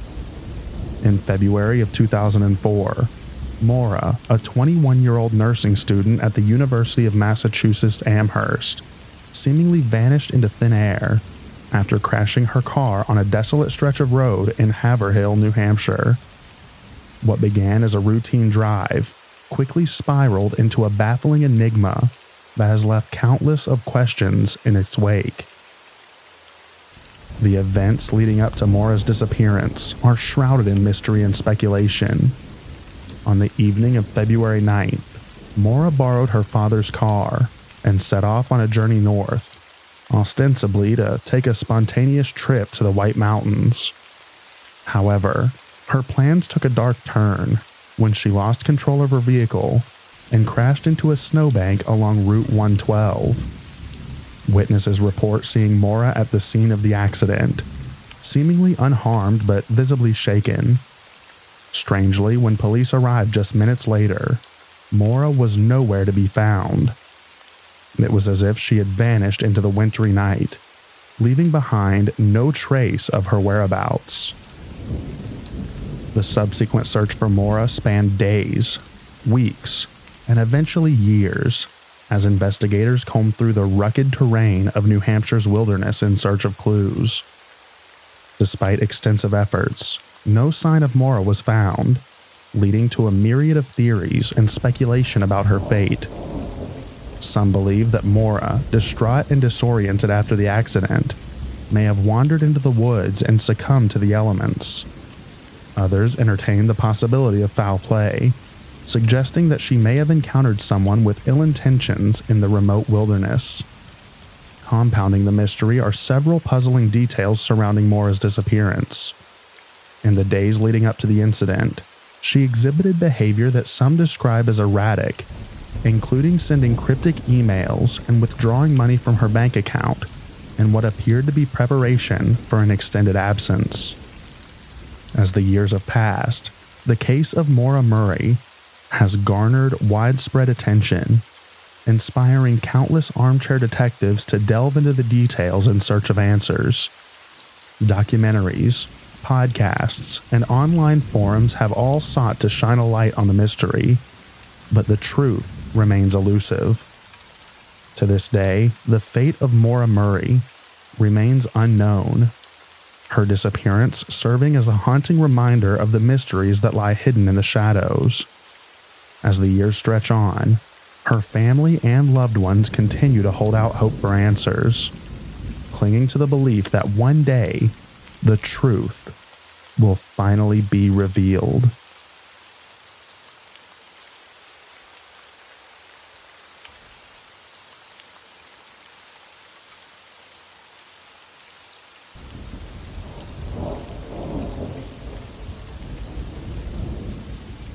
Prepare to journey back in time to an era enshrouded in intrigue and mystery. This is the enigmatic tale of Benjamin Bathurst, a British diplomat whose vanishing act in the midst of the Napoleonic Wars has left historians and conspiracy theorists alike scratching their heads for centuries. It was the year 1809, and Europe was engulfed in the flames of war as Napoleon Bonaparte's empire expanded to reach across the continent. In the midst of this chaos, Benjamin Bathurst, a respected British diplomat, found himself on a perilous journey from Vienna to Hamburg, tasked with navigating the treacherous political landscape of the time. However, fate had other plans for Benjamin. As he and his entourage made their way through the war-torn countryside, disaster struck.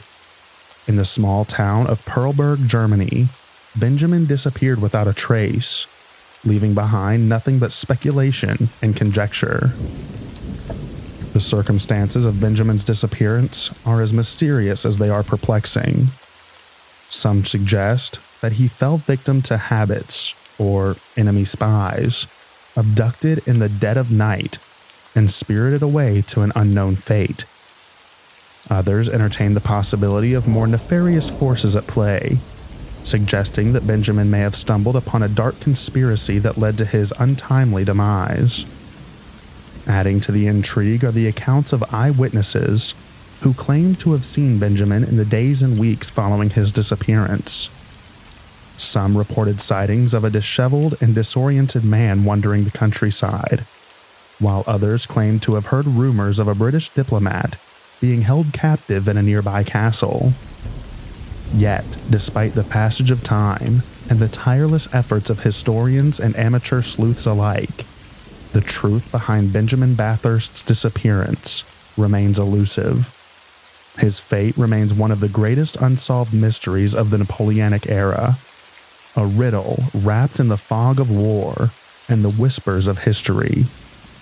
To this day, Benjamin Bathurst's vanishing act continues to captivate the imagination, inspiring countless theories and speculation about what really happened on that fateful day in 1809. As the years stretch on and the shadows of history grow ever deeper, one can't help but wonder, will the truth ever be revealed? Or will Benjamin's fate remain forever lost to the sands of time?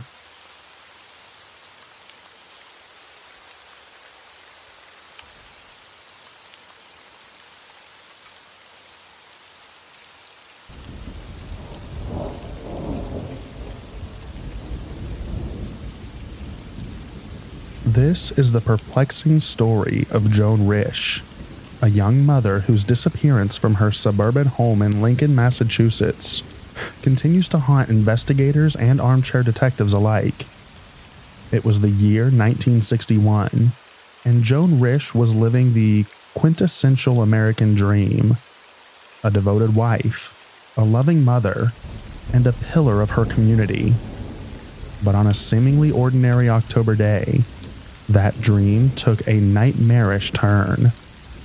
On the morning of October 24th, neighbors made a disturbing discovery. Joan's 2-year-old daughter, wandering alone outside their home, her clothes stained with blood. Inside the house, they found signs of a struggle, bloodstains smeared across the floors and walls, and a telephone ripped from its cord. But of Joan Risch, there was no sign. She had vanished without a trace, leaving behind a mystery that would baffle investigators for decades to come. The events leading up to Joan's disappearance are as confounding as they are disturbing. Witnesses reported seeing a mysterious figure, possibly Joan herself, wandering the neighborhood in a disoriented state on the morning of her disappearance. Some even claimed to have heard screams coming from the Risch home in the hours before she vanished. In the days and weeks that followed, a massive search effort was launched, spanning the town and its surrounding areas. Yet, despite the tireless efforts of law enforcement and volunteers, no sign of Joan was ever found. Theories abound as to what may have happened to Joan Risch on that fateful day. Some speculate that she may have fallen victim to foul play, abducted by an unknown assailant who lurked in the shadows of her suburban idyll. Others entertain the possibility of a more sinister explanation, suggesting that Joan may have staged her own disappearance, driven to desperation by hidden demons or unspoken secrets. Yet, amidst the uncertainty and speculation, one thing remains clear. The truth behind Joan Risch's disappearance may never be known. Her case remains one of the greatest unsolved mysteries in American history, a haunting reminder of the fragility of life and the darkness that lurks just beneath the surface of suburban tranquility. As the years stretch on, and the memories of that fateful day fade into the midst of time, one can't help but wonder, what really happened to Joan Risch? And will her fate ever be revealed? Or will she remain forever lost to the shadows?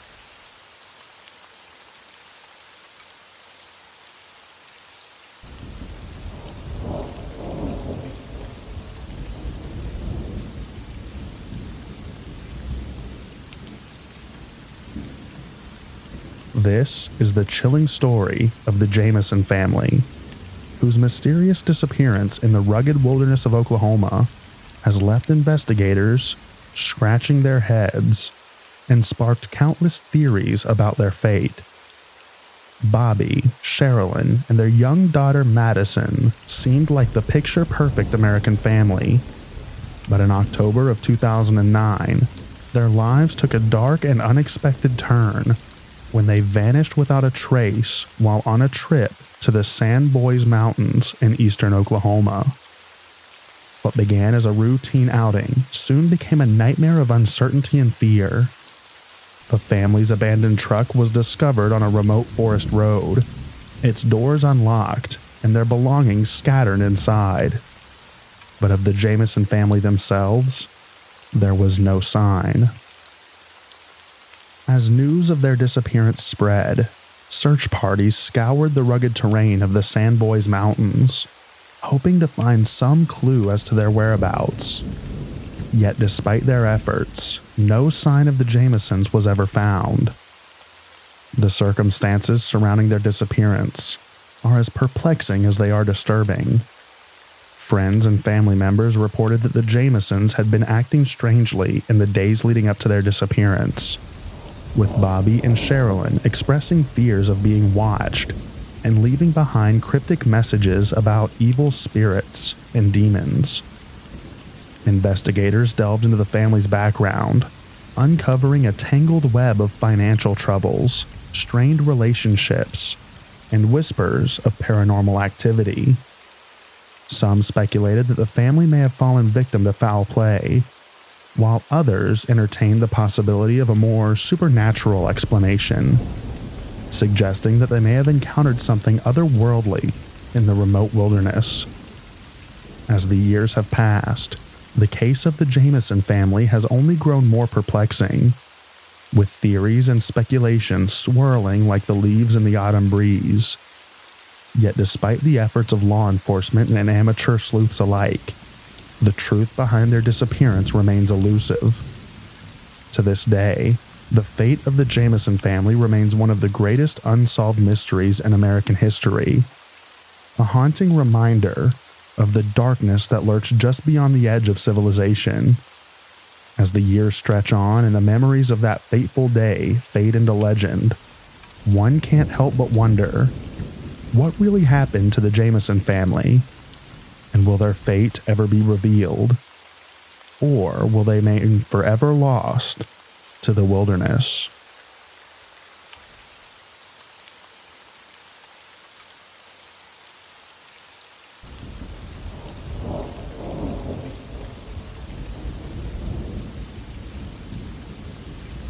Let's journey back to the year 1900, to a time when lighthouses stood as solitary beacons of hope in the vast expanse of the ocean, and the rugged shores of the Flannan Isles bore witness to a mystery that would echo through the ages. In the early hours of December 15th, a routine supply visit to the Flannan Isles lighthouse took an ominous turn when the relief keeper, Joseph Moore, arrived to find the island shrouded in an eerie silence. As he climbed the steep path to the lighthouse, he expected to be greeted by the familiar faces of James Ducat, Thomas Marshall, and Donald MacArthur, the three keepers stationed at the outpost. But to his mounting alarm, there was no sign of them. Entering the lighthouse, Moore found it in a state of disarray. The door to the living quarters stood open, chairs were overturned, and the clock had stopped ticking. Yet, despite the signs of a hasty departure, there was no trace of the keepers themselves. The only clue to their whereabouts lay in a cryptic entry in the lighthouse log, penned by Thomas Marshall on December 15th, which simply read, "Storm ended. Sea calm. God is over all." Concerned by the absence of the keepers, Moore signaled for assistance, and a search party was dispatched to scour the island for any sign of them. Yet, despite their efforts, no trace of James Ducat, Thomas Marshall, or Donald MacArthur was ever found. It was as if they had vanished into thin air, leaving behind only questions and speculation. As news of the disappearance spread, the Flannan Isles mystery captured the imagination of the public, sparking a flurry of theories and conjecture about what may have befallen the keepers. Some suggested that they may have been swept away by a rogue wave or succumbed to the harsh elements that battered the island. Others entertained the possibility of foul play, speculating that they may have fallen victim to a quarrel or an accident gone awry. Yet perhaps the most chilling theory of all is that the keepers simply vanished into the mists of the Atlantic, snatched away by forces beyond human comprehension. Tales of supernatural phenomena and otherworld apparitions have long haunted the Flannan Isles, leading some to believe that the keepers may have encountered something far more sinister than the storms that raged around them. In the years that followed, the Flannan Isles mystery became the subject of countless books, articles, and documentaries, each attempting to unravel the enigma of what really happened on that desolate outpost. Yet despite the passage of time and the tireless efforts of historians and amateur sleuths alike, the truth behind the disappearance of James Ducat, Thomas Marshall, and Donald MacArthur remains elusive. To this day, the fate of the keepers of Flannan Isles Lighthouse remains one of the greatest unsolved mysteries of the sea, a riddle wrapped in the mist and the spay of the Atlantic. As the waves continue to crash against the rocky shores of the Flannan Islands, one can't help but wonder, what secrets lie beneath the surface? And will the truth ever be revealed? Or will it remain forever lost to the depths of the ocean?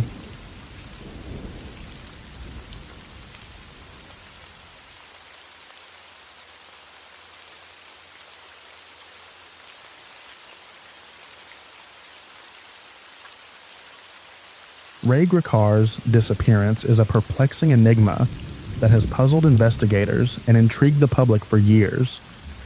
To fully appreciate the complexity of this case, let's delve deeper into the life and circumstances surrounding the vanishing of this former district attorney from Center County, Pennsylvania. Ray Gricar was a seasoned prosecutor with a distinguished career spanning over 2 decades. Known for his unwavering dedication to justice and his commitment to upholding the law, Gricar had earned the respect and admiration of his colleagues and the community at large. But in April 2005, his life took a startling turn when he inexplicably vanished without a trace. The events leading up to Gricar's disappearance are shrouded in mystery and speculation. On the morning of April 15th, 2005, Gricar informed his girlfriend that he was taking a drive, intending to spend the day exploring the countryside. He left his home in Bellefonte, Pennsylvania, and set off in his red Mini Cooper, never to return. Hours turned into days, and days into weeks, with no sign of Gricar. Concerned friends and family members reported him missing, sparking a massive search effort that spanned the region. Despite the exhaustive efforts of law enforcement agencies, volunteers, and search dogs, no trace of Gricar or his vehicle was ever found.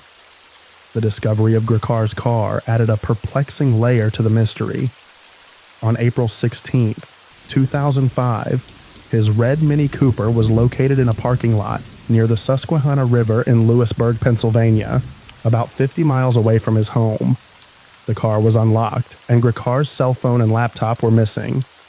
However, there were no signs of foul play or struggle at the scene.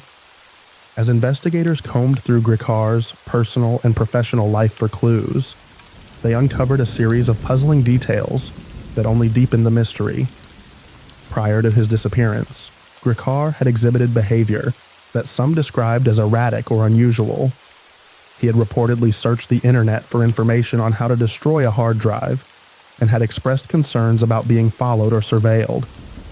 Additionally, Gricar's involvement in several high-profile cases raised questions about possible motives for his disappearance. Some speculated that he may have been targeted by individuals seeking retribution or seeking to silence him. Others suggested that Gricar may have chosen to disappear voluntarily, overwhelmed by the pressures of his job or seeking to start a new life elsewhere. In the years since Gricar's disappearance, countless theories and hypotheses have emerged, ranging from the plausible to the downright bizarre. Some have speculated that Gricar may have suffered a medical emergency or accident, while others have entertained the possibility of foul play or a staged disappearance. Despite the passage of time, Gricar's case remains open and active, with law enforcement agencies continuing to pursue leads and investigate potential sightings. His disappearance has left a void in the lives of his loved ones and the community he served, leaving behind more questions than answers. As the years stretch on, and the memories of Ray Gricar fade into the annals of history, one can't help but wonder, what really happened to this dedicated prosecutor? And will the truth ever be revealed, or will his fate remain forever shrouded in mystery?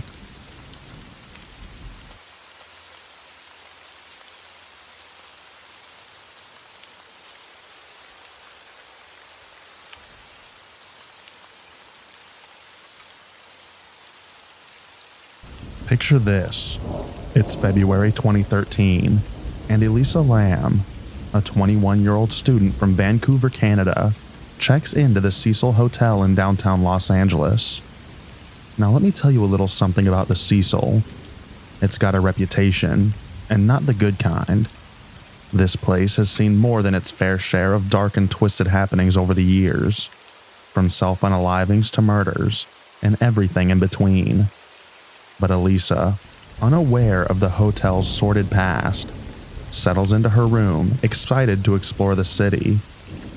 Little did she know that her stay at the Cecil would take a turn into the macabre that would captivate the world. It all began when guests at the hotel started complaining about low water pressure and a strange taste in the water. Maintenance workers tasked with investigating the issue made a chilling discovery atop the hotel's roof. Elisa's lifeless body floating in one of the water tanks. Now you might be thinking, how on earth did she end up there? And let me tell you, that's where things start to get really strange. You see, before Elisa's body was found, surveillance footage from the hotel's elevator surfaced, showing her acting in a manner that can only be described as bizarre. In the footage, Elisa can be seen pressing buttons, peering out into the hallway, and even stepping in and out of the elevator as if she's trying to evade someone or something. Her movements are erratic, almost trance-like, and it's enough to send shivers down your spine. What was she so afraid of? What unseen force was she trying to escape? The footage went viral, captivating the public's imagination and sparking countless theories about what really happened to Elisa Lam. Some speculated that she was under the influence of drugs or experiencing a psychotic episode, while others entertained the possibility of something more sinister at play. But here's where things really take a turn for the bizarre. You see, the circumstances surrounding Elisa's death are so strange that they've inspired everything from true crime documentaries to internet sleuths, poring over every detail in search of answers. Conspiracy theories abound, with some suggesting that Elisa was the victim of foul play, perhaps at the hands of a fellow guest, or even the hotel staff. Others have floated the idea of something more supernatural at play, pointing at the Cecil's dark history and the strange occurrences that have plagued the hotel for decades. As the years have passed, the mystery of Elisa Lam's disappearance and death has only deepened, with no shortage of speculation and intrigue surrounding the case. The Cecil Hotel, once a place of refuge for wary travelers, now stands as a monument to the unknown, a reminder that sometimes that truth is stranger than fiction. So the next time you find yourself wandering the streets of downtown Los Angeles, spare a thought for Elisa Lam and the unanswered questions that continue to haunt the halls of the Cecil Hotel. And remember, my friends, that sometimes the darkest mysteries are the ones that are never fully solved.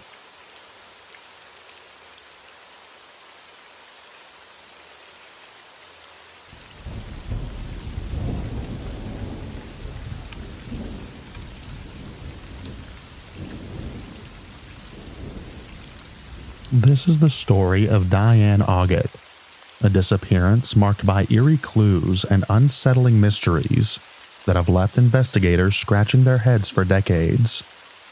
It all began on a quiet day in April 1998 in the town of Tarpon Springs, Florida, where Diane Auget, a 30-year-old woman known for her free spirit and zest for life, vanished without a trace. It was a seemingly ordinary day when Diane left her home, telling her family that she was going for a walk. Little did they know, it would be the last time that they'd see her. Days turned into weeks, and weeks turned into months, with no sign of Diane. But what set her case apart were the bizarre and unsettling clues that she left behind. The first clue came just days after Diane disappeared, when a note was discovered at her home. Written in her own handwriting, the note read, "If anything happens to me, he did it." Now, who he was and what danger Diane felt that she was in remained a mystery, leaving investigators with more questions than answers. But it was the discovery of a severed finger that sent shockwaves through the community and captivated the nation's attention. On a desolate road in Odessa, Florida, a man stumbled upon a grisly find, a severed finger lying on the ground, along with a scrap of paper bearing Diane's name. The finger appeared to have been deliberately cut off, leading to speculation about what grisly fate had befallen Diane. Law enforcement launched a massive search effort, scouring the area for any sign of Diane. Despite their efforts, she remained missing for over a year. Then, in May of 1999, hikers stumbled upon a chilling scene in a wooded area in nearby Hillsborough County. Human skeletal remains scattered among the underbrush. Dental records confirmed that the remains belonged to Diane Auget, but the circumstances surrounding her death only deepened the mystery. Investigators were left grappling with a multitude of questions. What had happened to Diane in the days leading up to her disappearance? Who was responsible for her death? And perhaps most perplexing of all, what was the significance of the severed finger and the cryptic note? Despite years of investigation, Diane Auget's case remains unsolved, leaving her loved ones searching for closure and justice. The disappearance of Diane Auget is a haunting reminder that sometimes the truth is stranger than fiction, and that the answers we seek may be hidden in the shadows, waiting to be brought to light. Until then, her story will continue to captivate the imagination and fuel speculation about what really happened to her on that fateful day in April 1998.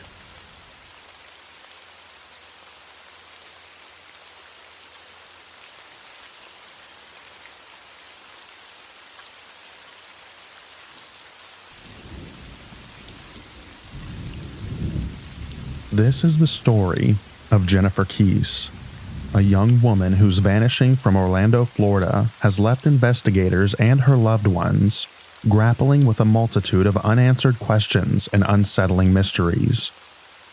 Jennifer was a vivacious 24-year-old professional living in Orlando, Florida, at the time of her disappearance on January 24, 2006.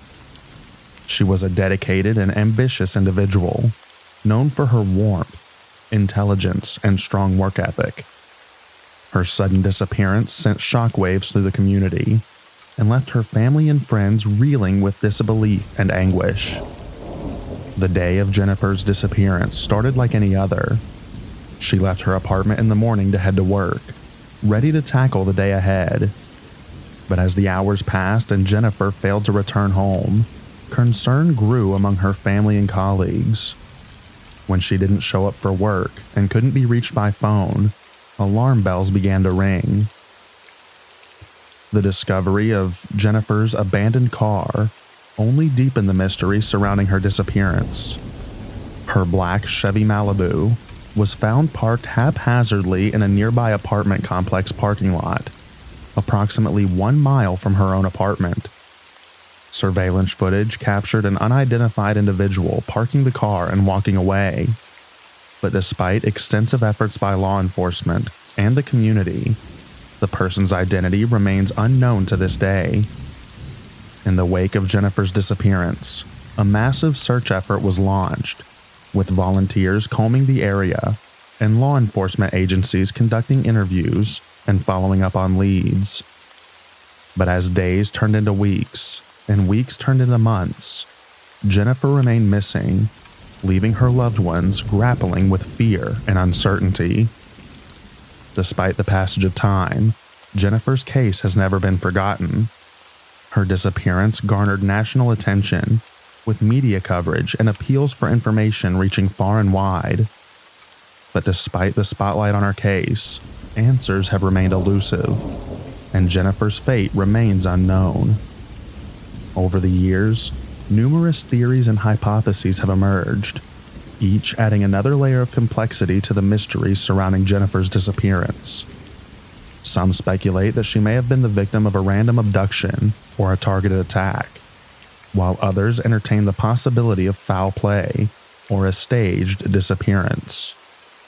Despite the lack of concrete answers, Jennifer's family and friends have never given up hope.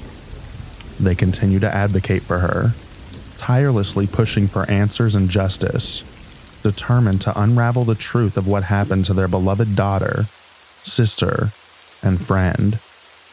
As the years go by, the disappearance of Jennifer Keese continues to haunt those who knew her and those who have followed her story. And it serves as a stark reminder of the fragility of life and the mysteries that can lurk just beyond our understanding. Until answers are found, Jennifer's case remains an open wound, a testament to the enduring pain of uncertainty and the unwavering determination of those who seek justice on her behalf.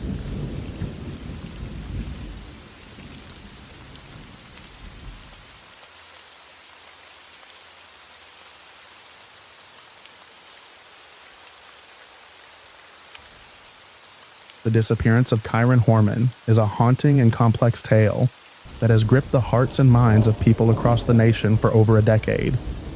The story of this young boy's vanishing from his elementary school in Portland, Oregon, on June 4th, 2010, is marked by a series of puzzling events, exhaustive searches, and heartbreaking twists that have left investigators and his loved ones searching for answers to this day. Kyron Horman was just 7 years old when he went missing. On the morning of June 4th, he was dropped off at Skyline Elementary School by his stepmother, Terry Horman, to attend a science fair. It seemed like any other day, with Kyron full of excitement and curiosity about the projects he would see and the friends he would meet. Little did anyone know that it would be the last time Kyron's smiling face would be seen by those who loved him. When the school day ended and Kyron failed to return home, alarm bells began to ring. Concern quickly turned to panic as Kyron's family realized that he was nowhere to be found. They rushed to the school, hoping against hope that he had simply wandered off or gotten lost in the shuffle. But as the minutes turned into hours and there was still no sign of Kyron, the grim reality of his disappearance began to sink in. A massive search effort was launched, with law enforcement agencies, search and rescue teams, and hundreds of volunteers descending on the area to scour every inch of the surrounding landscape. Fields were searched, forests were combed through, and neighborhoods were canvassed. But despite their efforts, Kyron remained elusive. In the days and weeks that followed, the search for Kyron intensified. Flyers bearing his smiling face were plastered on every street corner. Billboards were erected along highways, and his story made headlines across the country. But as the days turned into weeks, and then months, hope began to fade. The investigation into Kyron's disappearance quickly became one of the largest and most complex in Oregon's history. Law enforcement agencies worked tirelessly, following up on leads, conducting interviews, and analyzing evidence in the hopes of uncovering the truth about what happened to Kyron. But despite their best efforts, the case remained mired in uncertainty. One of the most puzzling aspects of Kyron's disappearance is the lack of any concrete leads or evidence. Despite countless tips and potential sightings, none have led to Kyron's whereabouts. There have been rumors and speculation, but no solid leads that could provide the answers his family so desperately seeks. Over the years, numerous theories have emerged about what may have happened to Kyron. Some believe he was abducted by a stranger, while others speculate that he may have wandered off and gotten lost in the wilderness surrounding the school. Still, others entertain the possibility of foul play involving someone known to the family. One theory that gained traction early in the investigation was that Kyron's stepmother, Terry Horman, may have been involved in his disappearance. Suspicion fell on Terry after it was revealed that she had failed a polygraph test and had allegedly exhibited suspicious behavior in the days following Kyron's disappearance. However, Terry has vehemently denied any involvement in Kyron's disappearance and has never been charged with a crime. Despite the lack of closure, Kyron's family has never given up hope. They continue to plead for information and to advocate for their son, holding on to the belief that one day they will get the answers they so desperately seek. For them, the pain of not knowing what happened to Kyron is a daily struggle, but they remain steadfast in their determination to find him and bring him home. The disappearance of Kyron Horman is a tragedy that has left a scar on the community and a hole in the hearts of those who knew and loved him. It serves as a reminder of the vulnerability of children and the importance of never giving up hope in the search for the truth. Until Kyron is found, his case will continue to haunt those who knew him and those who have followed his story, leaving behind a legacy of unanswered questions and unyielding determination.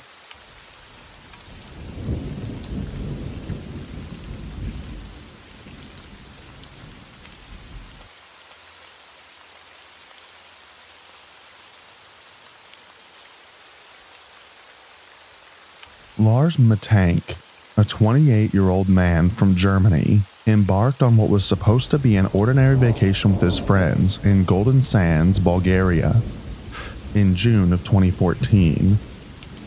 Little did he know that this trip would take a bizarre and mysterious turn, leading to his baffling disappearance and leaving behind a trail of unanswered questions. The events leading up to Lars's disappearance are as puzzling as they are unsettling. It all began when Lars got into physical altercation at a bar in Golden Sands. During the altercation, Lars sustained a ruptured eardrum, which left him with severe pain and discomfort. Concerned for his well-being, Lars's friends urged him to seek medical attention and offered to accompany him to a nearby hospital. However, Lars refused their assistance, insisting that he would be fine on his own. He checked into a local hotel, but his behavior became increasingly erratic and paranoid. He began expressing fears that he was being followed or chased by unknown individuals, and he became convinced that he was in danger. Despite his friends' attempts to calm him down and reassure him, Lars's anxiety only intensified. In a sudden and inexplicable turn of events, Lars made the decision to leave the hotel and disappear into the night, leaving behind his belongings and his passport. The next day, Lars was spotted on CCTV footage at Varna Airport, where he appeared visibly distressed and disoriented. He was seen pacing back and forth, looking over his shoulder as if he was being pursued by someone or something. In a state of panic, Lars approached airport staff and frantically requested to see a doctor, claiming that he was being followed and that he feared for his life. In a bizarre twist, Lars then fled the airport, leaving his luggage and passport behind. He was last seen running into a nearby forest, disappearing from sight and leaving no trace behind. Despite extensive searches by local authorities and international efforts to locate Lars, he has never been found. His disappearance remains one of the most perplexing and baffling cases in recent memory, leaving investigators and his loved ones grappling with the agonizing uncertainty of his fate. Numerous theories have emerged about what may have happened to Lars. Some speculate that he may have suffered a mental health crisis or a psychotic episode, leading him to flee into the wilderness in a state of delusion. Others entertain the possibility of foul play, suggesting that Lars may have been targeted or abducted by unknown individuals. But without any concrete evidence or leads to follow, Lars Middink's disappearance remains a haunting enigma, leaving behind a legacy of unanswered questions and unyielding hope for his safe return. Until he is found, his case will continue to captivate the imagination and fuel speculation about what really happened to him on that fateful night in Bulgaria.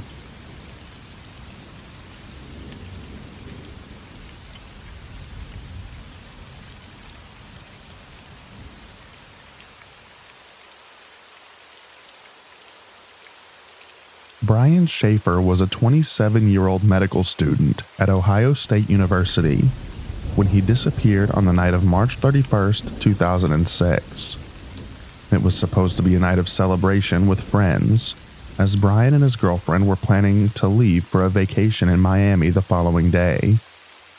The evening began innocently enough, as Brian and his friend, Clint Florence, visited several bars in the area district of Columbus. They eventually ended up at the Ugly Tuna Saloona, a popular bar near the Ohio State University campus. Security footage captured Brian and Clint entering the bar at around 9 o'clock p.m., but Brian was never seen leaving. When Brian failed to meet up with his girlfriend as planned and didn't return home, his loved ones grew increasingly worried. They reported him missing to police, sparking an extensive search effort to find him. What made Brian's disappearance particularly puzzling was the fact that the Ugly Tuna Saloona had only one entrance and exit, and security cameras captured every person who entered and left the bar that night. Yet there was no footage of Brian leaving the bar, leading investigators to believe that he may still be inside. A thorough search of the bar, including the basement and surrounding areas, turned up no sign of Brian.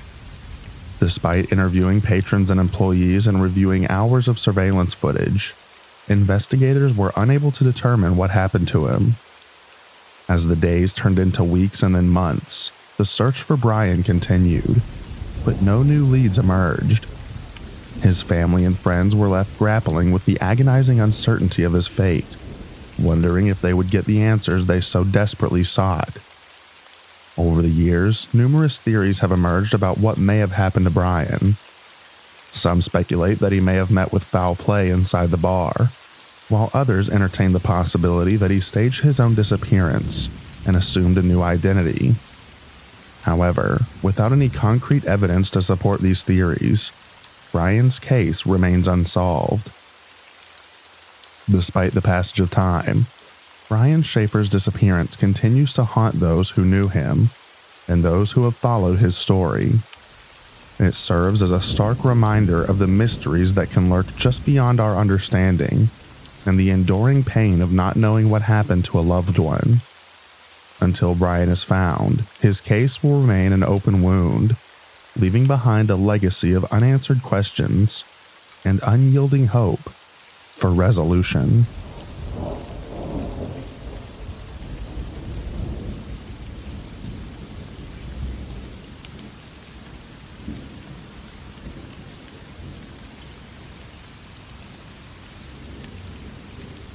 Mom, Grandpa, and toddler me were driving through rural West Texas at dusk.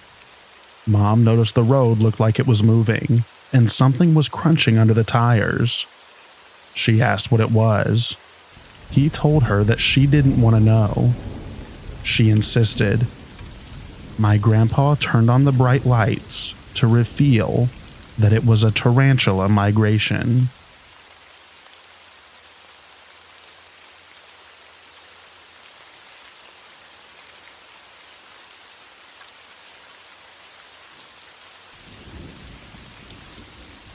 I used to be a wildlife biologist for the United States Forest Service. I have come across most things that live in the desert. I haven't been intimidated by most until the day that I was out doing invasive grass surveys and a swarm of killer bees moved the hive, flew past my partner and me. It looked like a dark cloud floating above the ground and sounded like a prop jet. Hands down, the most scared I've been in nature. My body flashed with heat and I was completely frozen. When bees move, they all surround the queen in flight. If they had picked up on us as a threat, allergic or not, they could have killed both of us easily.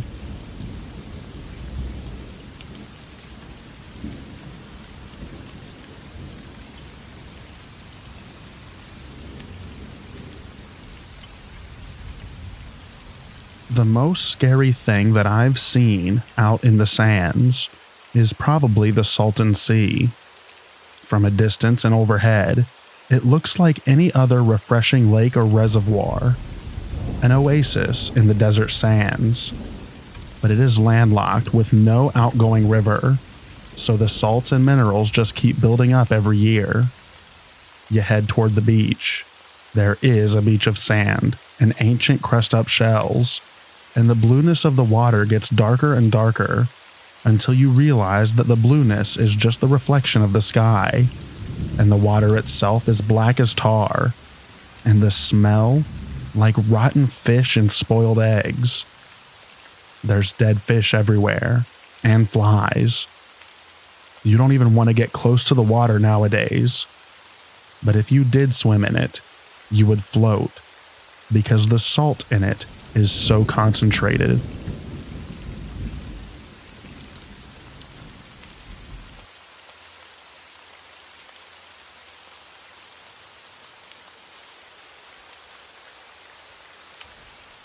The Salton Sea is a trip.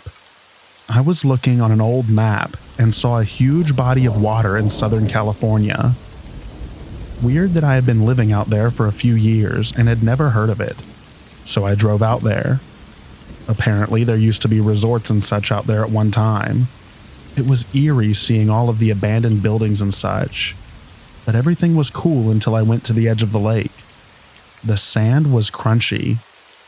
I looked down and there was not sand, but millions of dead fish bones. Maybe even billions. The entire shore was nothing but bones from dead fish. I looked out at the water. No waves. And realized why it was like that. Algae blooms. Apparently, the farm runoff goes into the Salton Sea and provides nutrients for algae to grow, and they take up all the oxygen in the water and kill off most of the fish. Something did move out in the water at one point, but the ripples were muted very quickly. I left the area while in a weird mental state. Humans really messed up that area really badly.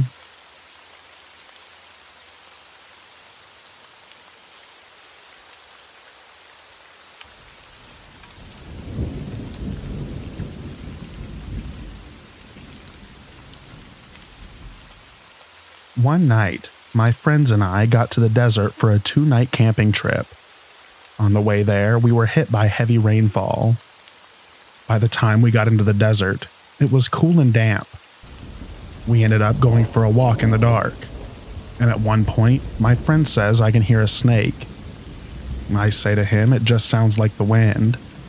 So he opens the flashlight, and right next to his feet there's a Palestinian viper curled up in a defensive pose. The snake has orange eyes under the light. Needless to say, we were lucky that no one trampled on the snake.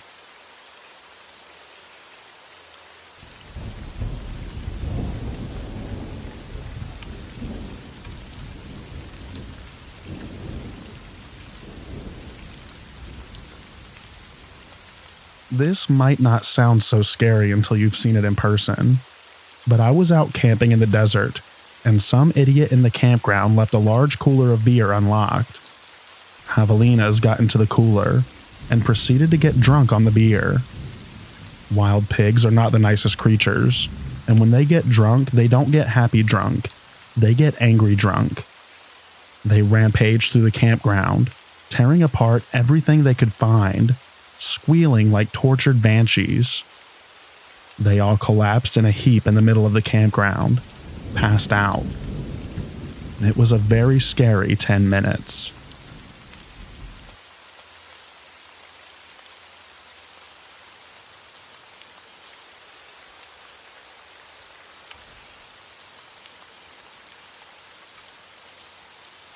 I went to a park in the desert at 3 a.m. to get away from the lights and to try and see a meteor shower. I found darkness, got out of my car, can't see a thing, looking for shooting stars when I hear it. Clop, clop, clop. It gets louder and more frequent. Panicked, I get back in my car, turn the headlights on, and suddenly there is what sounds like a scream. Wild horses. I am surrounded by wild horses. They're everywhere. I didn't know that I was scared of horses, but invisible horses at 3 a.m. really freaked me out.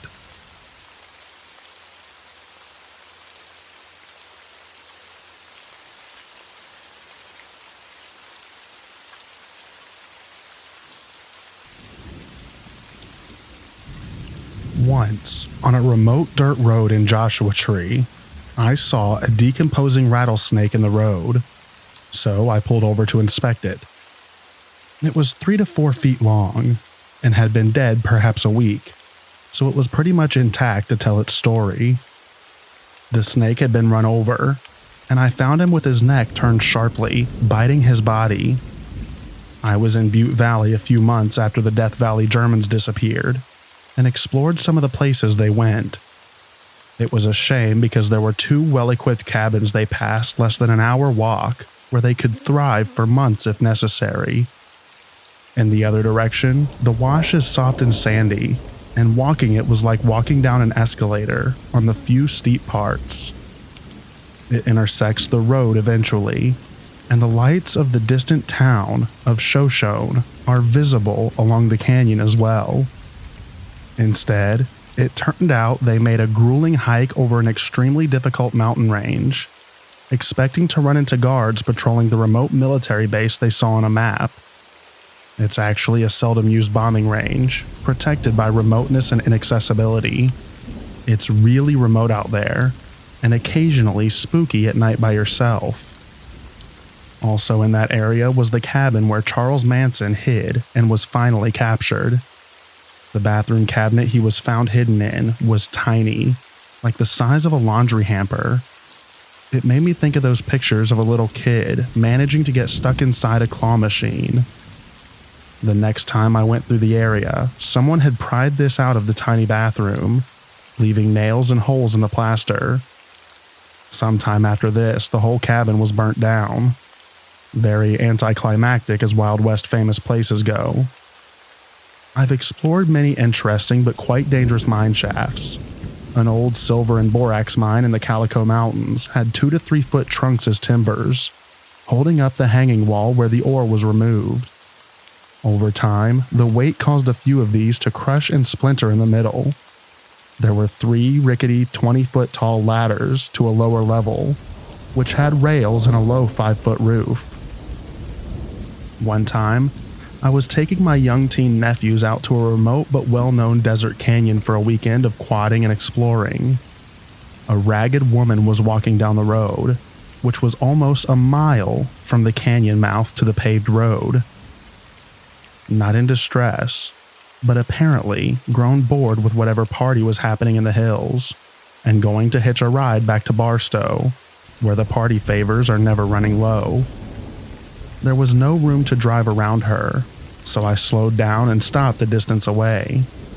She kept walking toward the motorhome at the same pace till she got to the bumper and stopped, staring at me with her ragged tweaker face. After a longish minute, when I was wondering if I was going to have to get out and move her so we could continue, she got this determined look and started marching around to the passenger side. As soon as she was clear of the front, I gunned it and drove off, before she could start trying the doors. It was the most unexpected place to encounter a stereotypical, opportunistic urban junkie.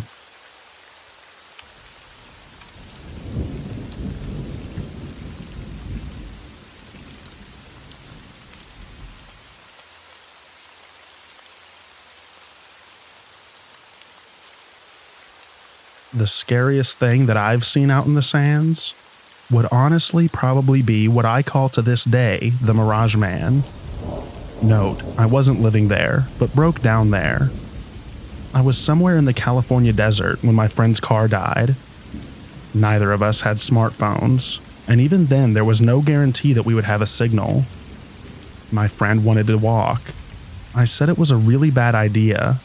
He insisted, and I really didn't want to be left alone for who knows how long without water.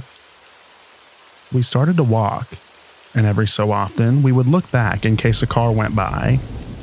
It was perhaps only an hour after that we started walking that we started noticing someone off in the distance that appeared to be following us. My friend asked me if I should turn around.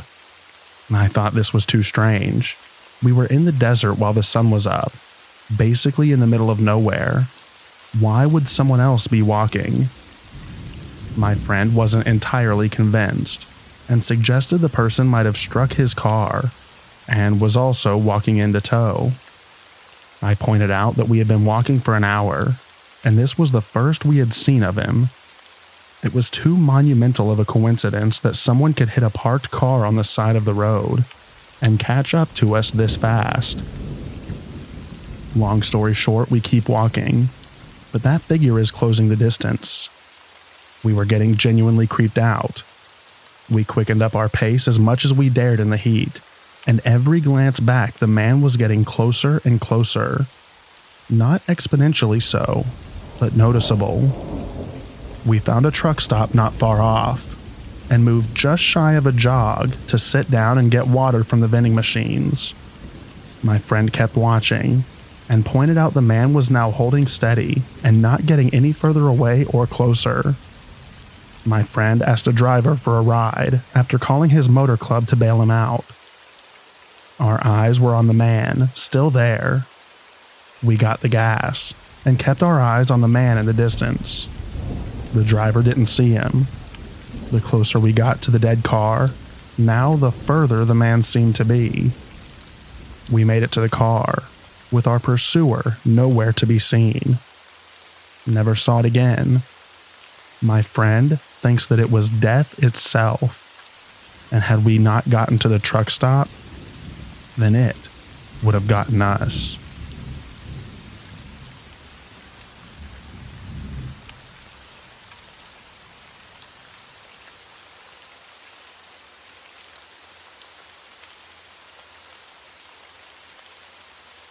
I live on the edge of the Mojave Desert. It gets to 115 plus in the summers, so I like to go on long walks by the moonlight in the early hours of the morning out in the desert. I was at least 6 miles outside of town when this happened. I know, it's not the smartest, but I kinda like being alone out there. It kinda makes me feel a little more alive in a primal way. It's difficult to describe the feeling. Anyway, a few weeks ago I was out there doing my thing when I hear a screeching noise, like an inhuman high-pitched whining scream that slowly increased in pitch and volume. The source was within 10 or 15 yards. I fumbled around to turn on my phone's flashlight just in time to see a something's leg disappear into the brush. It was like that scene in Signs in the Cornfield where Mel Gibson's character shines his light around just in time to see the alien's foot disappear into the corn. I don't know what it was. I assume it was a tweaker or something, because I can't think of any animals in the area that sound like that. If it was a human, though, they would have to have been scrambling on all fours to be able to disappear into the sagebrush like that. Needless to say, I didn't stick around to find out exactly what it was. This was in Washington County, Utah, if anybody has any idea of what it might have been. My second best guess is a cougar, with severe nasal congestion.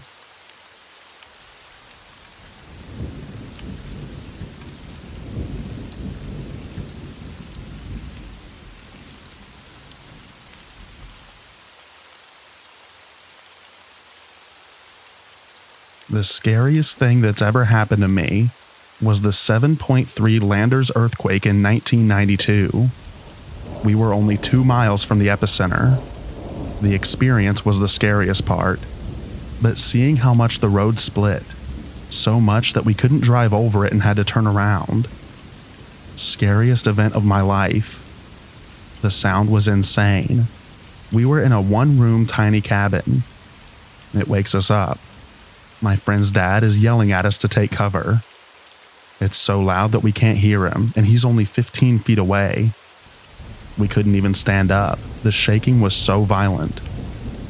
The sound was the loudest thing I've ever heard.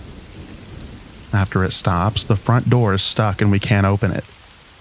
A neighbor came over and helped us get it open.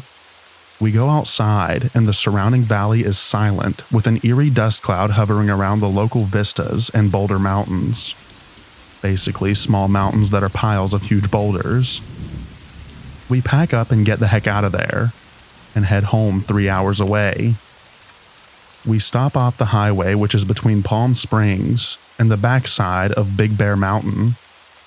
We have a huge view of the mountain in the distance. Then a pretty big aftershock hits.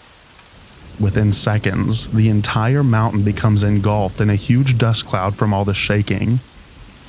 Later, we find out that huge boulders were being dislodged and bouncing down the mountain. We eventually got home. I had nightmares for a couple of months. I'd wake up screaming. I was only 15 at the time. I have PTSD from it to this day. I get so spooked if I even think that I feel the ground move. Even if it's a tiny earthquake, I have a panic attack and start crying.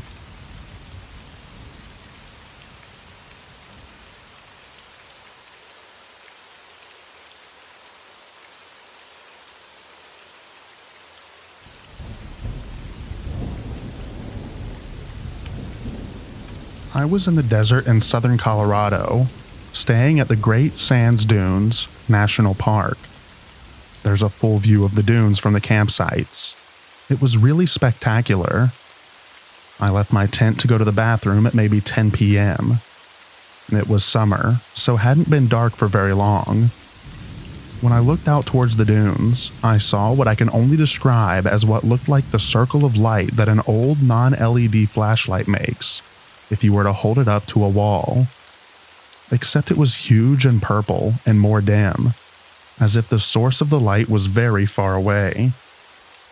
I watched this giant circle of light cross horizontally over the dunes in a wavy motion, and then it disappeared. I know it sounds bizarre. I've seen a lot of weird things in my life, and this I have no explanation for. It wasn't an orb. It was seemingly flat against the dunes. And if it was being projected from a light source, I couldn't see where it came from, or how it would be possible, seeing as it covered about a quarter of the dune.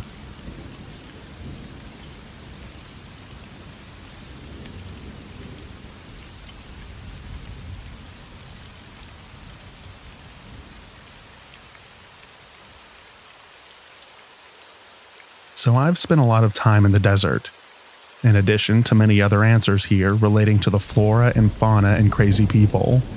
I have one for you that I'm not sure I've posted anywhere before, and to this day, I still have no idea what it was.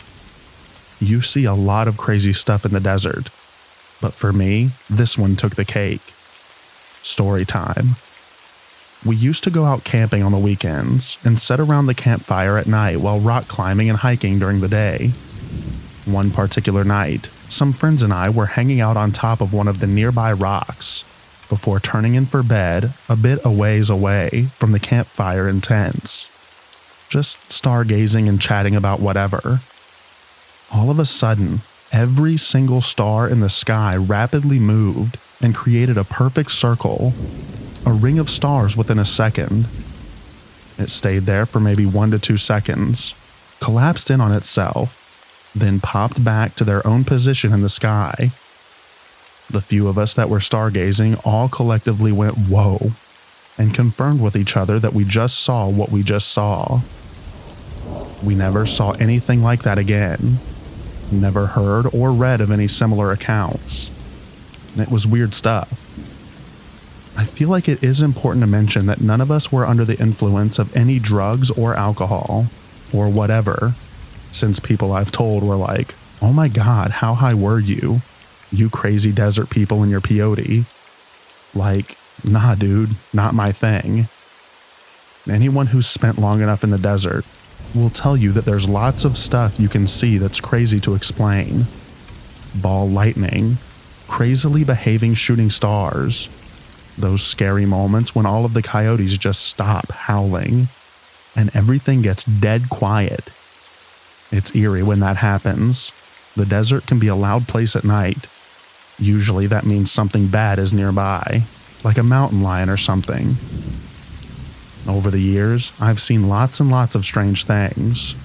Most are explainable or debunked, like how ball lightning is absolutely not a UFO, just spooky nature stuff.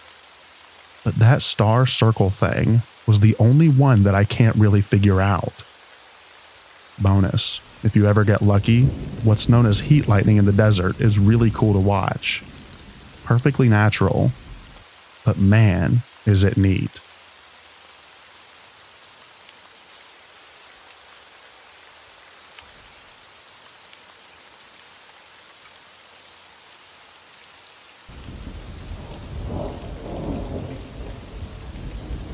I used to live out in the Mojave Desert, and my dad was taking us to the mall one day. We drove through Yermo, which is this tiny town. There's a whole bunch of abandoned houses there. A really good diner called Peggy Sue's, a high school, and a ghost town attraction. Well, my dad wanted to show us the dry lake beds out there, because we had never actually been on one before. So he drove out onto one, and it's about as exciting as you can imagine. Dry, cracked dirt. Well, we kept driving, and right before we were about to get on the road again, we came across something, and at first we couldn't tell what the heck it was. So we got out and went to look at it. It was a baby stroller, completely decorated head to toe with ribbons, beads, pinwheels, flowers, gems, etc. Totally decked out. Like, imagine a Mardi Gras float, but as a baby stroller.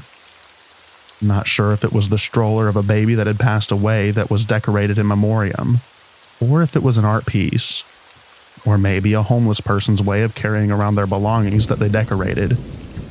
But it was just there all alone, drifting in the wind sometimes. I have a picture of it on my old Nintendo DSi. I wish I could share it here. Just imagine walking out there one night and seeing some big thing scrooting across the lake bed, covered in stuff. I personally would crap my pants.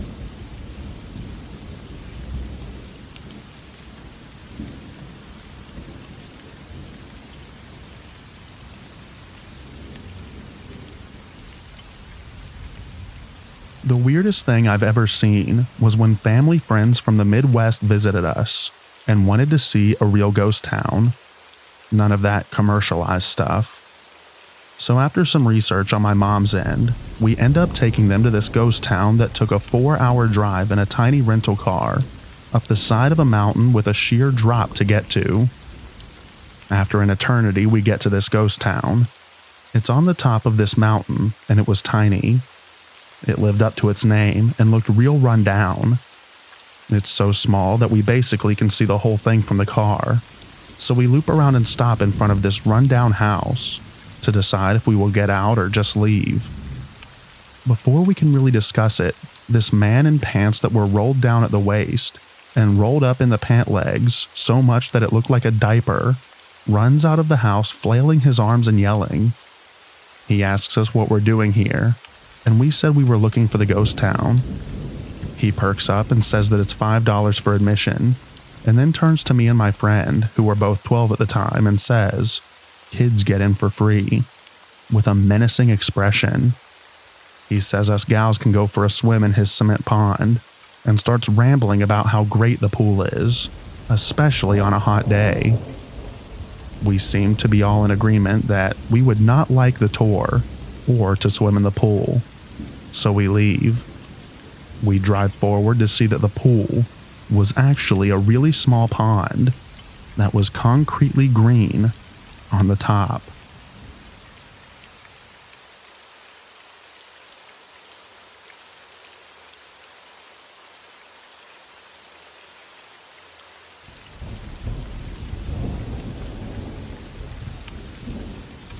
I was hunting in the northern part of the Red Desert, and after I killed my antelope in broad daylight, an extremely bright and fast-moving light approached me from several miles away, traveling faster than any land vehicle or drone could possibly move, flying low over the stage. It came within a quarter of a mile of me, then zoomed off in the other direction. Scared the ever-loving crap out of me. Haven't gone back out there alone since. No clue what I saw that day.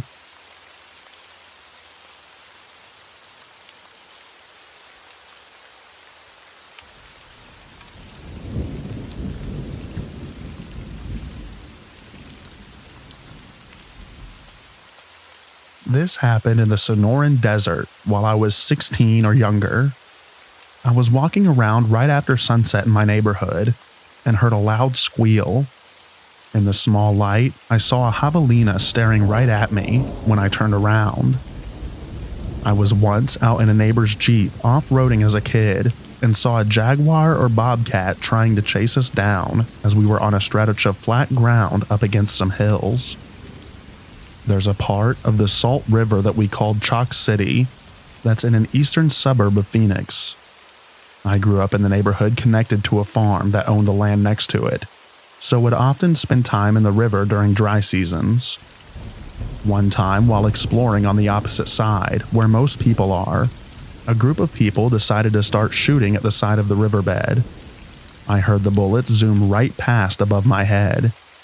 Just laid down below a berm so I wouldn't get hit, and waited till they left, as I was just a 16-year-old at the time, and really scared. Another time, while at the Chalk City, my friends and I were exploring a small cave after dark when a group of coyotes started howling. They were getting closer and continuing to howl, so we booked it back towards the car a half a mile away. Even though we were running, they were getting closer, so we drove off like the Roadrunner. While driving at around 2 a.m. near a popular tubing area, a horse appeared out of nowhere as I drove over a bump in the road. I had to swerve at the last second.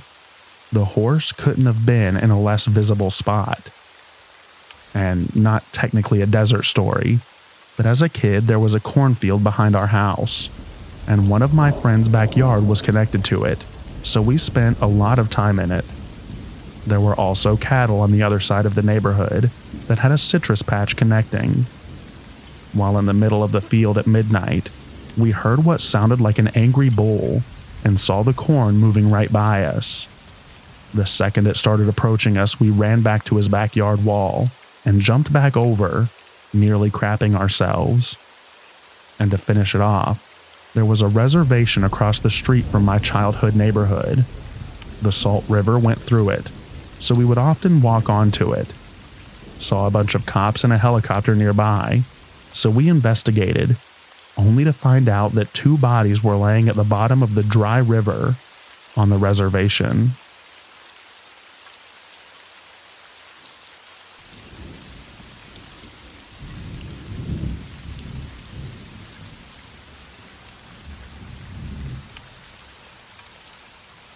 I build off-road rigs, Jeeps, that we take to Moab, Utah twice a year.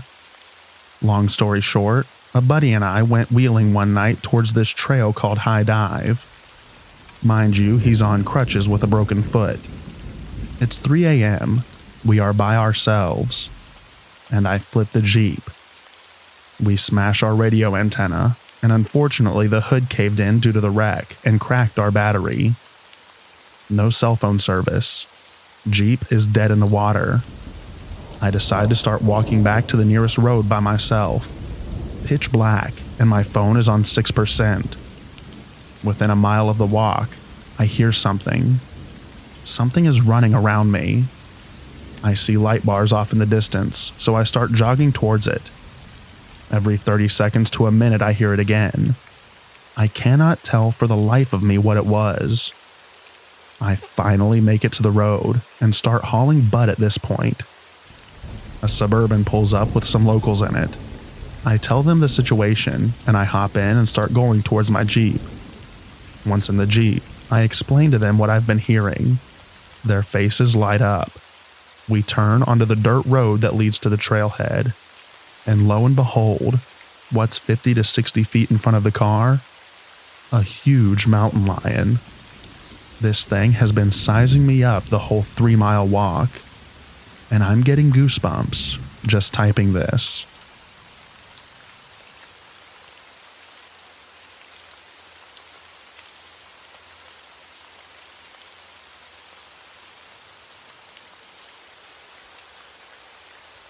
I was on a field trip in the central Utah desert in 1999 during a Mormon cricket swarm. The road was a blanket of them. There was a tower of gulls, literally 10,000 of them circling in a massive tower hundreds of feet high, and they would periodically swoop down and gorge, only to vomit then get back up. Sometimes they'd be too full to fly. The crickets would swarm and eat them. The smell. Oh my God, the smell. We had to stop every 10 minutes or so to clean out the radiator. They completely clogged the fins. For context, hold out your thumb. Yes, that big.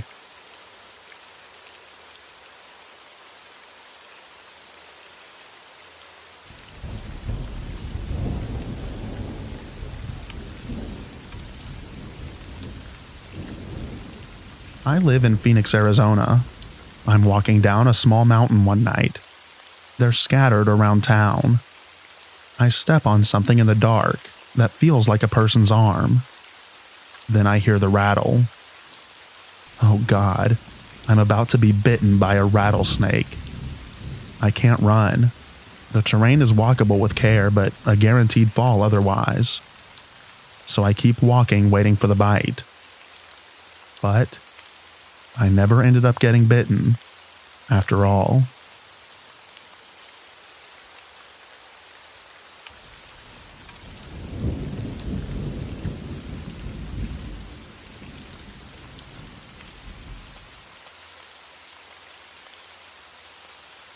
This happened to me a few years ago.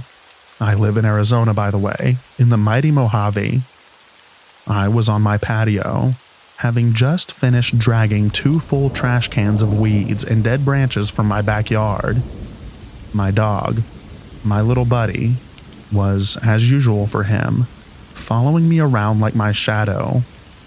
It was a nice, clear crystal blue day in early May, when it's not too hot and not too cold, and I was feeling pretty good. I became aware of a car pulling up in my driveway, and out of the corner of my eye, I saw that it was a big black SUV. At first, I thought it was an aunt of mine, the only person that I know with one. I'm a little surprised by the sudden visit, but whatever. I scoot the trash cans off to the side of my gate, and then turn to wave, suddenly stopping. It's at this point that I see the word sheriff written on the side in big red letters. Immediately, I start wondering if I had done something illegal. I was fairly certain that I hadn't, and that's when the thought that something happened to my mom and grandma popped into my head. They were both out at a casino that day, and now I start worrying that there was an accident, or maybe a carjacking. Then the deputy gets out. I see on his face a very large grin, and that threw me off. I approach my gate and quiet down my little buddy, who started growling, as he always did whenever someone or something started to come onto the property. He approaches the gate, and I politely greet him. "Hello there, officer. How can I help you?" I say, trying to keep a cool exterior, while internally I am frantically trying to think of a reason as to why he would be here. "Hello, sir," he said, still grinning. "Do you live here?" "Yes, sir," I answer. "And are you the only person who lives here?" he asked me. I'm still very nervous and confused, but I answer him. "Yes, sir." "We got some calls of complaints about someone at this address," he explains. I was thrown through another loop, as I had not been expecting that being the reason. I generally keep to myself, and I don't do things like shoot off fireworks or make a lot of noise, so I couldn't imagine what I could have done to warrant someone calling the cops on me to complain. While this had been confusing enough already, I was sorely unprepared for what the officer had to say next. "Yeah, we got a call from one of your neighbors that someone at this address, matching your description, has been climbing on the roof and firing a microwave gun into their head in order to change their thoughts." I stand there for what felt like a full 30 seconds, letting what he said sink into me. "What?" I asked after it had sunk in, not comprehending what I had just been told. He was still smiling, and it was now dawning on me that he was actively trying not to laugh, hence the smile. As he calmly repeated what he had said, I then asked him to repeat himself a third time, to which he complied, and my brain finally was able to accept this new piece of information. Several sets of new neighbors had been moving into the area, and one of them was a very, let's say, odd man. We'll call him Weirdo. Well, Weirdo had just moved into his house at the end of the street with his sister. At first, he seemed nice, if maybe a little bit too friendly. After creeping me and a bunch of people out with the weird things he would say, usually about his knife collection, he had gone and said some very gross sexual things to my mom, who at the time had been working as a cashier at the general store. She almost tossed him out right then and there. His sister I felt bad for, because she was constantly going around town apologizing for the things that he would say and do. Anyways, I just knew that Weirdo had been the one to call and complain about me using an imaginary ray gun on him, because that seemed in the ballpark of things that he would do. The officer told me that he was required to ask me if I had a microwave gun anywhere on the property. At that point in time, part of his job was to ask me if I was in possession of an imaginary ray gun. In a very calm voice, I said, "No, sir. I don't even know what a microwave gun would even look like." "Neither do I," he said, shaking his head, letting slip a chuckle. "But I had to ask. And I have to ask you to please refrain from using one in the future." It was at this point that his composure slipped some more, and he started to laugh outright. While part of me did find it very funny as well, and I still do, a more pragmatic part of me started to worry about Weirdo and his delusions involving me. I know that the vast majority of people with mental illnesses are not going to harm anybody, but this dude was constantly going on about his knives, and how apparently he had some kind of fixation on me. I found it more unnerving than anything. Once the officer had regained his composure, yet was still smiling, he informed me that he could not tell me who it was that called in, but that he felt that I should be aware of them.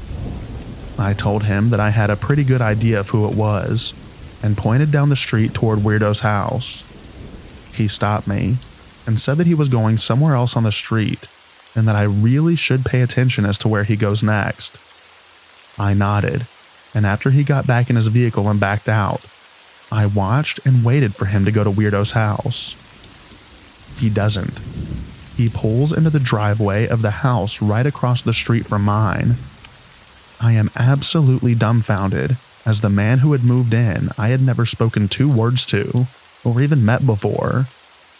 Out of some weird instinct, I ducked down a peek out through the lattice next to my gate, not wanting to be seen. The officer pulled in and got out of his SUV. He walked right up to the front door and knocked. Instantly, just as he pulled his hand away, the door was wrenched open, and out comes the owner, screaming his head off. I couldn't quite understand what he was screaming, just that it was something along the lines of, "You can't be here." I was amazed by the composure of the deputy. He remained calm as this lunatic was screaming right in his face, and was trying to calm him down. As soon as the guy was calmed down, he cussed at the officer, then stormed back inside and slammed the door behind him. I was afraid that he was going to look back in my direction, so I had ducked down behind my fence, which my little buddy took to mean that I wanted to play. The officer drove off, and I had heard nothing else about any complaints. Well, the next day, after I had told my mom about this, she went and spoke to her friend who was the real estate agent that sold him the house. For those who don't already know, my mom pretty much knows everyone in town. This is how she told me the conversation went. You know that house that you sold across the street from my son? Yeah. Did you know that you sold it to a lunatic? Oh my God, what did he do now? I can't help but feel like either I or my mom, i.e. her friend, should have gotten a phone call or something, just a casual heads up. Apparently, this guy had a bit of a reputation in the local real estate community, at least from what my mom's friend hinted. I mean, I respect other people's privacy, but come on. Just by the way, your new neighbor might be slightly mentally ill or something. Well, not a full week later, I'm in my car, driving home from the grocery store. I'm nearing my street, and I smell some smoke, and my thought process was along the lines of, oh, someone's grilling. I think I'll start thawing and marinating some steaks and throw them on the grill tomorrow. Well, as I'm driving up my street towards my house, I see the lunatic standing in his front yard, spraying his house with his garden hose. I just write it off as him being odd, but then I see my mom in my driveway frantically waving. I pull in to see what was happening and look behind me, now seeing the flames. I don't know how my eyes just kind of glazed over the smoke rising from his house, but I could see it now. My mom had seen it and came running, worried that it was my house, and then seeing that it wasn't, worried that the main gas line would ignite and blow up. The fire department shows up, I think 10 minutes later, and get to work on it, but the house is not salvageable. He did, before they show up, started running in and pulling stuff out and set it down in his front yard, going back in and repeating this multiple times. I counted 3 rifles and a handgun, and lots of ammo being amongst the pile in his front yard. Before the fire department arrived and one of the firefighters made him stop. I wasn't listening to what they were saying, as I was hiding behind my fence again. I was terrified that this guy was going to jump to the conclusion that the guy with the microwave gun, whom he had called the police on, had simply talked to him and nothing else, might have had something to do with this. It was later discovered that an electrical fire caused by faulty wiring. The house burnt down almost completely to the ground. There were some walls and ceilings still kind of standing, but it was completely unsalvageable. The guy moved away, and I didn't hear anything more about him. That was definitely one of the craziest things to happen to me out here, and definitely in my top 10.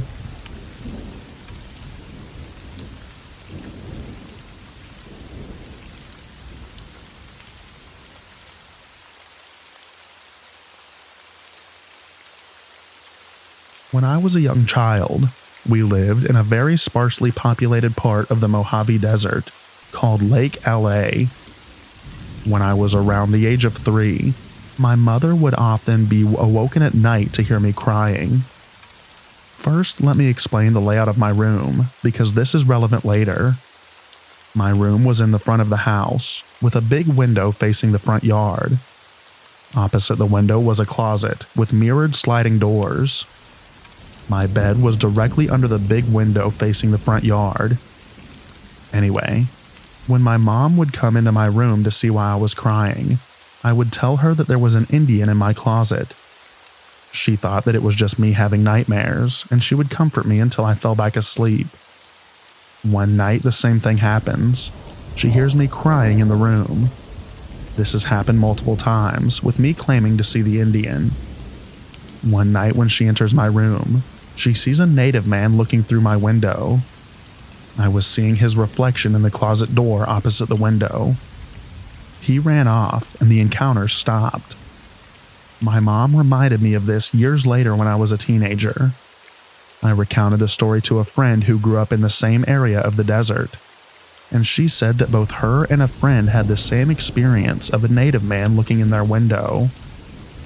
Was he just a creepy guy, or something else? Was he planning on abducting me?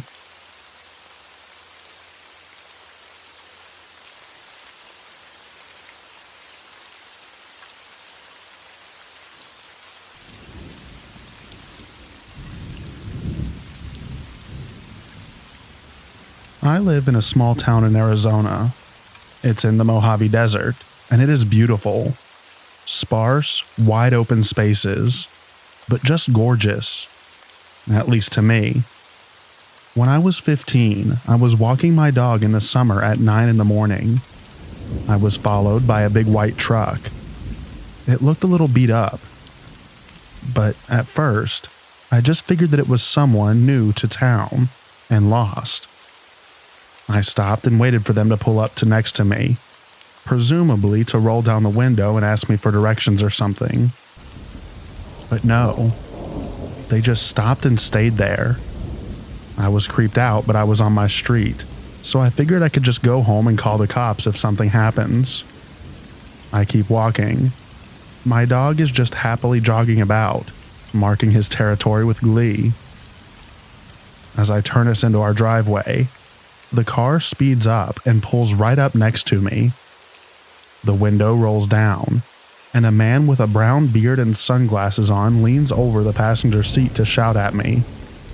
"Hey, what are you doing?" he asked a very confused me. "Just taking my dog for a walk," I said. "Why are you doing it so early?" "Because I don't want him or myself to die from heat stroke. I had a tendency to be a bit of a smart butt when I was a teenager, but I was being sincere when I said that. Here in the Mojave, temperatures in the summer can reach the mid to high 120s later in the day." "You visiting someone?" That just threw me off. I'm going home," I said, pointing to my house. He just stares at me without saying anything for a few moments. "I've never seen you around here before," he said. "I've lived here for about 10 years now," I said, starting to feel equal parts creeped out and annoyed. He didn't seem to like that. "I'll be checking that. We keep an eye out for suspicious individuals here," he said. "Good for you," I said. I was not being sincere when I said that. I just started walking up my driveway, looking back to see that he was watching me the entire time. I pulled out my keys and opened the door and led my little buddy inside. I shut and locked the door behind me. My mom had already been up doing some work on the roof. Again, mid to high 120s in the middle of the day, and was just taking a break. I told her what happened and she was furious. She grabbed her hammer and walked out the front door and down the driveway, but the weirdo was gone. Not a full 5 minutes had to have passed before the phone started to ring. We always let the answering machine get it. It was someone from the neighborhood watch, notifying us that a suspicious individual was spotted on our property. My mom picked up the phone and hit the talk button and laid into the guy. She demanded to know why some freak was following her 15-year-old child around, and she used a lot of colorful language, similar to If She Stubs Her Toe, so a lot of blank sucker and mother blankers spewed forth. She told me the guy stammered a bit again, and said that he was with the neighborhood watch. She told him that if anyone ever was following her boy again, she was going to drag them out by their blanky truck and bash all of their teeth in with a hammer. Please bear in mind that normally my mom is very warm and bubbly. She just likes to make sure someone who messes with her children knows why that's a very bad idea. She then hung up and called her friend. She knows everybody in town, who is essentially in charge of the neighborhood watch, and much more calmly explained the situation. Turns out that a new guy moved to town recently and was very adamant about finding out if there was a neighborhood watch. When he heard that there was, he was very excited and joined at the very first opportunity. Apparently, he thought that he was actually a member of law enforcement, as he hadn't been a member more than a month and already had gotten 7 complaints prior. I guess he had seen a teenager and thought troublemaker or something. Granted, I have been told before that I look sinister, but still. He was kicked out of the neighborhood watch regardless, although I think that there were more call-ins to complain about him. So, to the overzealous law enforcement wannabe, let's not meet again.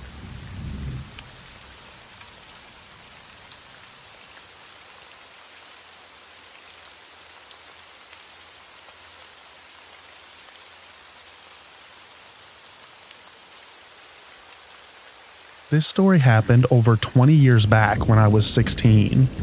During this time, I lived with my mom and stepdad in a remote area 70 miles west of Las Vegas, Nevada.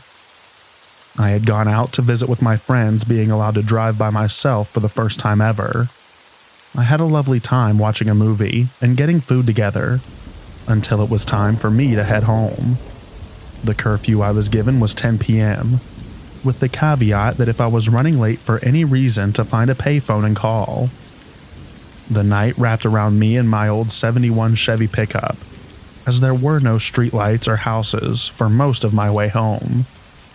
As I pulled up to the first of 2 stop signs, I could see an older sedan. Old cars are still pretty common in that area, stopped with its hazards on. I pulled up behind it and waited, and as a 30 to 40s man started walking towards me from the driver's side. Even at this point, I didn't have any alarm bells going off. Being in the middle of the Mojave Desert, providing assistance to stranded people was common. People rapidly get into severe problems by not having enough water when a vehicle breaks down, or not realizing that it's a desert and people die wandering deliriously away from the highway trying to find help. Anyhow, I rolled down my window, and as he came abreast of my door, I could smell the liquor on him. I could see another man in the passenger seat, as this was before anyone I knew had cell phones, and the nearest payphone was a good 10 minutes drive ahead. I didn't have a way to call the cops on a drunk driver immediately. The man explained that his car stalled and asked if I could help him out. I asked if his car was a stick shift, which it was, so I asked if he was familiar with push starting it. He said yes, so I agreed to, as gently as I could, push their car with my truck while they turned the engine over. For anyone that isn't familiar, this is a way to start a manual car that is having battery or starter issues, specifically to get it somewhere to work on it. I knew my truck would be fine, and I didn't feel like it would be wise to get out and try to push their car physically. Push starting the car worked without a hitch, but here's where things go south. They get back out and thank me, then invite me to hang out and have some fun with them. I decline. They pull off to the side of the road, and I continue on my way. Only, they start following me. So here I am. It's 9:50 at night. I'm running late because I stopped to help them. Admittedly, I hadn't given myself much leeway from getting home and getting away from my friend's house. These drunk, creepy older guys have started to follow me on a road without any man-made light except for car headlights, and I'm at least 10 minutes from a payphone. I think to myself maybe I'm being paranoid, so I turn down a road that I know gave me a couple turnoffs to either head back to town or loop around to the gas station with a payphone. The car follows behind me. I'm thinking, oh crap. I take another turn that only leads to a couple of houses at the end of the road, and they turn behind me. I take another turn to loop around back to the station, and they follow me again. So at least I know that they are following me and not just heading home. At this point, my heart is pounding. I decided to try something to lose them. I pull to the side of the road. I see them pull up right behind me. I wait as the driver gets out of the car and begins walking towards me. His companion also gets out and starts walking towards me. I wait until they almost get to my tailgate and then floor it. The wheels dig into the rocks and poof dirt, causing a cloud behind me. With the leadway, I head towards the gas station.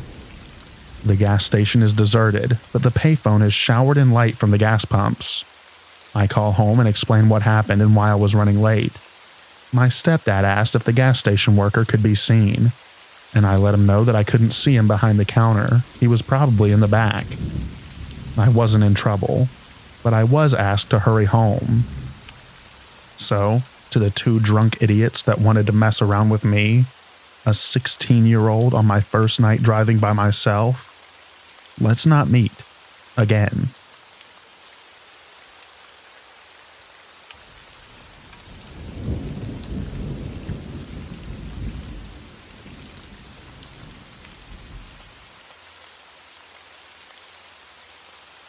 When I was a little kid, maybe 5 or 6 years old, we had this neighbor like a grandma to me. I'd go over and have snacks, and she had a Mr. Potato Head that I played with that was her now adult son's toy. Weird core memories. He came home in his 20s from the army, I think. I don't remember much about him, but he asked about taking my older brothers camping, but my mom said no. She had a weird feeling about him. Side note, we lived out in the country, not even a town, just a place. There were no locked doors. Everyone trusted each other. My mom saw him at our little store with bee stings all over and was concerned. He said he got them at the creek.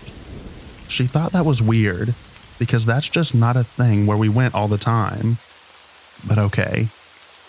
A little while later, not quite sure how long, the news said that there was a murder of some campers out past where we lived. They had no leads. People were shocked. This doesn't happen here. My mom remembered her weird feeling and the bee stings that didn't make sense. She called the police to say, hey, probably nothing, but here's what I got. I remember detectives coming to our house to talk to her. They had some other evidence that matched, but not enough to link him to the murder. A couple with their child. It's unsolved to this day, though the detectives said that he knew that it was him. A few years later, the guy went to prison for an abduction/attempted murder of a woman who ran out of gas and he offered her a ride. She lived, thank God.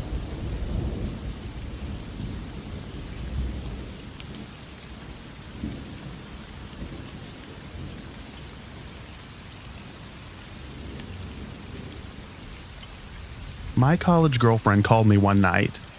The Baton Rouge serial killer had been active for a while, and she was being followed all over town, and even after going in circles, by a white truck, which the killer supposedly drove. She fit the victim profile.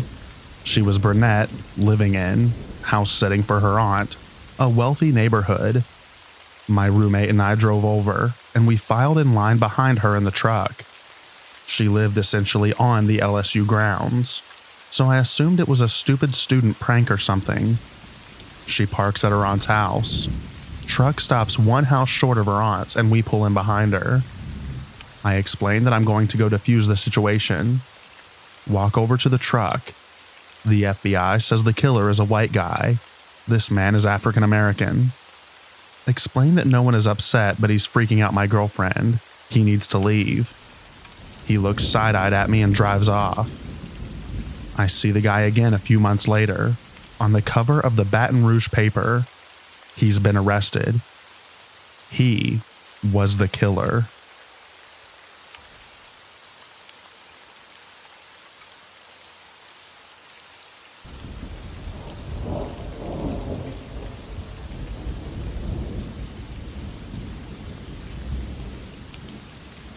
My brother was dating the love of his life up until a few years ago. They met because they both worked in a restaurant. He was a piano player. She was a waitress. Things were going amazingly between them. The only problem was she had a jealous ex. He knew when they left work and what shift they'd work since it was the same thing each week. He decided for whatever reason that he was going to teach my brother a lesson for dating his ex, and planned to attack him with a Stanley knife when he left work one evening. That night, my brother and his partner were getting ready to leave, and he stopped for a second to talk to a colleague, meaning she left first. As soon as he stepped out the door, he slashed her throat and then ran. She died in front of him. That attack was meant for my brother.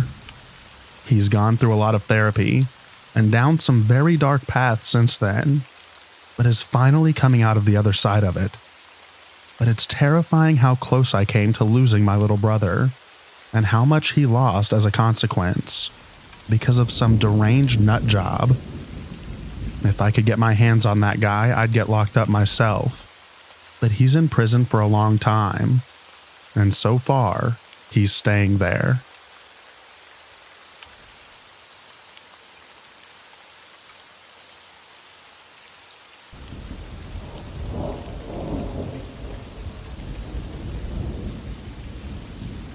This is more disturbing than scary, but in my neighborhood there was an elementary school teacher for the elementary school that I went to. Apparently one day he became very angry, very early in the morning, and he chased his wife out onto the lawn, executed her with a shotgun, then shot himself. All while I assume kids were headed to school.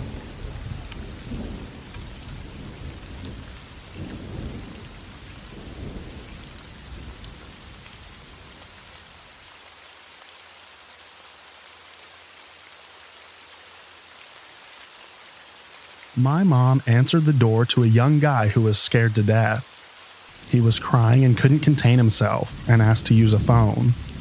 Cops were called, and this is where we find out what had happened.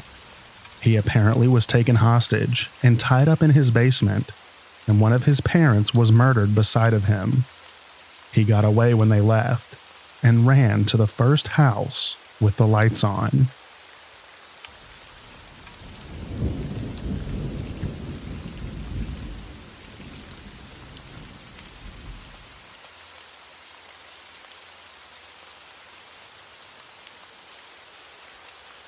A man in my city dressed up as Santa on Christmas Day and slaughtered his entire family, killed his ex-wife, their 2 teenagers, his wife's sister, his brother-in-law, his niece, and then himself.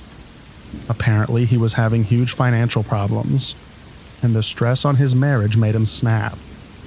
Just Google Grapevine, Texas Christmas murders if you don't believe me. It really was very sad.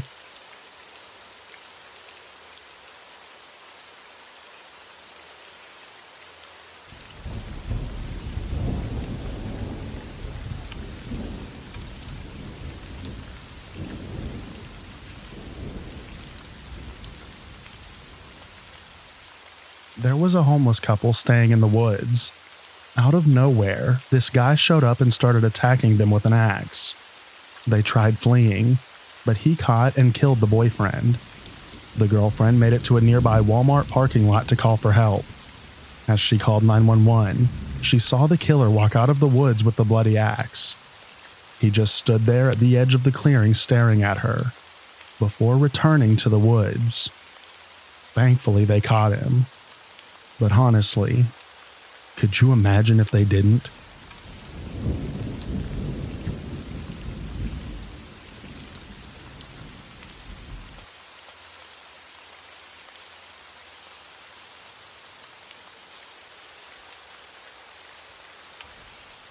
My parents went to the same high school in the late 80s, early 90s. A guy a year or 2 younger than my mom was suspended, and as a result, being kicked out of his house. He broke into a local sheriff's house to steal a gun, showed up to the school to say goodbye to his girlfriend, before heading out on the road to who knows where. The assistant principal approached him in the cafeteria during lunch and told him to leave immediately. He turned around and fired a round directly into the assistant principal's head. My dad was skipping school that day, but my mom and aunt were there when it happened. The whole cafeteria froze for a second, Then the kid started firing at students and all hell broke loose. In the end, he injured 3 students and surrendered quietly when the police arrived. My mom acts like the shooting never happened, and my aunt doesn't like to talk about it.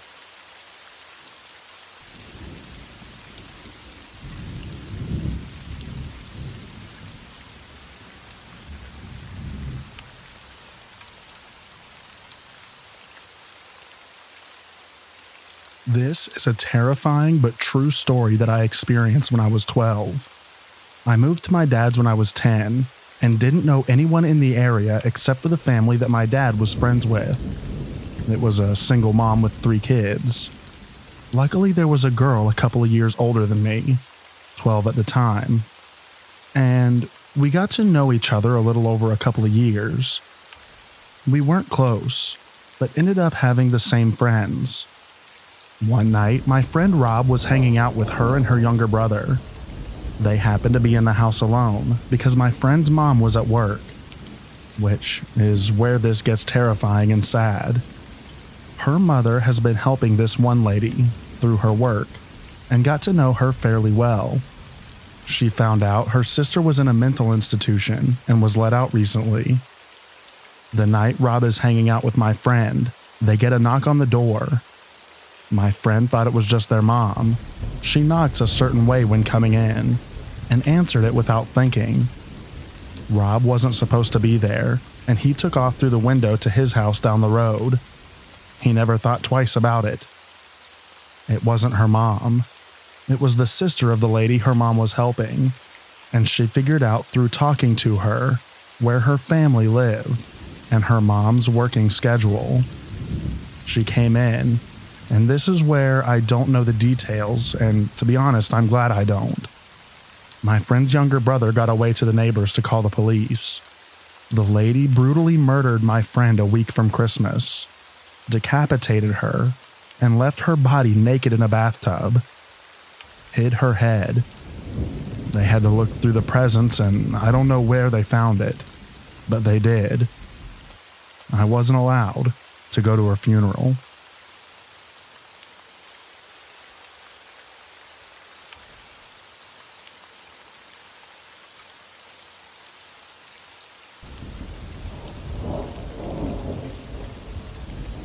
One night, a husband and wife were in their first-floor condo, sound asleep in their bedroom. The wife heard a noise that was loud enough to wake her up. She thought at first that it was just one of those noises and was probably nothing. Nevertheless, she lay very still and listened carefully to see if it was anything. Sure enough, she heard someone going through their condo. She shook her husband awake and immediately put her fingers to her lips when he woke up. She whispered to him that someone was in the condo. The husband crawls out of bed and goes out to the living room and shouts, "I know you're in here, so just get out." The intruder doesn't leave, but instead comes at the husband and begins to fight him. The husband is very strong. He has a physical job and has very powerful hands. Still, the intruder goes round and round with the husband and won't stop. The husband continues to try to convince the intruder to leave. He won't. The wife is still in the bedroom with 911 on the line at this point. The husband finally gets the intruder in a chokehold, feels the breath going out of the guy, knows that if he continues, he will strangle the intruder. Husband doesn't want to kill anyone, so he starts to ease up on his neck. Once the intruder feels his breath coming back, he reaches into his boot, pulls out his knife, and stabs the husband in the chest. The intruder runs into the bedroom where the wife is, grabs her purse, and takes off. Husband comes back into the bedroom and is completely gray with blood squirting out of his hands as he clutches his chest. 911 gets there shortly after and rushes the husband to the hospital, where emergency surgery takes place right away. Turns out, the intruder hit the husband's lung, and he almost died. Kill or be killed. This story is about me and my husband.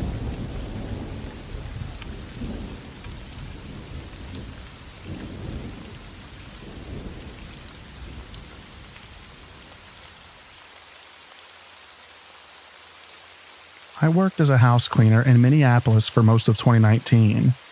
One of my clients was a mom with 2 kids. They lived in an old house that they kept pretty tidy, but I always got a sad, rundown feeling when I did my cleans. I think that it was mostly due to being an old, creaky house that I'm sure that many people had lived in over the years, but it also had the look of being hastily furnished and mismatched, secondhand goods. The mom was very mild-mannered and soft-spoken. She had a quiet confidence about her that just seemed like a gentle soul. Most of the times I cleaned, she was in her room on work calls, but occasionally I was left in the house alone. Her boys had Pokemon bed sheets and so many books strewn about their room. I didn't interact with the boys much, but they seemed like goofy, normal kids with a caring, hardworking mom. During one clean, I was tidying up their living room, which had a desk in it. The desk was covered in papers, and I decided to stack them so that I could dust off the table. The papers on top of the pile were from the woman's lawyer, detailing finalized divorce proceedings. I didn't read much further, but did learn that she was now separated from her husband. I left the cleaning company that fall and moved on to other work, eventually leaving Minneapolis in fall of 2020 to move in with my parents in Virginia. That December, I got an email message from a therapist that I regularly saw back in Minneapolis, whose mailing list I'd forgotten to unsubscribe from. She said that she was taking time off of work as the boyfriend of her child had been shot and murdered. She included a link to a database for people who had been the victims of gun violence in the Twin Cities. My morbid curiosity got the best of me, and I started scrolling through and reading about the people listed. About 20 minutes in, after clicking to the next page, I was startled to see pictures of the woman that I used to clean for, as well as pictures of her 2 children. I Googled her name and learned that in early December of 2019, her ex-husband had come to her house to pick up the boys as usual. But this time, he brought a gun. The kids ran out to meet him, excited for their time together, and then realized he was armed and tried to run away. He shot both boys in the front yard, multiple times in the middle of the day, in front of neighbors.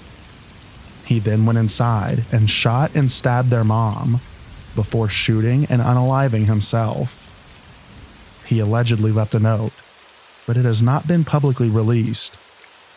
I cannot claim to have really known this woman and her kids, but it is a strange feeling to be intimately familiar with a family's home and belongings, and to then learn they all had been murdered at said home by someone so closely linked to them.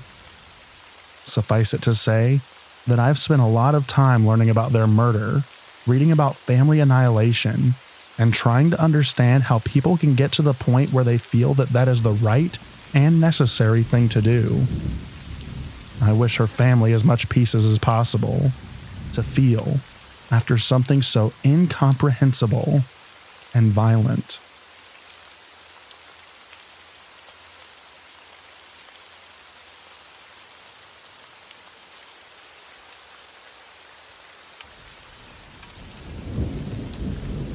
Back when I had just been enrolled into school as a kid, all the way till we were in Standard 4, our school had a music teacher who was just this wonderful lady with such a pleasant, calming, soothing demeanor and voice.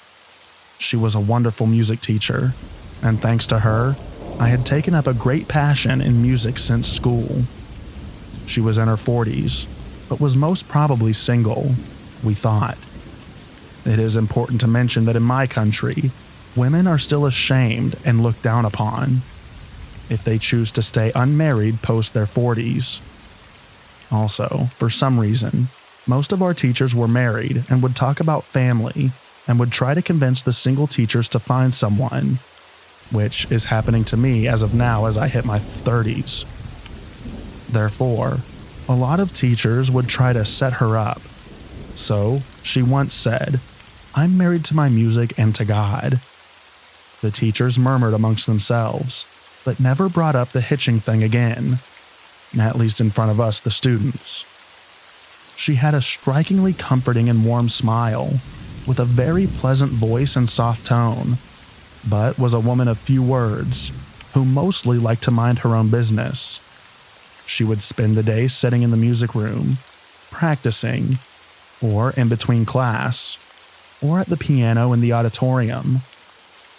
I did see her talk to other faculty members in a few instances, but she did not spend as much time with them as they did with one another. She rarely ever spoke, unless it was about the music classes or practices. She looked and dressed uniquely. She would wear this, a line skirt, all the way from above her waistline, always with a tucked-in full-sleeve shirt and a sleeveless overcoat. She would wear different variations of this attire every day. She also had very curly hair, cut to a bob, and wore a pair of glasses with thick black frames. There seemed to be absolutely nothing too striking or peculiar about her, just unique, since I come from a culture where most of our teachers wore traditional clothing and are pretty involved, too involved, with the students and school activities. She left the school when I was in 5th standard. We all bid her a warm welcome. I remember feeling quite sad, actually. It had been years since then. I was now living in another city altogether, going to my 2nd year of university, when one morning, I read a bizarre news article that was freshly breaking from my home city and gaining traction nationwide. It was one of the weirdest, most bizarre true crime/mysteries that I had ever read. As it happened in my hometown, I was obviously extra interested. A father had self-immolated in the bathroom of a very old house in a posh, quiet neighborhood of the city. The son was completely unaware and looked disturbed. Upon further investigation, police found 4 other dead bodies in the house, nicely nestled on a bed, in a room with fresh food served, incense burning, and music playing. Where the bodies had decomposed skeletal remains of the daughter/sister, with 2 other dogs on either side of hers. The windows and ventilations of the room were carefully boarded and blocked. The son/brother was called in for questioning. He had been living with the corpse for a very long time. Police soon discovered that the brother was mentally unstable, and there was way more to the story than they could ever fathom. They found out that the family did not speak to each other directly, but communicated only through chits, the messages on which were bizarre and eerie. The brother maintained a journal, which not only indicated towards his deteriorating mental health, but also revealed dark, dysfunctional, abusive, and incestuous family secrets, with possible hints of necrophilia and cult-like religious practices. It was a strangely tragic case, with a very deep and dark insight. What struck out to me personally was the name of the woman whose skeletal remains had been discovered. It sounded way too familiar. I searched up some more and found another article, this time with a photo of the deceased woman. To my utter shock, surprise, and disbelief, it was our first school music teacher. This was her dead body, the story of her residence and probably her life, which I had absolutely no idea about prior to this. Though most details of the case were never revealed, and there were all kinds of weird rumors about the case, I believe what little information was available. Mental health has its way with people. That is what makes this so sad. It was horrifying. For some reason, I felt terrible, terribly sad and depressed. She taught us such wonderful music, taught us so many wonderful songs, was such a wholesome person altogether, and this is how things ended for her? It seemed unbelievable almost. 2 years later, the brother also self-immolated. I often remember her sitting at the piano, smiling widely at my younger self, with a soft voice saying good. I just wish somebody could help her, when there was time.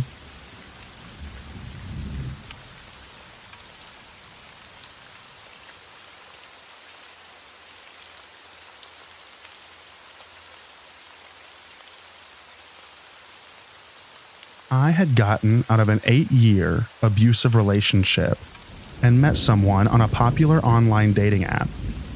To be honest, I wasn't looking for anything serious, just someone to go watch a movie or have a drink with every now and then. I had 2 boys and was happy and living a peaceful life on my own after going through hell.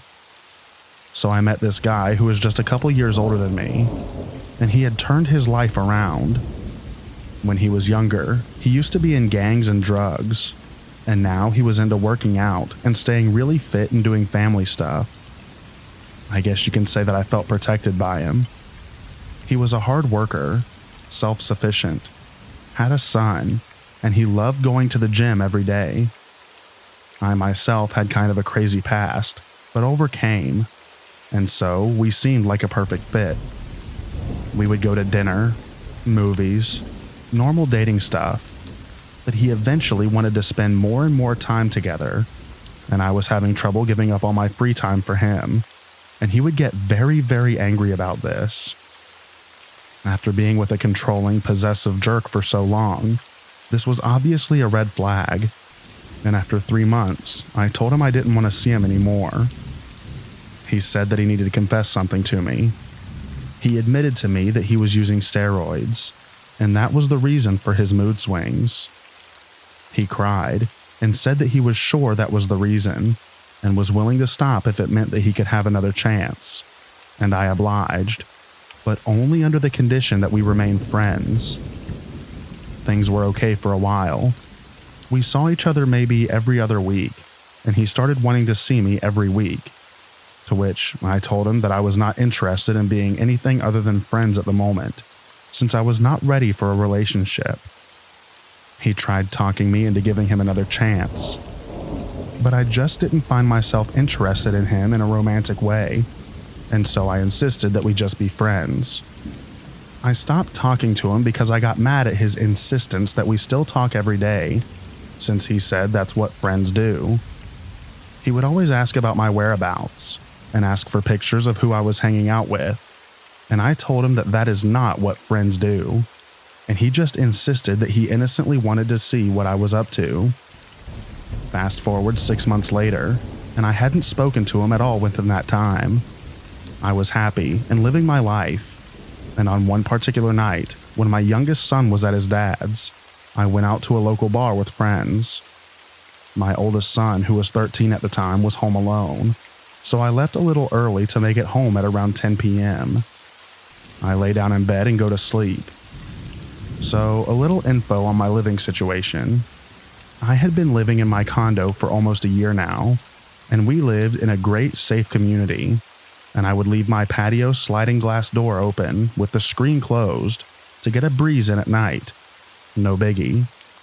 My bedroom was close to the patio, and my son would sleep in the loft that was closest to the front door.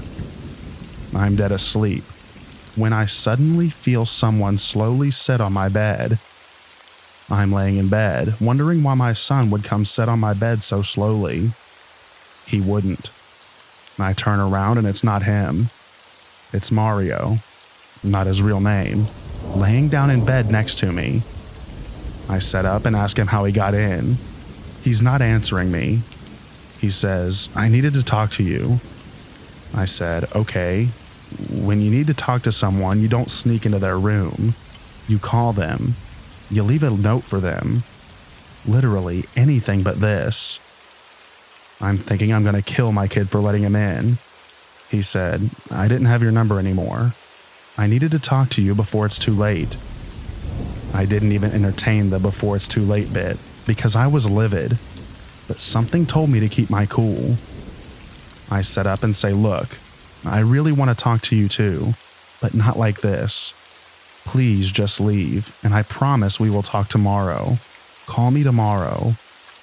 He gets up and walks over to my side of the bed and starts rubbing my shoulders and is slowly making his way to my neck. He says, "Do you really want to talk?" I look him in the eyes and say, "Yes, I've been wanting to talk to you, but not like this. Please call me tomorrow." He stares at me while rubbing my neck and goes down to my shoulders and lets go. Says, "Okay." This jerk proceeds to exit through my patio door and jumps my patio wall, which tells me that is exactly how he got in. I freak out, check on my kid. He had no idea what was going on, locked all my doors, and I don't sleep the rest of the night. The next day I text him and I tell him that if I ever see him near me or my complex, I will call the police and to never contact me again. If you're wondering why I didn't call the cops to begin with, I knew he had a gun. So A, I was scared of being retaliated against for being a snitch, and B, I figured if I called the cops, they would probably not do much, or just let him out, and I was afraid of what he would do after the fact. Either way, he left me alone, and I didn't hear from him for years. 4 years later, I'm looking through Facebook, and I see his face in the People You May Know section. I click on the picture and notice that it looks just like a jail picture. You know, those pictures where the guy is clearly in a jail cell. I scroll down the page, and his most recent post is him posting his address for his family members to write to. A prison address. So I Google his name, and sure enough, article after article, all with the same headline: "Man arrested on suspicion of killing girlfriend." About 2 years after him and I dated, he shot and killed the girl that he was dating. That could have been me. And I feel like crap thinking if there was anything I could have done to stop him. Even scarier thought is that he only got 12 years for her murder.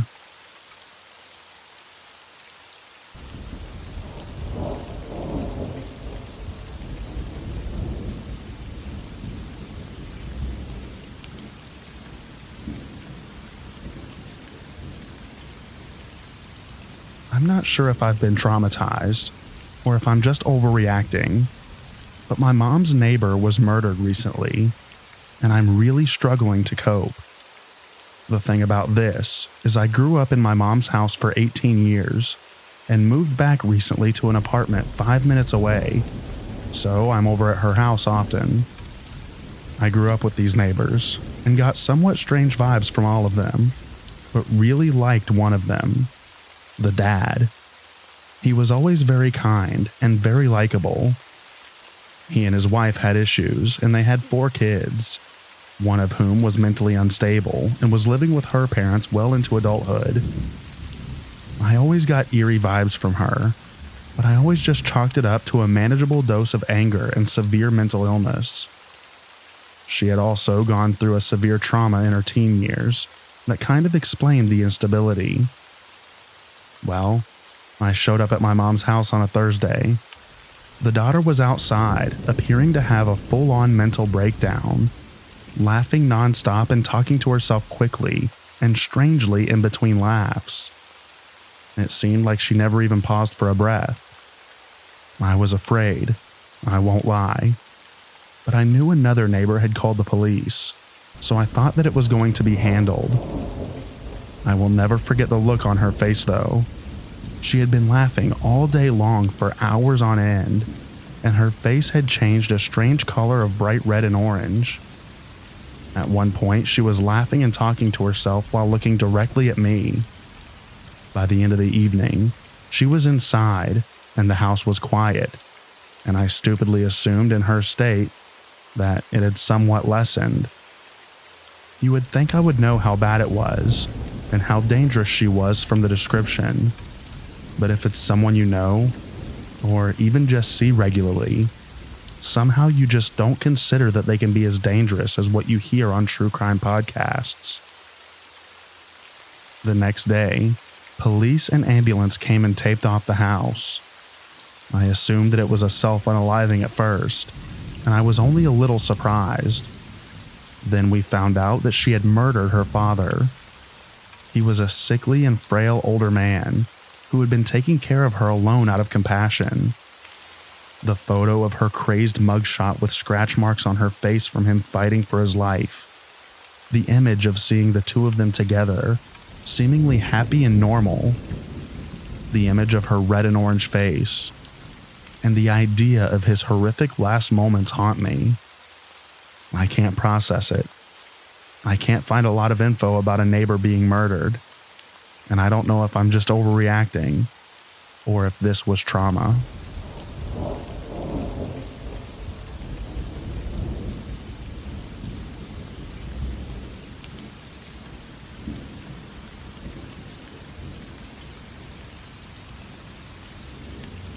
The creepy guy that I dated is a murderer.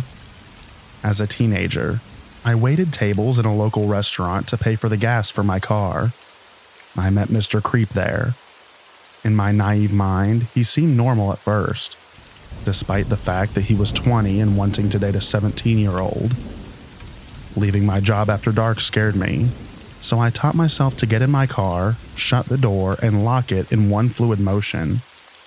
It made me feel safe.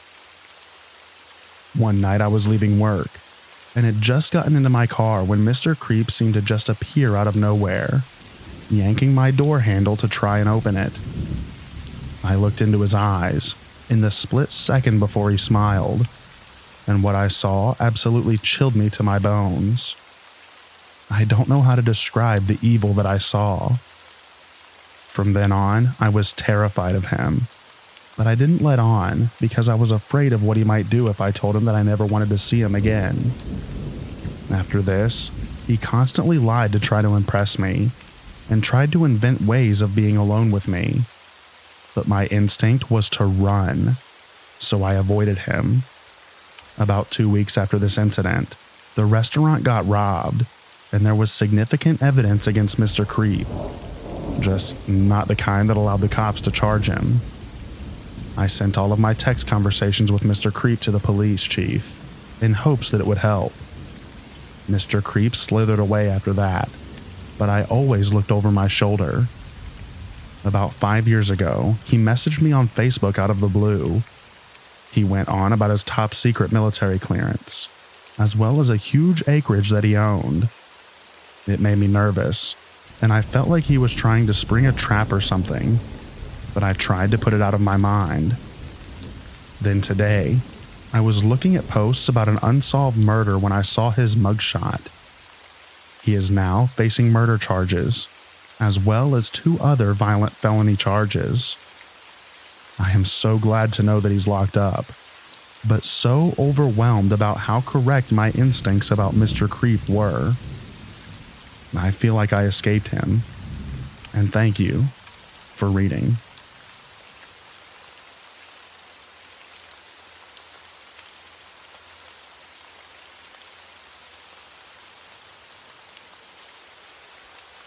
So today has been a particularly slow day at work, and I've been killing time reading these stories.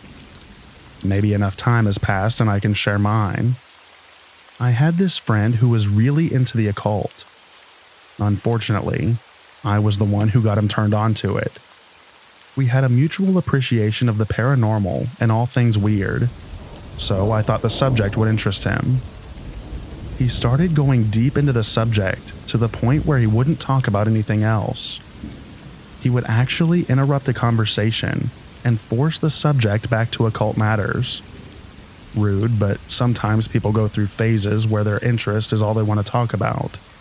It was a mostly forgivable offense. I think I should mention that this particular friend didn't have a very large friend circle. His depression and introverted nature kept him inside a lot. He didn't have the best luck in relationships with women. His world was kind of small, and I did enjoy hanging out with him, so I did my best to be a good friend. I didn't want to just brush him off because he was acting a little weirder than normal. Honestly, for the longest time, he was a totally normal guy. We'd chat and play games together on the PlayStation. Sometimes we'd go see movies, with my boyfriend accompanying us. We all hung out at the park. We went swimming. Overall, we had a good time hanging out. Things started to go downhill when he started to smoke DMT. Personally, I think psychedelics are amazing tools that can offer insight into your life, but they should be treated with respect. My friend got to the point where he was making it himself, apparently a pretty easy thing to do after a meager amount of research, and he was smoking it daily, multiple times a day. For those of you who aren't familiar with the substance, when you smoke it, you get transported to a different world, an entirely new plane of existence. Your body and yourself don't exist anymore. You're just exploring this alternate reality dreamscape. My personal experience with it led me to seeing a dragon once, in this kaleidoscope of a cornucopia. People see all kinds of different things there. Imagine what it does to a person when they're smoking it 30 plus times in a day. He started telling me things like he was the reincarnated Osiris. He said that he was seeing Egyptian hieroglyphs all over the place in waking life. Apparently, he had long hour-long conversations with entities in his bedroom, even when he wasn't smoking the DMT. Of course, I was very alarmed to hear all of this, and I told him that he needed to take a serious break. No drugs at all for a few months, so he can find solid footing in reality again. At this point, I was still hanging out with him because he obviously needed some help. And like I said before, he didn't have a lot of friends that could give him that. He was also the black sheep of the family, so I knew he wasn't getting any kind of support from them. He was really close to his sister, and I did reach out to her on Facebook to express my concerns. I pushed her to talk him into getting some psychiatric help, because he was slipping past the point of no return. I'm not really sure if she took my messages seriously, since we didn't really know each other. Plus, she is at least 6 years younger than us, and probably didn't grasp how serious the situation was becoming. In any case, I'll jump forward now to the part where things start to get really creepy. My boyfriend had made arrangements to hang out with our friend in the park. I didn't really want to go, because I felt like I needed a break from him and his nonsensical ranting. I just couldn't deal with it on that particular day. My boyfriend said he wasn't all that bad, and we went away. We get to the park, and he is his usual self, ranting about Egypt and making up gods that only he knew the truth about. He also had this large hunting knife that he kept fiddling with the whole time we were on a walk. He told us that he had been using it in ceremonial magic, and that it helped to banish negative thoughts. It made me extremely uneasy. He would do this thing where he would take the knife and make stabbing motions near his heart or head, like he was mock stabbing himself, all while holding a conversation with me or my boyfriend. I think we were both really on edge, and didn't know how or what to say to or do about it. I tried to distract him from doing it by bringing up other subjects that might interest him, but he kept going on with this ritual. Keep in mind, we were walking on a trail, so it wasn't like we could just say goodbye then and there. We had to walk back to our car and then drop him off at his car. My boyfriend had the bright idea that we should get some lunch after our walk, even though that I was doing my best to give him a look that said, "No, why do you think that I want to spend any more time with this guy?" But it must have not been very effective, or my boyfriend was ignoring it. I'm not sure. Either way, we ended up getting in the car to go get lunch. In the car, I was driving. My boyfriend was in the passenger seat, and our weirdo friend was in the back. As we're heading through a busy part of town, where all the shopping and restaurants are, I hear the distinctive sound of a belt buckle coming undone. Then I hear the worst sound imaginable. I peek out the corner of my eye, and my suspicions were confirmed. This guy was doing stuff in our back seat. Instantly, I felt sick to my stomach, and all the nervous energy I had throughout the day popped up in my head. I was trying not to shake, and trying to ignore it and drive through heavy traffic. I kind of had a freeze response, I guess. The whole time I kept thinking about that huge knife that he had in his pocket, and obviously he was completely off of his rocker now. I was afraid to say anything or confront him because I didn't know how he was going to react. This part is nuts. My boyfriend didn't even seem to notice, and the whole time he kept rambling on about God knows what. I couldn't listen because my thoughts were 100% focused on driving and trying to act like I didn't know what was going on in my back seat. We get to the restaurant, and my boyfriend runs inside to grab food. I'm left alone in the car with our friend, and I try to act like I'm browsing on my phone, when really, I'm watching and listening as hard as I can. We don't talk. My boyfriend gets back, and I explain that I'm tired. It's been a long day. Let's just drop him off, etc. So I drive us back to our friend's car, and he doesn't get out of our vehicle. He just sits there. I have to get a little bit rude and ask him to please get out and go home. He gets out of our car and walks over to his passenger side. I start getting really scared and suspected the worst. He pulled out a gun of some kind that he had on the seat, and he just walks over to our car with it. I don't know why I did this, but I was so angry that I just got out of my car and walked right up to him. I was maybe 3 feet away, and I could see that it was a loaded 9mm. I kept asking him over and over, "What are you doing?" Because apparently that's all my brain could think to do. I told him to get in his car and go home. He never said anything during this whole time, just kind of cried and had this wild look in his eye. For whatever reason, he got back into his car and drove off.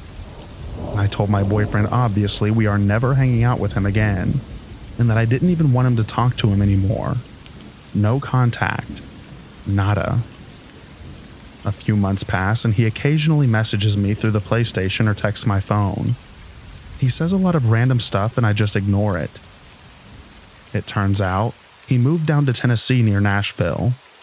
I don't know why. He had a roommate and I think their girlfriend lived there. I'm not really sure about the situation. I think maybe he's turning his life around and getting a fresh start down there. I think it's best to cut all contact and let him regroup. I'm not interested in any kind of friendship with him, and I know that he needed help beyond what I could offer. Again, I reached out to his sister to let her know that he had a gun. She managed to get it from him somehow, but it did little good in the end. I get a call at around 11 p.m. one night that wakes me up.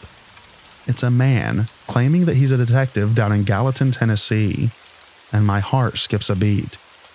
I start sweating and immediately ask what happened. Apparently, my former friend stabbed someone to death on Halloween Day.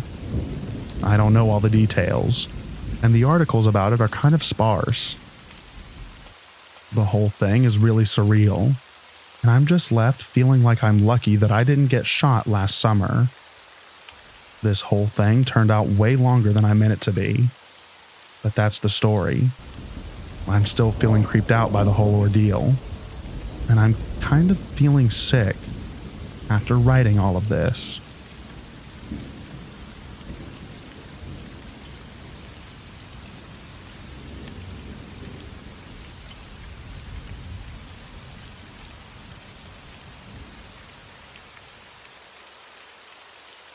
To give a little context, I used to work at an apartment complex. As a result, I've had my fair share of creepy encounters. Most residents keep to themselves and don't cause issues, probably about 95%. But the other 5% took up almost all of my time. Isaac was one of the 5%. When he first rented his apartment, he definitely had stoner vibes, but he was nice enough and passed his background check. Almost immediately, however, he started causing issues. The lady next door complained that she could smell his smoke constantly. The guy downstairs complained he could hear his stereo at all hours of the day and night. Another resident accused him of following him home one night. The police were regularly there, breaking up fights between him and his girlfriends. We caught him hiding 2 large dogs in his apartment, and he regularly let them run loose. which ultimately resulted in another dog and 2 people getting attacked. He accidentally discharged a gun in his apartment once. Needless to say, he caused a lot of issues. At first, he was very apologetic, and he would make an effort to remedy the problems. But things kept getting worse, and after a year of weekly calls or notices from the office, he eventually became standoffish. One morning, I received a call from Isaac letting me know that he'd broken up with one of his girls, and she wouldn't leave the apartment. He asked me to personally come up and remove her. I'm a small woman, so even if I wanted to take the risk, I physically wouldn't be capable of wrestling an angry woman out of his apartment. I suggested he call the police. He then asked if I could make a maintenance man come up to remove her. I offered to call the police on his behalf, but Isaac said he didn't want to involve them and hung up. A few hours later, Isaac came down to the office with a jump drive and said that he needed to print out a 50-plus page document. Residents weren't technically allowed to use our office printer, but on the rare occasion that someone asked to, I usually didn't say no. It was an easy way to build good rapport. But between Isaac becoming such a problem tenant and now how large his document was, I told him that I couldn't print his document. I gave the excuse that our printer and toner and paper was out, and that we would get in trouble for printing such a large document out for him anyways. Not liking my answer, he started screaming about how it was BS. He accused me of being useless, bringing up my refusal to fight his ex, and power tripping. He called me a B-word multiple times, and said someone needed to bring me down a peg. I was pretty over him at this point, and told him that if he was going to behave like a child, that he needed to leave. He told me that I couldn't make him. Bluntly, I told him that he would leave or I would call the police and have him removed. I also told him that I would ban him from the office going forward. Normally, I tried to kill the residents with kindness, but his lease was ending in a week, and I didn't care anymore if he hated me. My threat seemed to work. He angrily knocked my pen holder over, and then slammed both doors hard as he left. The following morning, a cop was waiting for me when I got to work. He asked if Isaac was a resident, and I confirmed that he was. The officer explained that a body of a teen had been discovered the day before, and Isaac was their prime suspect. He was the last person to text the kid asking him to meet somewhere, where his body was found shortly after the message. The police believed Isaac had been paid to kill him. Based on the timing of the text and when the boy was discovered, Isaac would have had to have left my office and gone directly there. Ultimately, the police wanted to use Isaac's move-out day as an opportunity to try and catch him. To nobody's surprise, he did not show up. When I walked his apartment to inspect for damage, there was a lot. I found a bank receipt from the day of the murder. Someone had wired him $17,000. Thankfully, I never saw Isaac again. He was caught in another country a few months later, and is now in prison.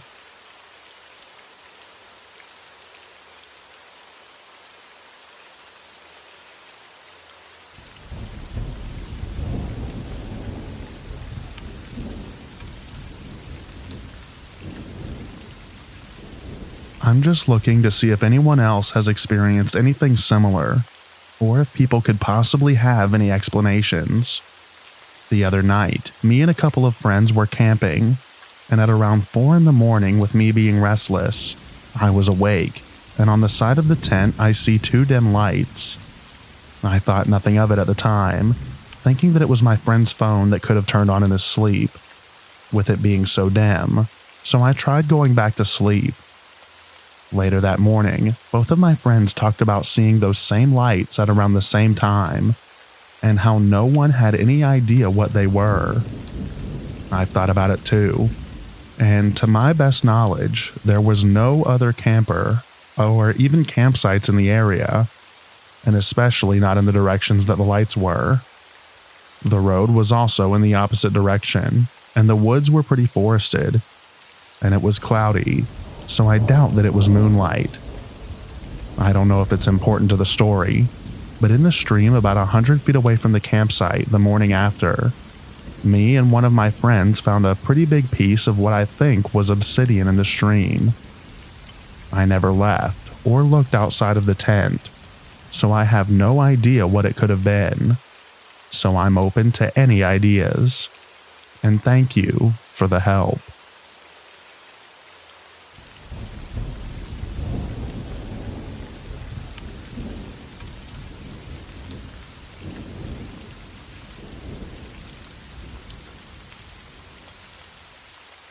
Me and my neighbor walked to the store and didn't get back to our apartment complex until it was completely dark outside. It was pretty chilly out as it was early December, around 9:30 to 10 p.m. In order to get to the apartments, we had to walk through a stretch of road with no streetlights and covered by trees. Usually you can use the moonlight that shines through the spaces in the leaves to see. Since it was December, it was cloudy, so not a whole lot of moonlight.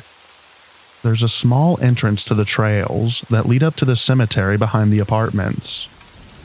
We smelled something like a decaying animal. We both assumed that it was a deer that died, as that's extremely common around the apartments. However, my neighbor decided to point the flashlight at the entrance of the trails. We both saw a tall figure crouched down. I'm 5'9", and it would have been eye level to me. It was really skinny. A pale gray, long limbs, and either really sunken in eyes or none at all. All I saw was 2 black sockets. The way I describe it is it looked like someone took decaying skin and stretched it across the skeleton. We both ran until we got to my neighbor's apartment. We still don't know what we saw that night. We tried to figure it out, but never got any answers. It's common for creepy stuff to happen at the apartments, as again, there is a cemetery right behind the buildings, just through the woods.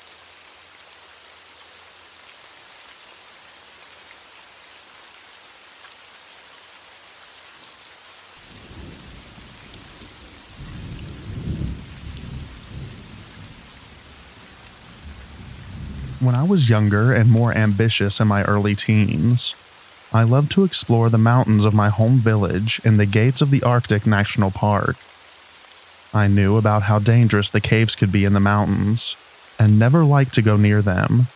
But I loved waterfalls, big or small, that fell from the great heights in the summer. One year, I had just received a Honda Foreman 500 as a gift from my mom. I rarely receive physical items, as I'm not much of a materialistic person, but I do enjoy getting vehicles that I can use for hunting as presents every now and then. Usually they're older models, so they aren't as expensive as the newer models, but I love them just as much, and I take care of them as best as I can. Anyway, I was driving my new Honda through an old trail that I only knew of as a snow machine / snowmobile trail in the winter. I had recently learned about the summer trail, and I decided that I would go and explore the valley that it led into. While driving, I began to have the eerie feeling of being watched. The hair on my body stood on end. On the side, I felt like I was being watched from, so I knew where to glance at as I drove. I did my best to keep the old, rocky trail, and began to glance over to my left as frequently as possible. I think that, as a hunter, I have developed a better sense of when I am being watched, and it seems to pay off quite a bit in the wilderness up here. As I looked over, I would scan the willow thickets. As I did, I noticed a dark figure keeping up with me. It stood tall, what I presume to be about 8.5 feet tall, and it was keeping up with me as I was going like 25 miles per hour on a fairly smooth but rocky trail. I kicked the Honda into a higher gear and sped up. I only stopped feeling like it was just right there after I left the willow thickets.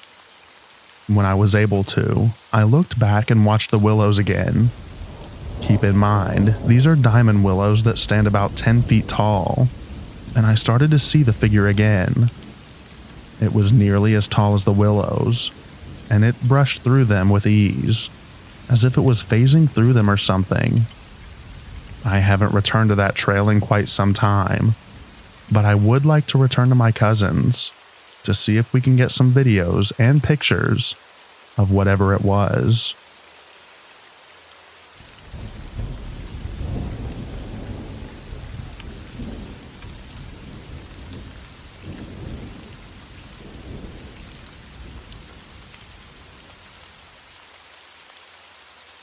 Growing up in Tennessee on a small farm bordering a forest, I encountered numerous inexplicable events.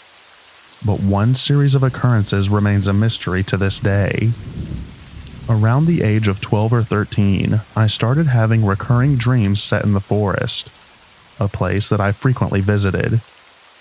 In these dreams, I encountered a large black wolf with glowing red eyes.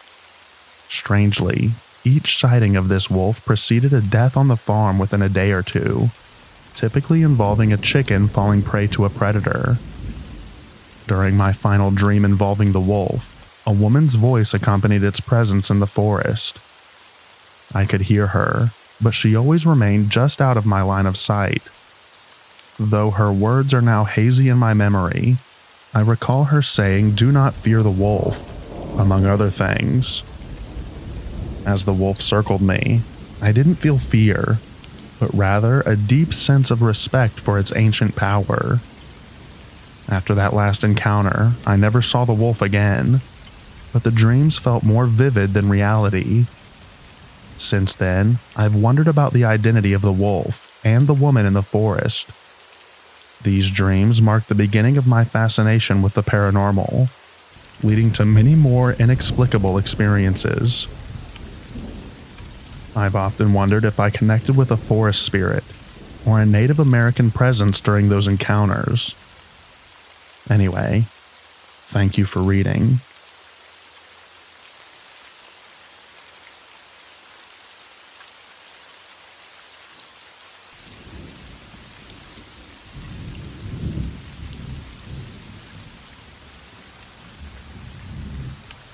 I've been hearing this whistle outside of my window, and it's creeping me out.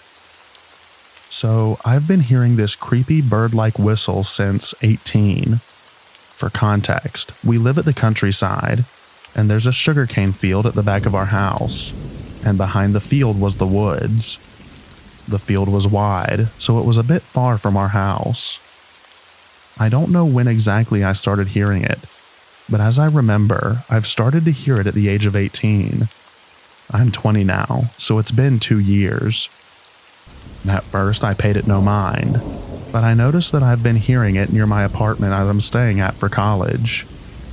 I moved apartments, so it was my second apartment, and it was also near the woods. It was located at the end of the street, and one time, I went out alone to buy some snacks, because I was pulling an all-nighter for my project. And that's when I heard the weird whistle again. I don't want to overthink too much before, and I told myself that it might just be a bird. But when I heard it that night, it creeped me out. I think I heard it last February this year, and I'm still hearing it every time I go home to the countryside. Should I be concerned? Or am I just being paranoid?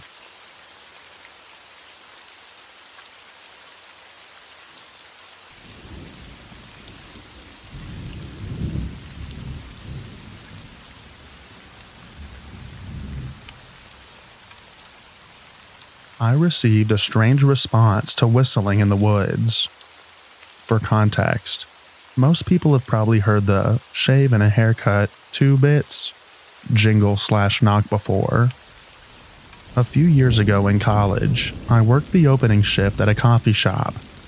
In the summertime, I would get up as early as the sun rose and stop by a trail sometimes on my way to work to wake myself up with a quick walk. The trail was only accessible off of a narrow, long, winding dirt road. and this dirt road was off of a main road with no houses. The trail was poorly marked, so not many people would ever stop by, and if there was ever anyone else, you would either see their car parked on the small 3-car gravel lot at the trailhead, or would have to pass them on the narrow dirt road. You would have to walk a long ways down a main highway road to get there otherwise. So back to the shaving a haircut bit. I parked there one morning, just kind of sitting in my car with the window down, when I heard a bird singing what sounded like the 2 bits part of the song. Tired and trying to find humor in having to be up so early, I kind of laughed and whistled the shaving a haircut part and waited for the bird to whistle back or respond. I went back and forth with our little game a few more times until the bird stopped responding, so I figured it flew off. Before I got out of my car, though, I gave it one last whistle, and I'm glad it did, because as soon as I whistled shaving a haircut and waited for a response, I heard 2 very loud and very human claps in the 2 bits rhythm, not far from where I was parked. I drove out of there, and there was no one on the roads for miles. Not the most terrifying story on here, but it weirds me out to think that someone might have just been out there in the woods, watching me alone in my car.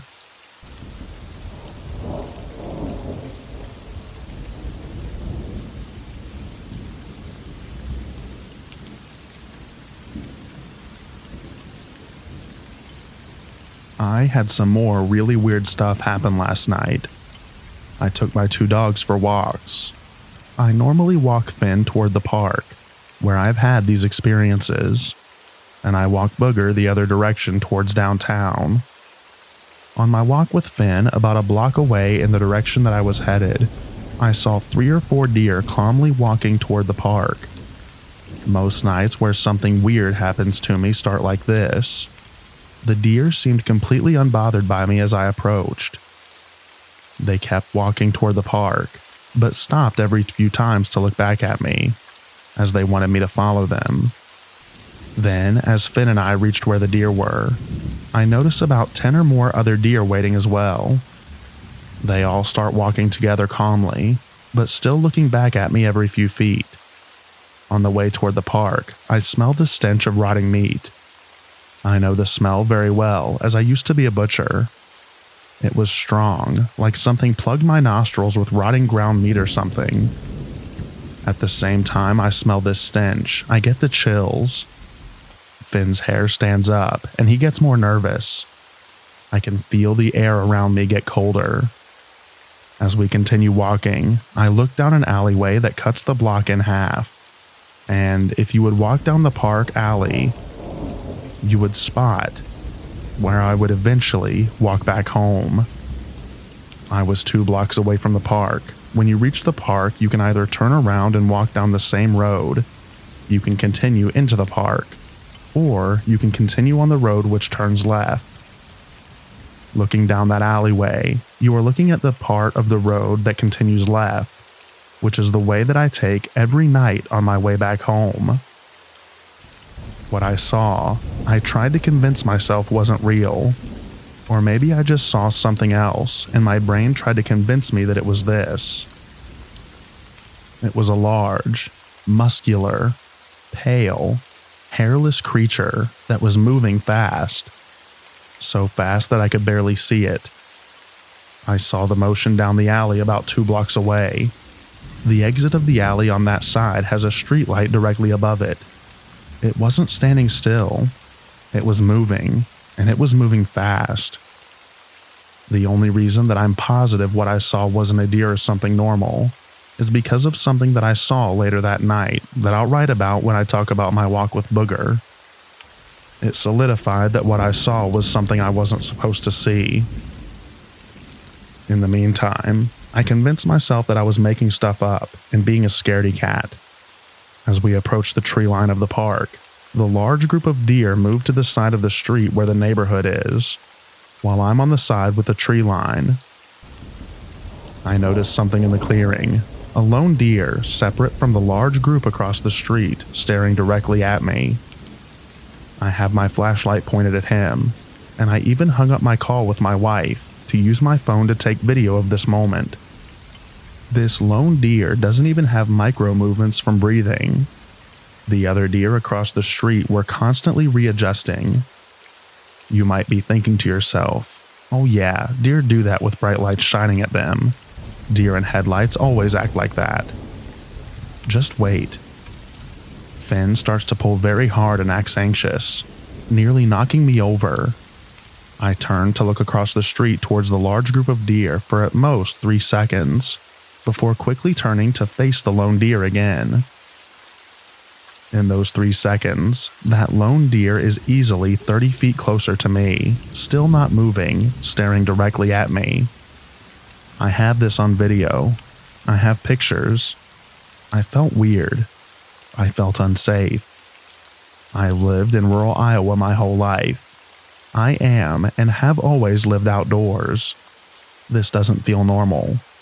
I was scared. I back away while shining my light at the deer. Once I get a block or so away, he finally turns around and calmly walks into the tree line. The whole way home, I feel like I'm being stalked. Not just watched, but like something is following me. Now I went home and sat for a bit and tried to talk myself into believing it was all coincidence. After nearly 20 minutes, I started to walk Booger, my smaller chai mix. The entire walk was nice and very enjoyable, actually. I had my earbuds in and was talking to my wife about what I saw in a joking way. Man, I'm such a scaredy cat. I really scared myself for no reason, I said. At the end of the walk, I turned to go down our alleyway as I leave from the garage on our walks. I stopped peeking from what I saw on the opposite end of the alley. My wife heard me stop. I want to preface this with I did not have any substances, including alcohol, for weeks up to that point. The most I ever do in that department is a few beers, or I'll use some weed to ease my anxiety if life is getting hard. I have no mental conditions that'll cause me to hallucinate. The most I have is a personality disorder resulting from trauma that I've been overcoming quickly this last year. I saw 2 large, muscular, pale, hairless creatures walking like apes at the end of the alley. The same thing I thought that I saw with Finn. This time, not going fast, much closer, and it felt intentional. I saw them walk across the street very slowly, staring directly at me. These were not deer. They didn't have long faces like deer. They didn't have fur or tails. They didn't walk like deer. They weren't slender like a deer. My first thought was honestly that I was looking at 2 hairless male lions in the middle of Iowa. I stood there, paralyzed with fear. Well after they had left my sight. 15 seconds later, I finally get the courage to walk the few feet into the garage. When I take my first step, I see a third one, slowly meandering across the street, staring at me. Booger noticed him too and started growling. I ran to the door and watched the garage shut all the way. The entire night, Finn guarded the bedroom door. He never does that. He sat staring at the door all night. Booger stared at the windows all night. He never does that either. This happened to me yesterday night, Monday, May 13th, 2024. I don't know what to think.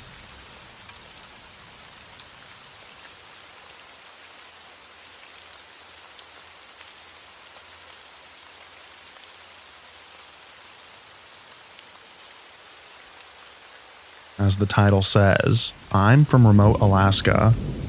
I grew up with stories of old creatures and legends, but I've also seen some things. I'm typing this on my phone, so I apologize if I misspell anything, but here's what I have to say. My village is roughly 250 miles northwest of Fairbanks, Alaska. It is situated in the mountains and surrounded by a national park. so there was already suspicion of supernatural entities there. Growing up, I was always told about the Anuth-Lagaric, or the Little People. These are smaller humanoids that are of smaller proportions, but they are strong, fast, very smart, and they even speak in an old dialect of the language of the tundra. But, as one family was visiting another, a human's dog ate the little one's child, and so began a grudge that some still hold today towards humans. There are stories of people being lured away from their homes just to be tricked and left out in the middle of nowhere. There are also stories of them helping us humans in times of need. Like from my village, caribou were herded by a small blurry thing towards a group of people, according to a story from the 60s or 70s. And there was a good harvest of animals that fall. There are also stories of Inukpak, big people, sometimes called Bigfoot by people, even though they don't look like an 8-man human. The old stories talk of giants that roamed the land in silence or in anger. One story even tells of a cannibalistic one out of the west, near Nome, or Kotzebue. Back home, they come around when the caribou do, like the Inuglerant, and will either be mischief or just watchful of humans. In my personal experiences, I've seen the little ones and the big ones. They both can resemble humans, or just be a blur on the land. I believe they are part of another world or dimension, and that's why they cannot always be seen. But hey, we may never know.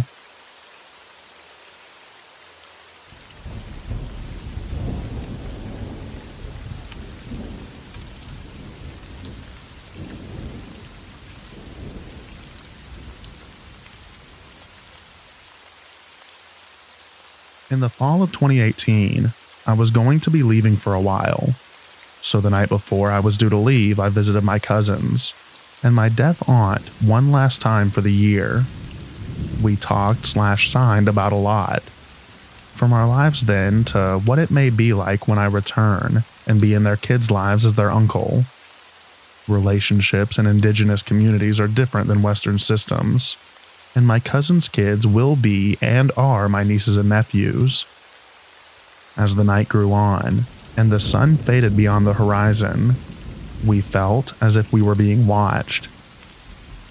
At the time, I smoked cigarettes, so my cousins and I went out to have one, even though we had the eerie feeling of eyes following our every move. My aunt had already gone outside, and little did we know, she had brought a high-powered light with her. When we got outside, she was turning night to day in the willows across the street from the house, and we didn't know why until we looked. In the willows stood 4 to 6 small people. They looked like anyone else in the village, but they wore clothes made of skins rather than newer materials brought in. Their eyes glowed, and one bared its teeth. Thinking about this just freaks me out. The Anuth-Lagaric stared back at us as we stared back. All of us knew we would be safe, so we smoked our cigarettes, and then took one last look across the road. My aunt turned off the spotlight, and when she did, the little one's eyes began to move. We could not track where they went with our eyes because of how fast they were. Like blurs, they moved in the willows, and built up what they could to hide themselves. And that is when we turned and all ran inside. The next few hours, the front door was knocked on every 3 to 4 minutes, and rocks were thrown at the windows from the willows across the way. I didn't leave until morning, when the light just barely tipped over the mountains. As I walked out to my four-wheeler, I could feel the eyes of the little ones watching me, but I kept a brave face and got the heck out of Dodge. Looking back, we had pointed or shown any signs of being scared or angry. We probably would have been harassed even more. But to this day, I still think of the Anuth-Lagaric as just distant relatives.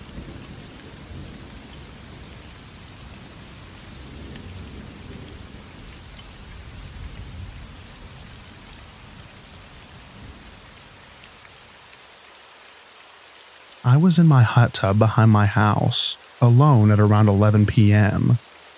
My backyard is surrounded by woods, and there is no fence, so when you're in the hot tub, you're just facing the woods from about 100 feet away. I had the porch lights on, and I was just sitting on my phone when I heard a sound that I had never heard before. It was a high-pitched, smooth who sound.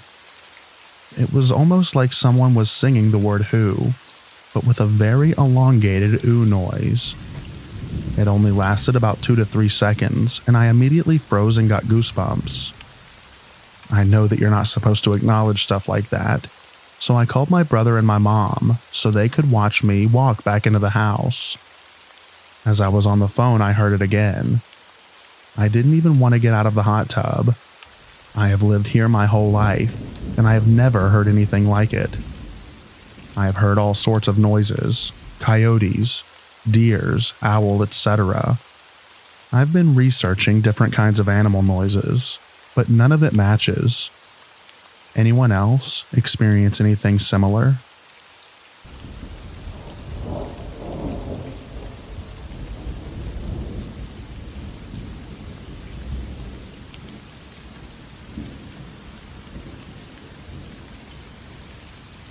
I don't know what I saw, but it charged at me.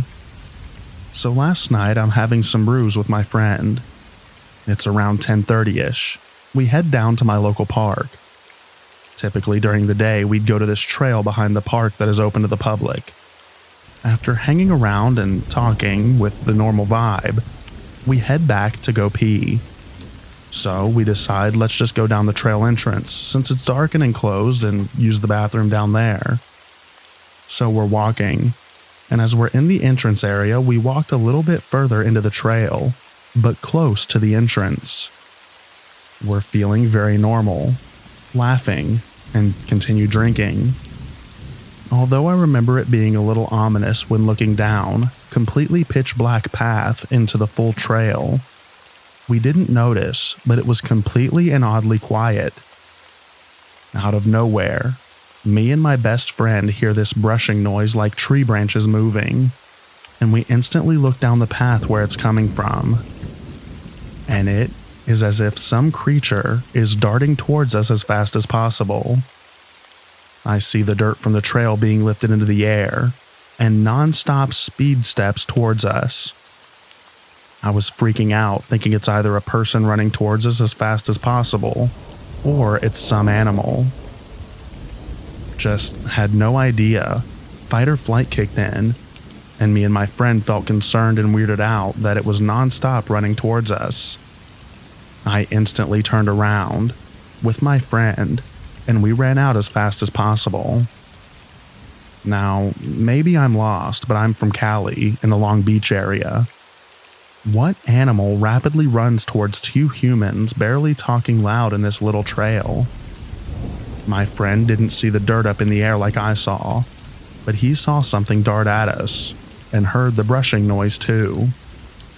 It was too far from us to make it out, but if we stood around 10 more seconds, we would have found out, and we didn't feel like sticking around for that since it literally was running towards us. Does anybody have any thoughts?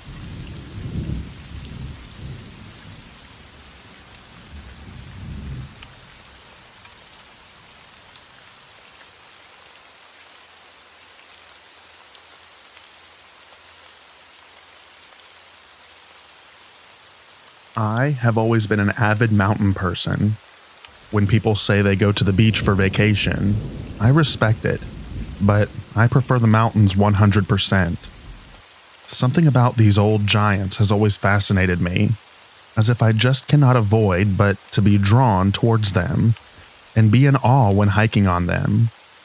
Over my short life, I'm a 21-year-old student, I consider that I have seen a fair amount of mountain ranges in Europe, from the Alps in Switzerland to the Pyrenees in Spain, and from the Italian Dolomites to the Czech Stolwy Mountains.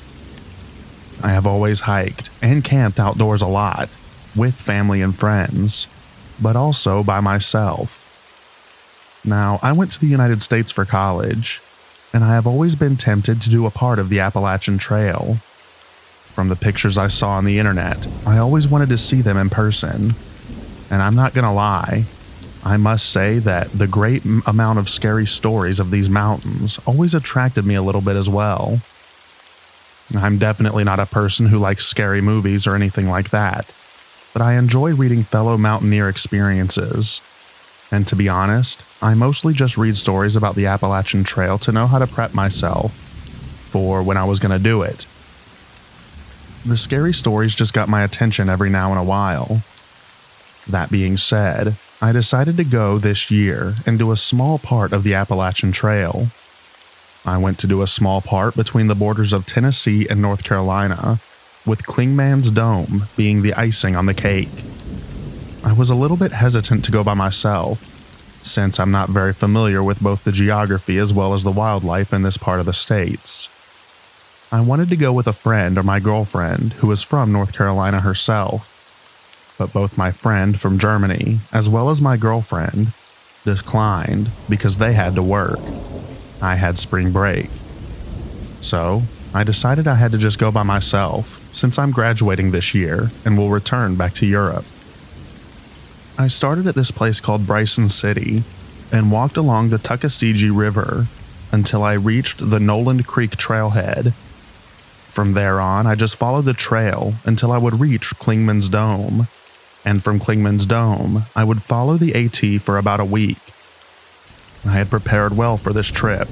I carried bear spray and pepper spray. I read some freaky stories about people in the Appalachian Trail.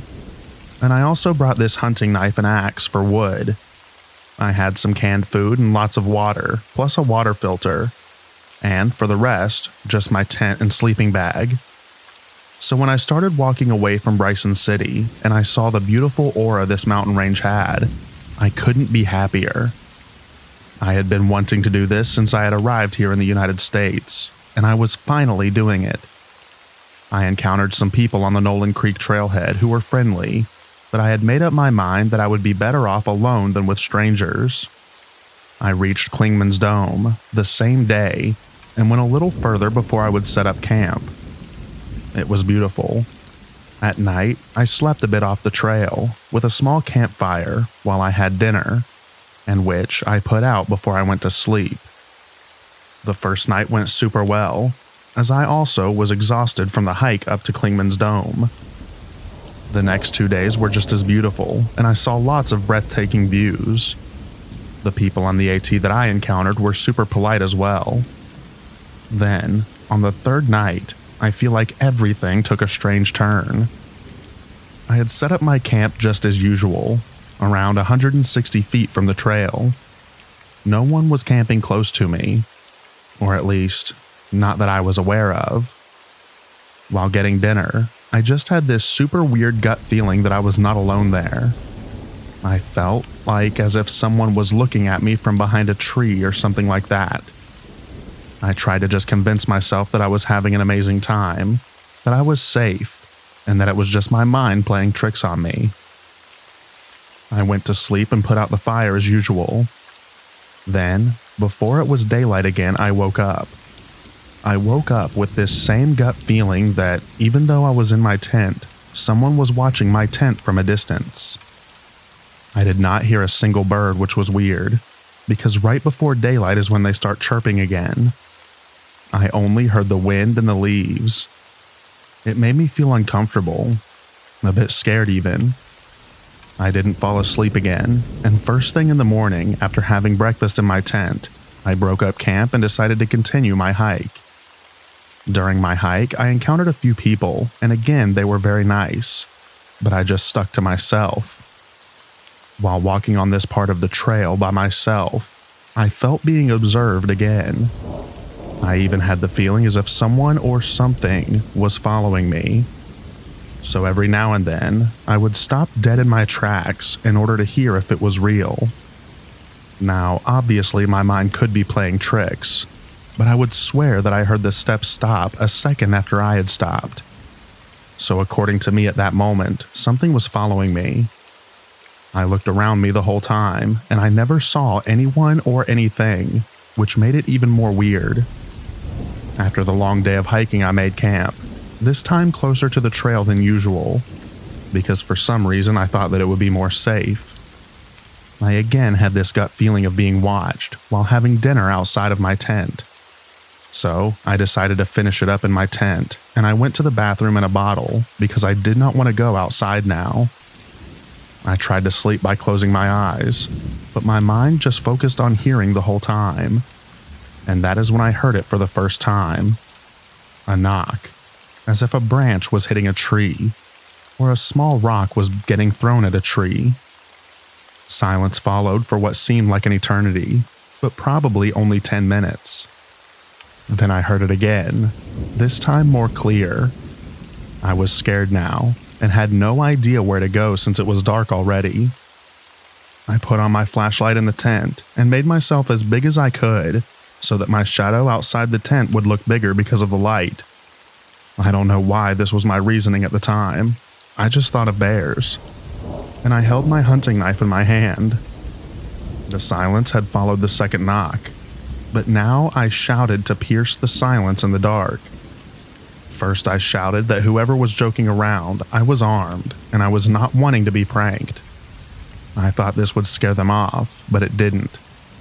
It was almost as if this person found it even more funny knowing that I was angry at them. I heard another knock, and immediately after a knock on what I assumed to be the opposite side from my tent. So now I was guessing it was 2 people instead of 1, and that they liked to pull a prank on an innocent passerby. I tried to stay up as long as I could, but around 4 a.m. my eyes just gave up, and I dwelled off.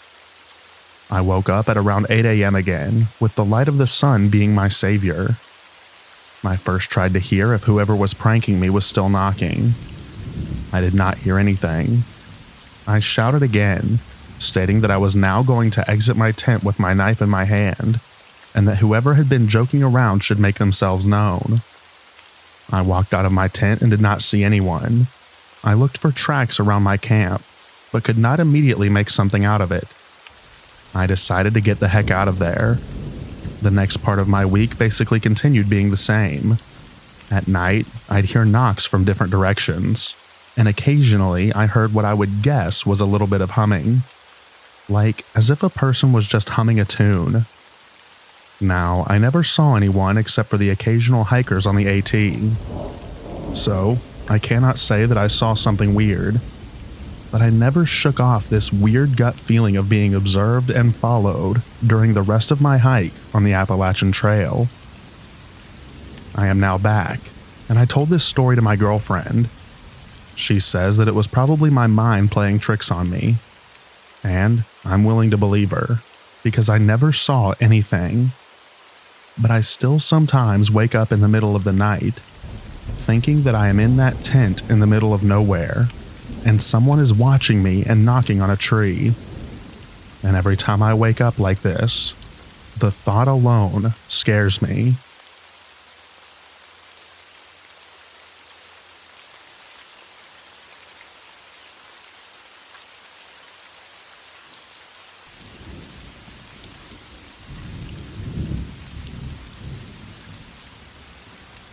I grew up hiking and camping in maritime Canada, and I've had a few close calls with animals. The first time I was around 14 and was fishing with my dad on a hot, late summer day.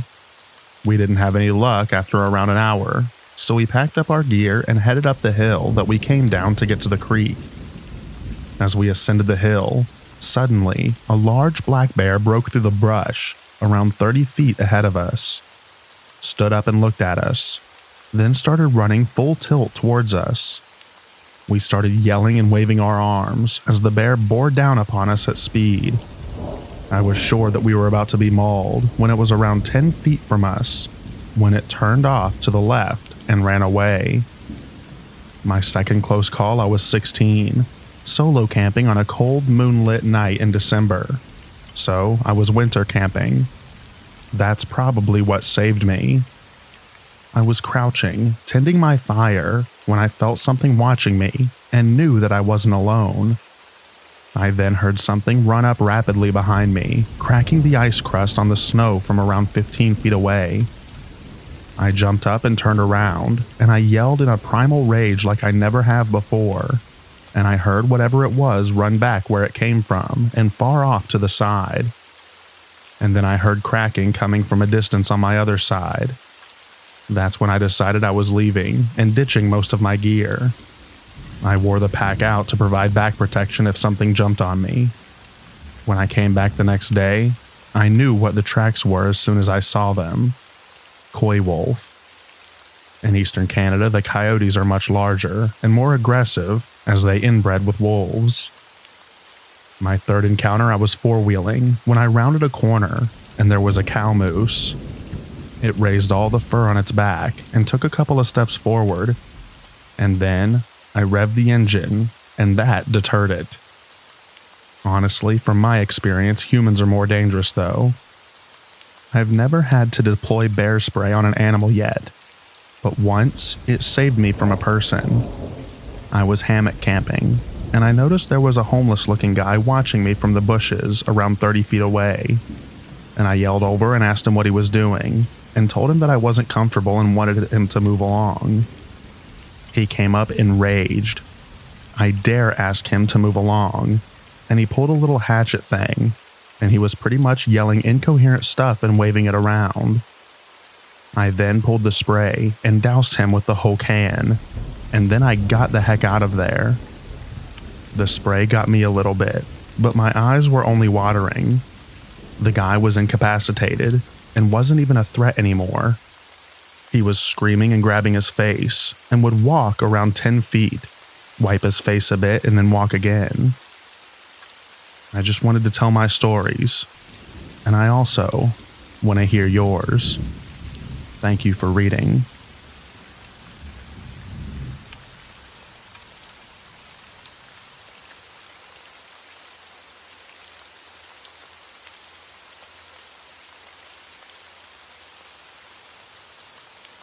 This is a true story from about 20 years or so ago.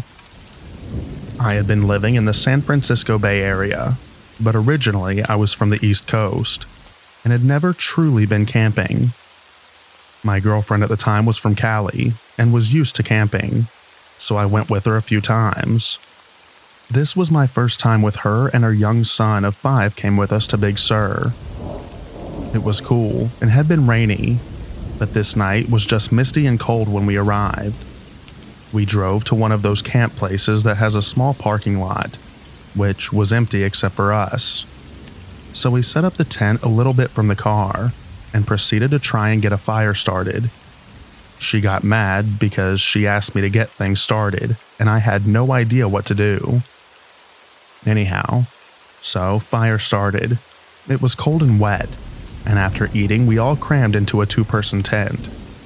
Neither of us were gun owners, but I had brought a small knife and a mini baseball bat just in case, because I was not really comfortable camping. In the middle of the night, I'm guessing because no watch, I was awoken by something walking slowly around the tent. I was so scared that I couldn't figure out if it was 2 or 4-legged. I didn't hear any other sounds, except what sounded like something trying not to sound too loud, at least in my mind. This went on for what seemed like 10 or 15 minutes, and I was scared out of my mind. And I didn't move, but I kept my hand on the bat next to me. I remember assuming that it was a bear or a mountain lion, which I had no experience with. Eventually, it sounded like it walked away slowly, but I wasn't really able to get much sleep. At first sunlight, I slowly got out of the tent and sat on a park bench that was near us. After a little time, I see someone walking through the woods towards me, which again scared me as we had seen no one since being there. Eventually, I see that it's a ranger or a police officer. I don't really remember which, and he seems to have his hand on or near his holster. I'm wearing camo pants, have a beard, and look pretty scruffy, and I'm a bit worried because I have some weed on me, and the knife and bat. He asked me my name and what I was doing there, and I explained that I'm with my girlfriend and son, who are still in the tent. After checking my ID and seeing them, he told us that there had been reports of a crazy guy going around and attacking campers in the area. and to be careful and think about leaving the area, which we did because the weather sucked anyway. As it had been raining, there were no footprints or other signs of what was walking around us. But it was scary for me, a city guy, not knowing if it was an animal or a crazy man. And I was super hesitant to go camping for a bit after that.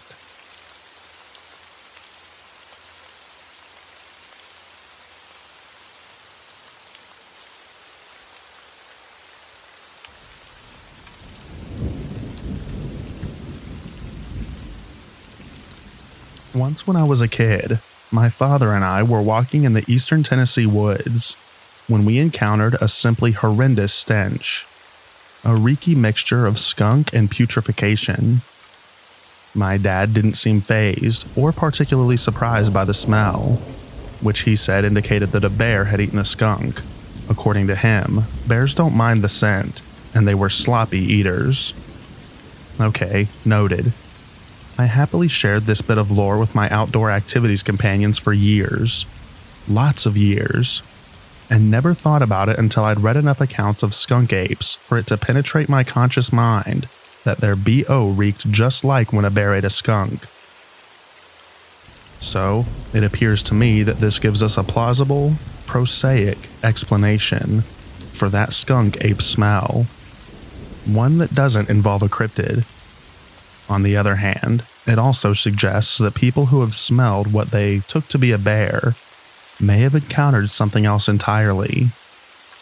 The latter strikes close to home, because in the years since then, I noticed that smell in the Tennessee and Georgia woods more than once. In every instance, I carefully sneaked around downwind of what I took to be a bear. Definitely makes you wonder what else it could have been.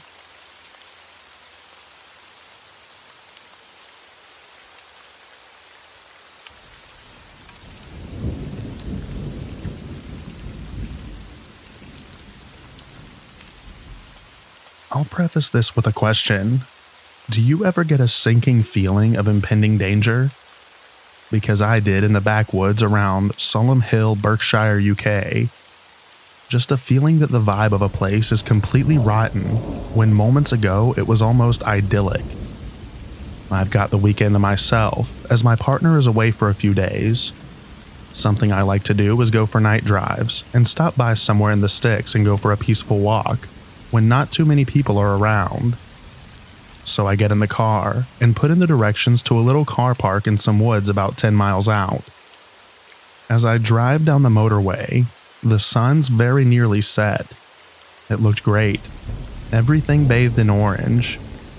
So I leave at the junction and the motorway becomes dual carriageway, which in turn becomes single B road. I turn off onto the lane and pass through the last village before a nice bit of hilly conifer woodlands looms large in the twilight. I was going here particularly because I had heard that there was a nice viewpoint of Reading Town. I didn't make it that far. Now I'm going up country tracks, single lane, so I'll have to pull over to let someone pass if they're going the other way. Thankfully that doesn't happen. No one else is on the road. The hedgerows give way to woodland. It's very pretty, and I can still hear birdsong in the dying light. Eventually I reach the car park, although really it's just a patch of gravel for turning around, and a forestry commission gate blocks off the dirt track deeper into the woods. In the car park there's a motorhome, although it looks like no one's in it. There's also a dark blue Ford Fiesta EcoBoost with a fella in it on his phone. I park in the corner, behind the motorhome, and 2 spaces over from the Ford and get out. There's a meadow across the road from the car park, so I walk to see if there's a path that may lead to the viewpoint. I've not been here before. No viewpoint, but a single deer. Nice. After that, I cross over again and decide to use the track behind the forestry gate. Even if I don't find the viewpoint, I think it'll be a really nice walk, and begin walking. The man in the little car isn't on his phone anymore. He gets out. I take a few more steps, but I'm already feeling a creepy dread. I look over at the man. There's now a second man, and the pair of them are dressed in dark, practical clothes with boots. They're very tall. They don't say anything to each other. Their faces are made of stone. I've stopped now. I pretend to be on my phone. I try not to look directly, but out of my peripheral, I catch them taking turns to sneak looks at me. So I look at them directly, and one is just watching me as they walk towards the same path I was about to head down. I just stand there as they walk by, and they keep looking at me in alternation, even turning their heads as they're in front of me now to look at what I'm doing. They disappear behind some hedges, looking at me one more time before they go. The dread feeling, the rotten feeling, is very strong. I've had this danger feeling only twice before. One time, the danger was perceived. The other time, very immediate. At this point, I decide absolutely not, and go straight back to my car and get in. I can see the men again. From the car, I can see around the bushes and they're just stood there watching me. The entire time I got ready and drove out of the car park turning onto the road. They just stood there, watching. I hope I was just being paranoid, but I know the difference deep down. Paranoia makes you jump at your own shadow and feels anxious. This feeling was cold and a solid feeling in my gut. You become hyper aware of your surroundings, but also the object of your own dread. In this case, the men. I just had a terrible feeling about them unlike any other stranger I had come across. I didn't think I'd be posting in this subreddit, instead just reading other people's creepy stories. But I had to ask, does anyone else get the feeling that I'm talking about? Have you ever had it before?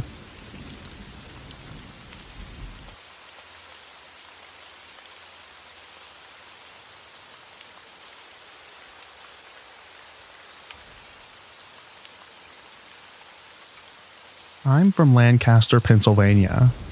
This happened last year in the middle of winter in January. There is a trail called Chickies Rock, which runs along the Susquehanna River right beside the Route 30 bridge that crosses the river. It was Sunday evening. It had to be about 4:30-ish because it wasn't dark, but it was starting to get there. We were walking the trail looking for a spot where we can smoke. My brother was using the restroom 2 feet off the trail and I kept walking.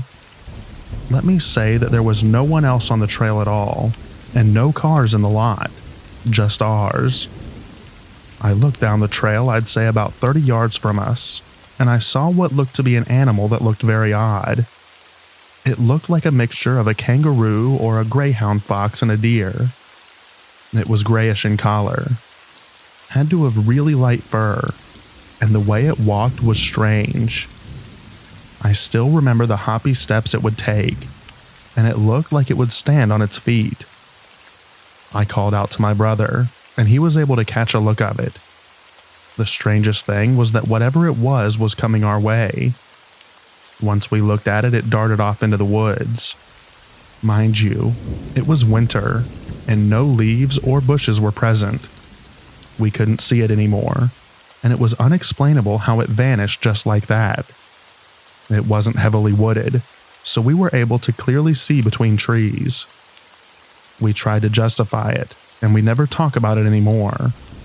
But I know that he and I both know that it was not a dog, a deer, or a kangaroo in central Pennsylvania. Does anyone have any ideas?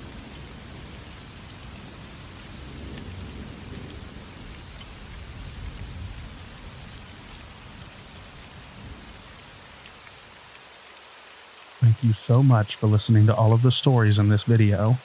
I hope you enjoyed them. I also hope that you enjoy the extra rain at the end.